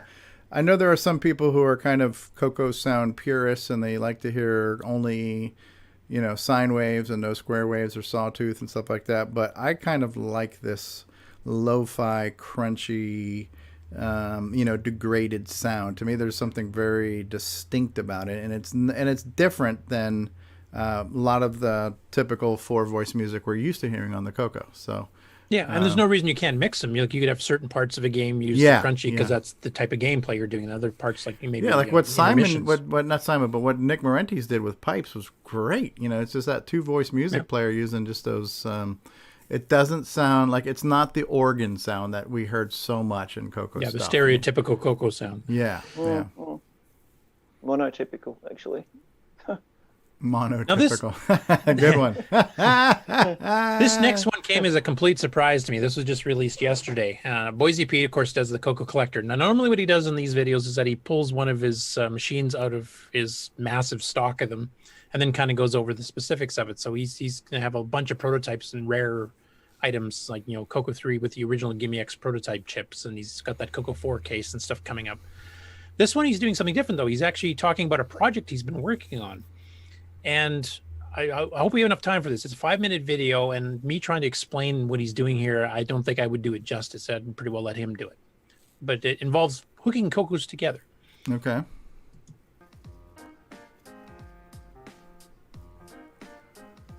There's that CoCo 4 prototype case. King. That's pretty impressive. Ghidorah. Pretty impressive sound from a CoCo. For this episode of the CoCo Collector, I'm going to forego my Turn it up a little bit. format to talk about a project that I've been working on. It links multiple computers together. I call it Ghidorah. The name is a nod to the 3-headed serpent, King Ghidorah, of the Godzilla movies in the 1960s and 1970s. Ghidorah is a single arbiter, multiple listener topology and protocol for passing information between computers that are linked together. In this case, I'm using 5 CoCo 3s. They are all connected via a special cable from one serial I/O port to the next, and a special ROM in each of the cartridge slots. This is the Ghidorah cable. It's composed of 5 4-pinned in connectors, where the TX line of each connector goes to the RX line of the next one, and so on. It forms a ring. Now, I have 5 of these connectors on here. You could put more if you wanted to, but I also have this 9-pin DIN connector that's going to connect to a Mac that's going to act as the arbiter, and I'll explain to you what an arbiter is shortly. These are terminators that you can use to terminate a specific port. So for instance, I can plug in this 4-pin DIN connector from the Ghidorah cable to here, and that will allow the TX and RX lines to bypass to the next port down the line. So if you only have, say, 3 or 4 CoCos that you want to use, but you have a 5-headed cable, you simply put the terminators on the unused connectors. I've connected the Ghidorah cable back up to these 5 CoCo3s. There's CoCo3 number 1, number 2, number 3, number 4, and number 5. And each of them have the red Ghidorah cartridge plugged into the side, the Ghidorah ROM that I created. These monitors here, the first 4 here, are going to correspond to the first 4 CoCo3s, and this monitor will correspond to the 5th. I'll power everything on at once. That'll bring up the entire system. All 5 CoCo3s power up at once, as well as the monitors, and as you can see on each of the monitors is the Ghidorah 1.0 sign-on message. I have my MacBook Pro here. I'm going to connect it to a USB to serial device that is going to in turn connect to the 9-pin DIN on the Ghidorah cable. And this MacBook Pro is going to act as an arbiter. So the arbiter is what is responsible for sending commands, and the CoCo3s are the listeners. They are going to listen for commands that come from the arbiter, and I'll explain what those commands are and how we can use them. I have the Mac terminal screen superimposed on the video of the 5 monitors connected to the CoCos. I'm going to run a Python command called discover, and discover is a Ghidorah protocol command that goes out and finds how many listeners are on the Ghidorah cable. Each CoCo on the ring identifies itself with a D and a number. So there's D01, and then the next CoCo in line will be D02, all the way up to D05. So the arbiter knows, once the command returns to it, how many listeners happen to be on the particular ring. So there are 5 listeners in this case, D01 through D05. The next command I'm going to use is the load command, and I'm going to pass a number of parameters to it. I'm going to load a program called colorbar. I'm specifying the load address and the execution address, and when I press enter, you'll notice that the program loads into each of the CoCos on the chain, and they execute that command. I'm going to do another command called CO, which is going to just draw a big O on CoCo number 3. You'll notice I put node X3, and now I'll do node X1, and I can specify which CoCo receives and executes the particular command. And that's a short introduction to the Ghidorah project. It's a simple way to connect multiple computers together via serial ports and load programs into either one or all of them at the same time. The neat thing about this project is that you don't have to use just a CoCo. Maybe you want to use an Atari 8-bit computer, or a Commodore 64, or a VIC-20, or a PC. You can have as many listeners as you want physically on the cable. You just have to make sure that there's a client for that particular listener. There are a lot more technical details that I'm skimming over in this video, but I plan on writing a paper for the CoCo Call for Papers in 2021. Surprise, surprise. Boys is going to write a paper, right? That's awesome. Does it for this episode. That is awesome. Anyway, I thought that was really, really cool. That is amazing. That is Absolutely mind-blowing. Mind-blowing. When he first fired it up and he was, downloading the one program to open, I thought, oh, it's a network 2 controller type thing like Tandy used to sell, except that used the cassette port, where you'd blast, 15 CoCos with the same thing. But being able to individually pick and also to auto-detect how many are actually hooked up, you could use this for a multiplayer game like a LAN. Yeah. Literally. You could send certain packets across to, this guy fired this guy. So CoCo 1 gives me some data back and sends it to the third one. Yeah, like Brett's Global Thermonuclear War now can identify where it's coming from and stuff like that. Yeah. Yeah, the GitHub page for Ghidorah does have most of the protocol already documented up there. So if you want to see exactly how it's working and doing those, you can start working through those protocol notes right now. And it should be noted that Boise is the originator of the DriveWire protocol as well. So the guy is brilliant. Can you, do you know if you can, I know he's using a Mac to send all the data out, but can you use a PC to do it as well? Yep. As long as you write up software that uses that protocol, so it's kind of like it's kind of because the Mac is his platform of choice. That's what he's writing his thing on. But it looks like a lot of it's in Python too. So I guess you could theoretically do that on anything. Kind of like what Mikey's doing with PyDriveWire. He's got a Windows binary and stuff like that. No, that looks cool. That looks very cool. Remember, a Mac is BSD deep down inside. Well, I had a Mac at work for years. I ran BSD Windows all the time. I only used OS 6 for. Is Python. So if you have a Python emulator available, or you have a Python environment available on the machine, you can send or receive from that. Yeah, that's so neat. it wouldn't matter if you're running Windows or OS 10 or Linux or pure Unix or anything else. Yeah.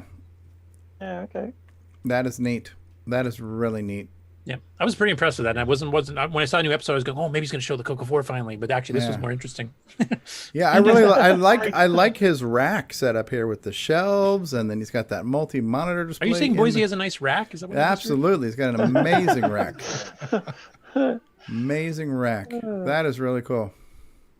Better rack than me. Yeah, so because Boise's like a PhD in computer science and he's very much into the collegiate level type stuff, he is the one who did the CoCo call for papers, where he's asked people to write a paper and you know, bring it to CoCo Fest to be presented and stuff like that. So he's been big into doing papers for a while. Yeah, I remember when he did the first one, I thought, I should write something about nitrous 9, and I'm reading like, how technical papers are written, and I didn't finish my computer science degree. And I was going, that's way too much work. That's more work than the actual project is. Right. That is cool. Boise, also the co-author of the CoCo Underdog book. The guy who literally wrote the book on the color computer's history. So, Yep, and he was active in the Nitrous 9 project. When Bill, Alan, me, and Wes got off of it, it was handed to Boise, and he's the one who kept it going. And then Bill and I finally got back into it after a 15-year hiatus. So thanks, Boise, for keeping the flame alive that whole time and adding to it. That is really cool. Really, really cool. Next up, hopefully he's still in the chat here too, but AC's 8-Bit Zone, otherwise known as Alan, who's our other guest from last week, has released a video here on doing a low-profile ROM adapter. So you see him holding on the left here. If you want to adapt a 28-pin EEPROM to a 24-pin, you stack it up, and then you plug in the socket, etc., and it adapts it to it, and you wires to the proper pins. But then you can't put the case back on, say, your disk controller, because now it no longer fits. So what he's done here is he's got a kind of a sideways pin thing that he's using to do a low profile one, and it actually does fit properly in the controller, which is what's shown on the right. Let's see if I can find, there's a better shot of it, I think here. Yeah, here you can see like the sideways pins coming out there. Yeah. So basically it's not escalating as high up in the case, and this will fit into like a RS-232 pack. It'll fit in a disk controller. Now I'm wondering, and David Ladd, if you're still on the panel, maybe you can chime in this too. Yes. If we did an adapter like this for the smartwatch, because I know that's one bone of contention, is trying to get the darn thing to fit without having to leave the case cover off. Would this give you enough room to fit the smartwatch and the disk ROM fine? Or did he the adapter that I've got is using Jim's 2364 adapter, which is basically what Alan's got here. But Jim's design is very compact already. If you was to remove the socket like what Alan did on that floppy controller there, and you install Jim's adapter in it, the ROM would fit in it just fine. Which is what I did with my RS-232 pack mods that I've been putting the RTC adapter in, because basically it's Jim's 2364 adapter. I changed the design, put the chip on the board. You remove the old socket from the RS-232 pack, put this socket in its place, and then the ROM will fit on top. And it's really not that much bigger than a regular socket. I wish I had one available that I could show you, but it's... Yeah, I think Rick Eulen's trying to show us something here, so I'll have to stop sharing and let Rick show it here. Well, that's the one where he had to cut the hole in his cartridge to make room for the height of it. Yeah, I was just going to say, this was the proper fix back in the day to fit a smartwatch in, and it comes out flush. It doesn't stick up above the top of the pack at all. You just need that little bit of extra room there. And that's the cartridge skylight that he's got going on there. So. It's not a moon roof? Yeah, moon roof. So this way you can have it. I can at least... Sorry, you want to share, Dave? Let me see if... Yeah, and well, I'll probably just turn on the camera here because I'm on my phone, so it's not like I can really make sure your pants are on, David. Oh, don't worry, I don't. Be a rare on camera, so. and not on your head this time. You made that mistake last time, so. Okay, so this will just give you an example. Here, let me see if I can get this damn thing turned on here. Scott Cooper says Stevie sounds more like David Ladd than David Ladd does. I'm doing a bad. Okay, I'm so doing you a can bad see the impression of keyboard, Jason's right? good impression. Yeah. So. Oh, yeah. There we go. Yes, we see a keyboard, David. You see a keyboard. Okay, Now so we see fingers. here is Jim's adapter Yes. with a ROM on it. Yes. And I've got a pin header, and it's the lowest profile pin header I can get. So you basically remove the old 24 pin socket, and you just put this in its place, solder it in, and then you got a 28 pin socket. And the PCB is, I think, 0.6 millimeters thick versus the standard 1.6 that most PCBs are. So that's extremely thin.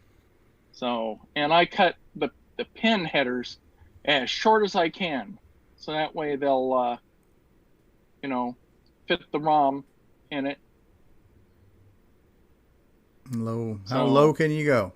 How low can you go? Ladies and gentlemen, our own hand model, Mr. David Ladd. So that's actually shorter than the sideways pin thing? Well, I'm not sure based on, he'd have to measure it from, the base PCB to the top of the socket, like what's right there. Because the PCB would come from, the bottom of this white strip. Can we up bring to David the top up of the full black? screen? Could we bring David on full screen? Nobody asks for that very often, but sure. Yeah, well, it's our official CoCoTALk hand model, just so we Yes. can see a little better Yeah. than just being that little postage stamp. There you go. Okay.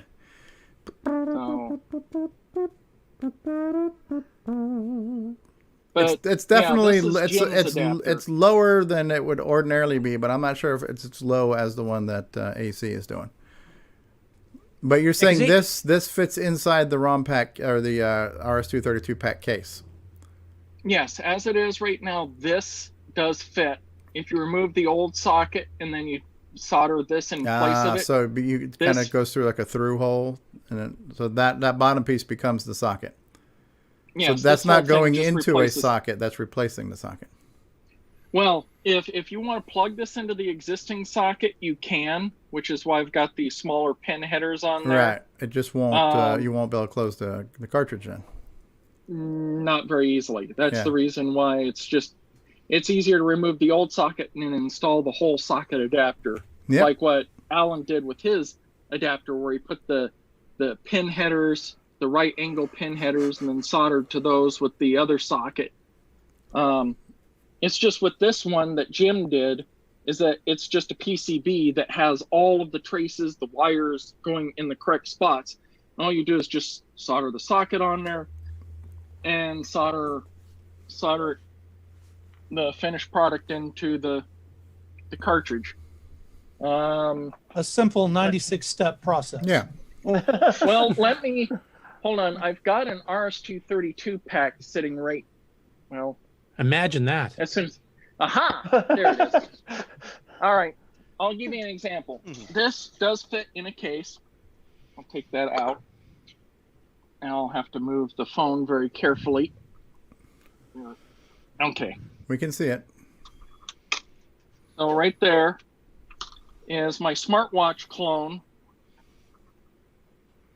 And as you can see, it is low as you can get it. Yeah, that is pretty low profile. And that socket that you see on there is a very hard to get, ultra thin profile 28 pin socket. That is a right now unobtainium socket. Unobtainium, huh? But yeah, that is a very thin socket, and for my project, I had to use them in order to get it to, fit perfectly inside the case. Does this board have a name? No, it's a RTC 2364. Oh, that's. I would say if it's low and how low can you go, then it should be like the limbo. The board limbo board, yes. Yeah, that's good. But otherwise, that's now I need to shut off the video. But that's pretty much, you can do it. The You way can Alan do did it. it is just using stuff that you've got on hand. And there's nothing wrong with the way that Alan did it. That's, homebrew at its best. Yeah, of all the ways to do things, that's one of them.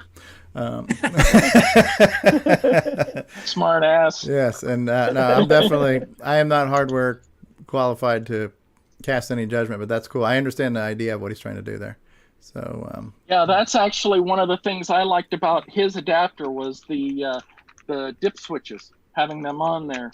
I actually commented on his video and said, I need to take Jim's design and add that. What does the dip switches do? Is that to switch between banks on the ROM or something? Well, let me show you that board that I just had out that was Jim's. Oh, you want to stop sharing again so you can show? Well, it's just that and I just want my camera. I just want to throw this out there. We're coming up. We're already at 4 hours. I think we still got more news to do. We're probably gonna have to bump updates and acquisitions at this point if there was any more. I got dinner waiting, and we got to go Christmas tree shopping tonight, so we're gonna have to wrap this up relatively soon. Okay. Hold on, Well, David. Okay, Curtis, you need to stop sharing so we can make David's video bigger. Hold on, David. The world wants to see you in the spotlight. There you go. Okay. Let's see if I can get. Will this focus in on? Come on. Focus, damn it. Focus. There you go. Wave your hand. Of course. It's You don't not want to focused, focus. but we can see it. Wave your finger Okay. in Well, front of it. there's. Come on. Nearly. Right there. Come on. Focus. Come on, you piece of crap. Put your hand. Cover the camera with your hand for a second, and then do it back. Yeah, good call. Okay. Now let's see if I can get it close here. All right. Come on. Okay, there we go. All right. There we go. See those holes right there? Yes. Those 4 holes? Yes. Well, with the standard 8K ROMs, you have up to, address line 12?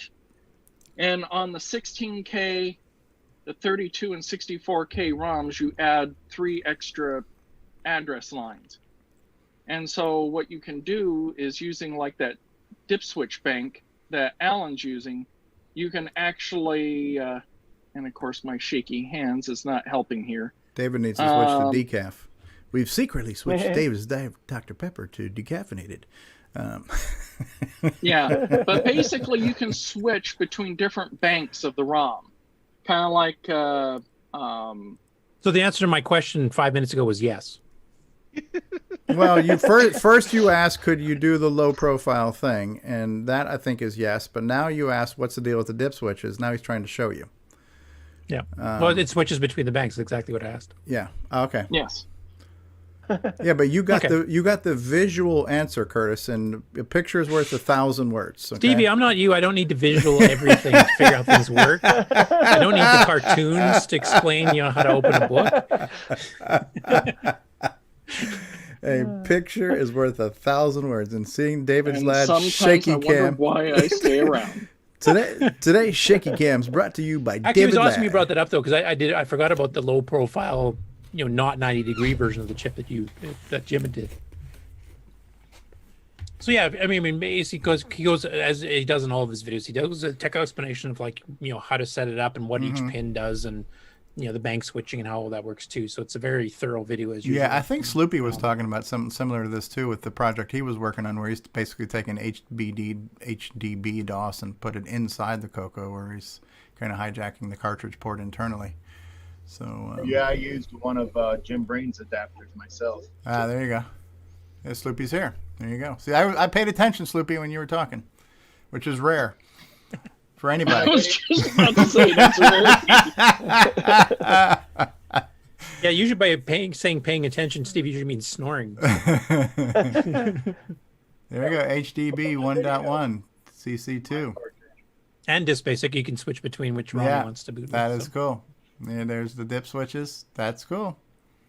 All he needs an LED and it's perfect. Yeah. So now the question is how accessible are those dip switches if you're in the plastic? Is there a cutout where you can get to them and just flip them, or do you have to take the lid off to do it? Yeah, we're doing all this low profile so you don't have to put a cutout. Now you got to cut a hole in the top. That's a CoCo project if I've ever heard one. Let's do all this stuff to make it, and then just make it unnecessary to do all this stuff. Cut a hole in it anyway. That's cool. No, I will to defend Alan. He never claimed you didn't have to punch little holes in the case here. He just wanted to get the chip to fit. You made it where you could, yeah. And I guess to be honest, I mean, how often are you going to be switching? You're going to be staying in one of those DOS modes most of the time. It's probably just compatibility. You want to go back to disk basic because he normally boots it up with HDB DOS so he gets DriveWire. DriveWire. It looks like you might be able.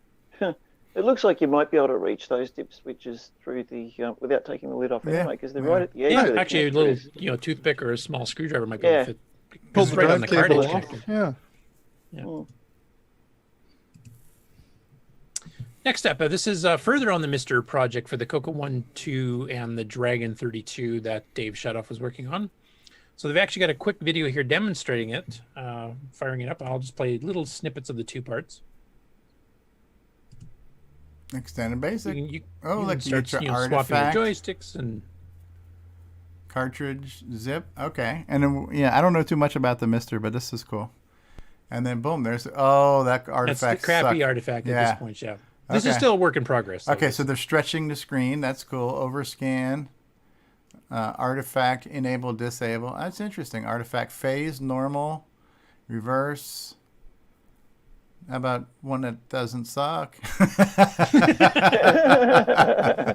This is like VCC. How VCC did Yeah, 1.42. We're back to that again. Yeah. Okay, that's cool. But hey, it's a step forward.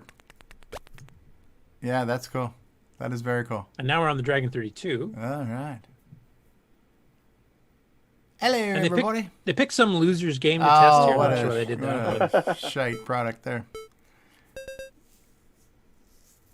Looks like the orange is a little washed out. Yeah, it could be a little bit. Or they want to differentiate it more from the red, I guess. Maybe Okay, too. yeah, could be. That's cool. But it seems to be running perfectly fine. Yeah, and so the it's blinky on the radar is working pretty good. So I don't know if Frodo is still in the chat. I know he's got a Mister, and he actually has Roger Taylor's. and this one you can see the tires blinking pretty well too, which is hard to see on certain emulators and stuff. Yeah. Yeah. But if Frodo's on there, I think he's planning on actually downloading and giving this a try in his Mister. So Frodo, if you want to report back to us next week on how it works for you and if you've hit any issues or anything, I'd love to hear that. And we can give the feedback directly to Dave. So. No, that's good. That is good. That's very cool.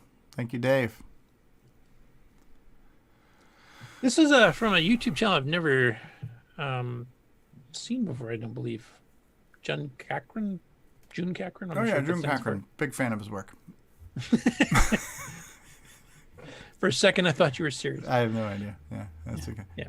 So basically, this is the Mandelbrot set rendered in BASIC. So he's overclocked VCC to 89 megahertz just to make it semi-tolerable, but it's still quite slow, as you'll see here. Wow. 89 megahertz. So this is, I remember a couple years ago when Bill Noble was showing us the Matchbox CoCo and how it was able to do this Mandelbrot with the math coprocessor and the music playing in the background, and you were saying that it was impressive, even though visually it's not that impressive to see what it looks like, but the fact that the computer could do it was impressive. Because Bill Noble had that thing hauling ass, that Mandelbrot demo he was running on. I think he had an ML version of the Mandelbrot. Yeah, okay, this is in BASIC though, right? This is in BASIC Okay, overclocked. that's pretty cool.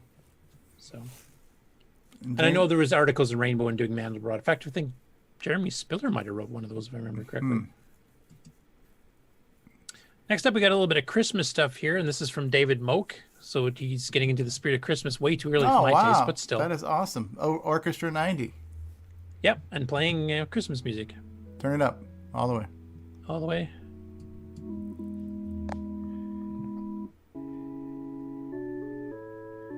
See, that's the infamous CoCo organ sound. Sounds good, don't get me wrong. Yeah. But it's nice to hear something that doesn't sound like that. Unfortunately, we're not getting the full, stereo effect here. Yeah, that's cool though. Real hardware under the tree. Yeah. Possible fire hazard, but still. especially if it's got the stock 512K in it. Oh no, that's a CoCo 2, isn't it? Yeah, CoCo 2. And a mini MPI 2 slot. So he's got the SDC and they work 90. Nice. Yep.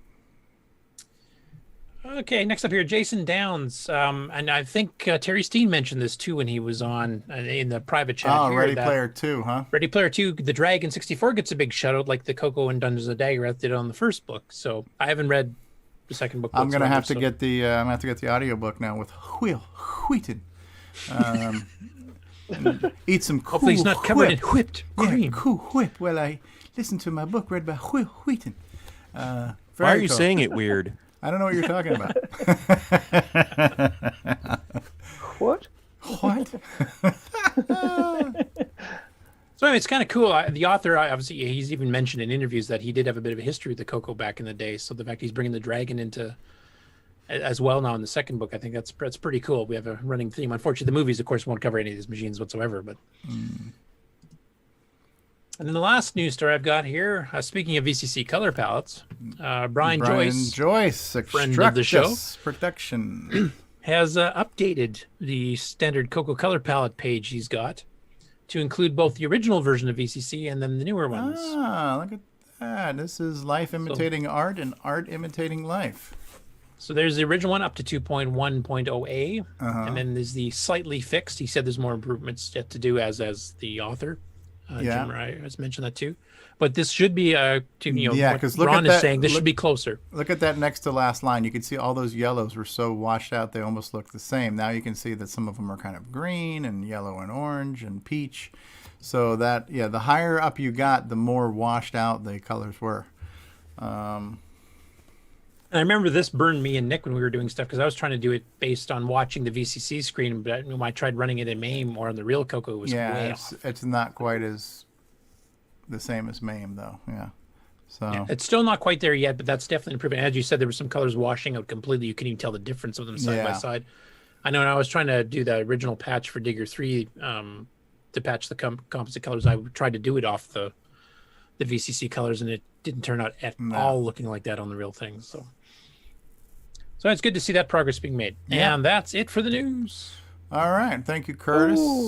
Thank you, Tim Lindner, for his great MAME update and everything else. But we're running long today, so we're going to try to close this puppy out as quickly as possible. So parting thoughts. We're not going to do any more updates and acquisitions, but just parting thoughts. David Ladd, were you excited to be here today, David?